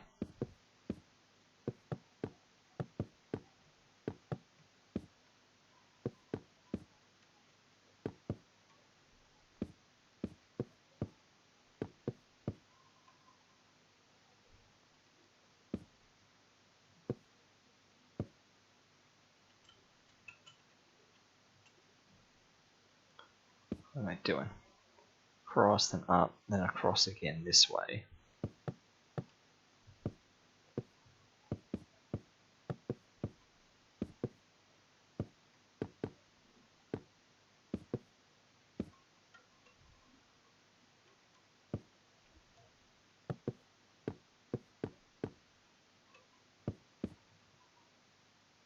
And maybe one more up, because otherwise it looks too symmetrical.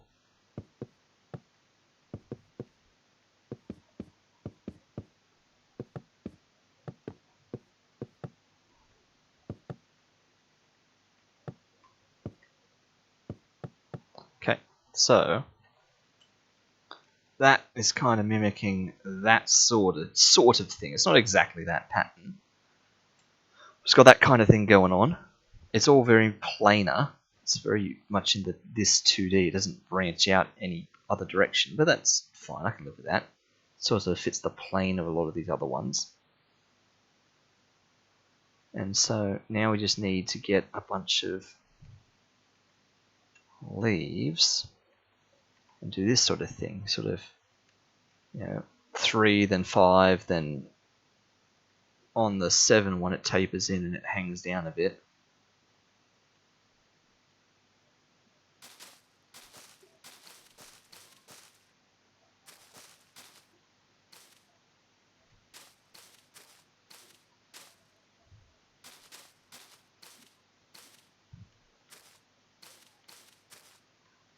So that's the 7 I believe we should be doing.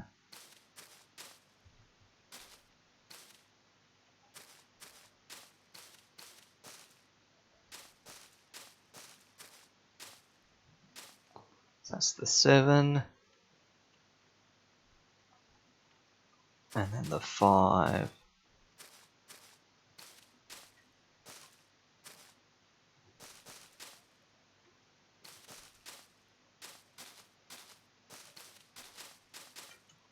And the 3.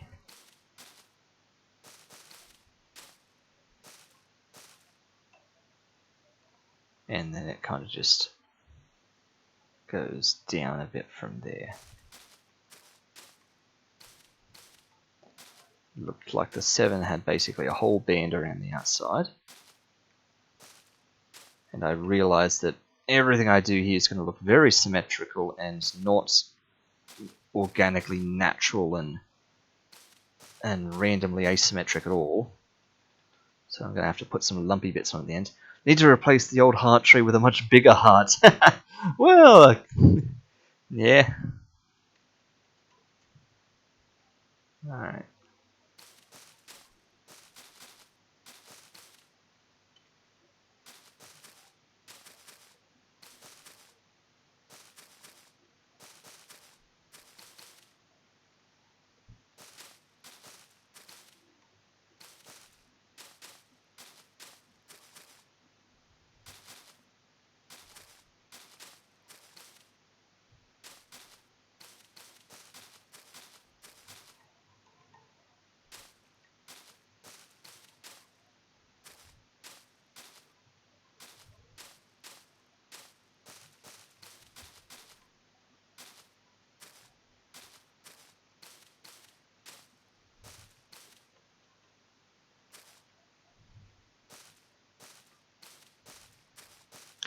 Alright, do the overhanging bit.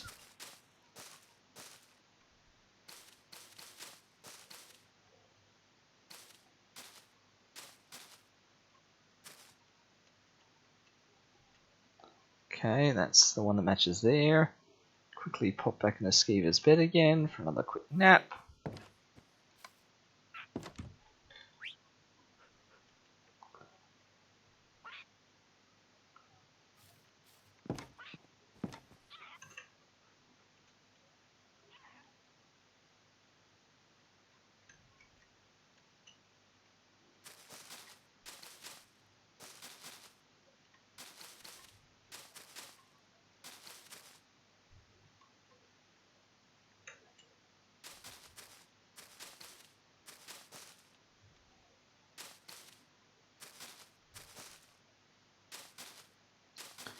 And yes, I realize I'm now going the other orientation around trees.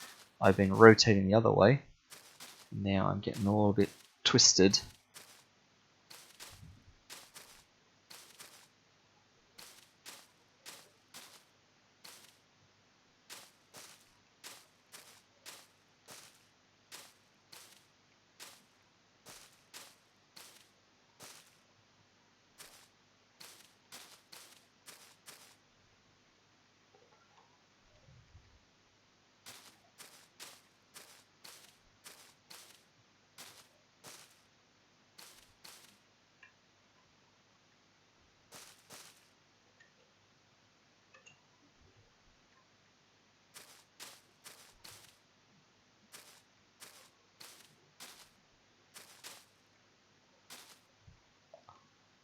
I realise that is identical to that one there. But, some time for some dangly bits.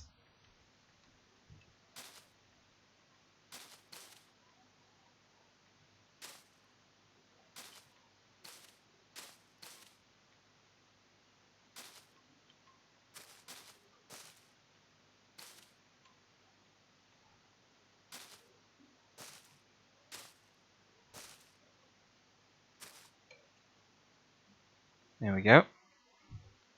Random kind of sort of drooping.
Okay.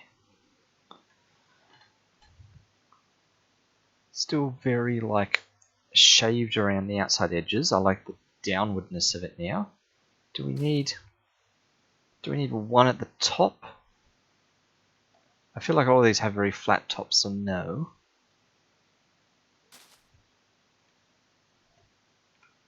I kind of feel like, every now and then it could do with a bit that juts out awkwardly.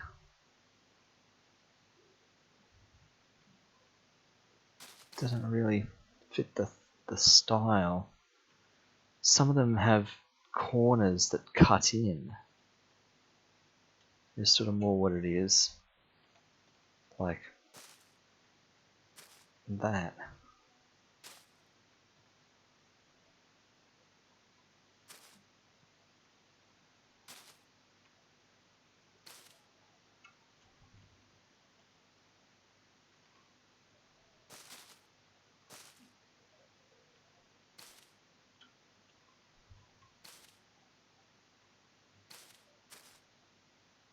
Weird sort of bumpy lump bits.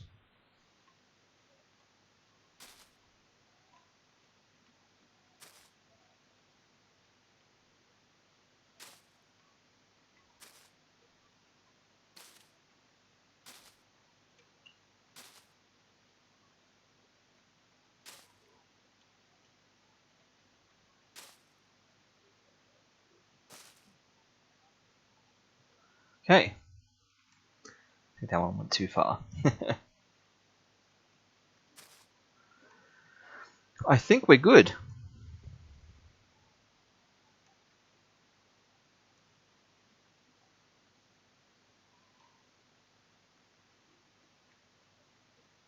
I think we're good.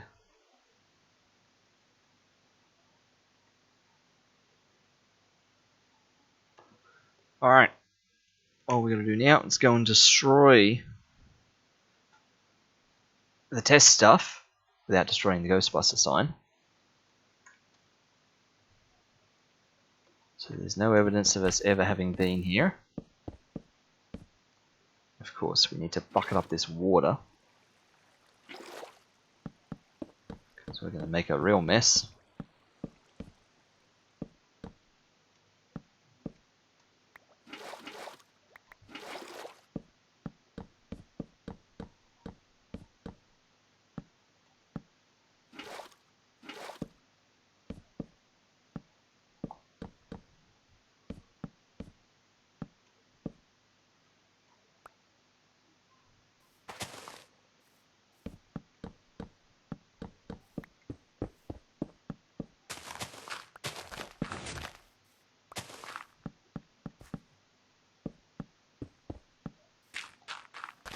Alright.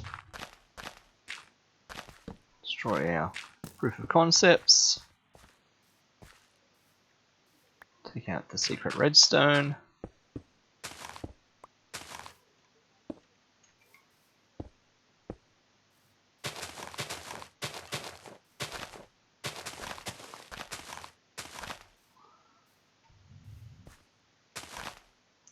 That's not really a problem in the land, but let's smooth it out anyway. Tripwire hook.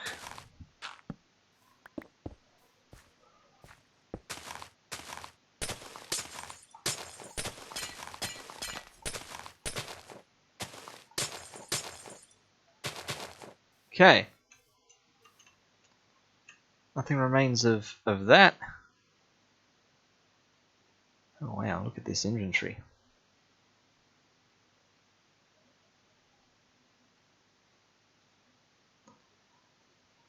Everything gets destroyed, and then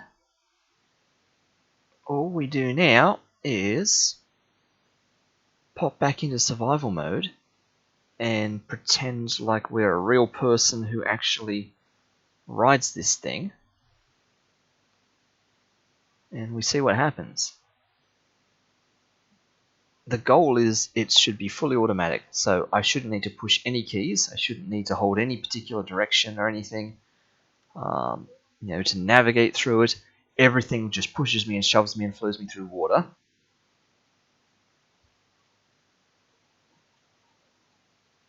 And then it's all done. So, now we're getting close to bedtime. Perhaps we let the sun go down and we sleep. It's hardly even noticeable. You don't immediately notice it, like when you're going over the bridge, if anyone ever goes over the bridge. But that can be for another day. I think the tree needs way more leaves. You're possibly right. I mean, it's got nowhere near enough leaves compared to the heart one. Yeah, some of these do have a lot more leaves going down by comparison. It really is just like little tufts on the top. I'm trying to fly and I can't. I'm trying to work out why I can't fly. Yeah, from ground, it really sort of, you can't see anywhere near that kind of detail that we were putting in. Probably needs more than 2 branches. You're probably right. I mean, most of it hides behind that heart tree, really. But yeah, you're just like, oh, gigantic tree. Nothing weird here. It's just a huge tree. Let's pick up that. Well, let's destroy that block of dirt that Enderman has left there. Let's chuck it somewhere over the edge. Whee! How's this chest going? The old anniversary cookies. Wonder if that still even works. Not that I'm hungry to test it. But alright. Let's go to sleep. That's closed. Let's confirm that Skeever's basement looks totally normal. So down in here, you would not suspect a thing. This just looks completely fine. So, Up we go. Have a nap.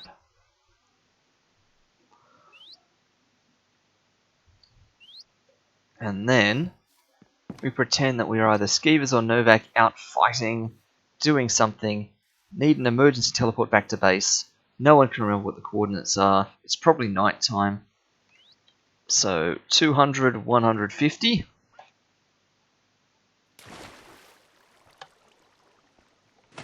And they're like, oh, what's all this? And we're going down and whoop, whoop. Every one of those takes half a heart, but I am healing back up. That's awkward. And now we're going up here. So this takes off like potentially like 3 hearts to do this. So you can't do this if you're nearly dead.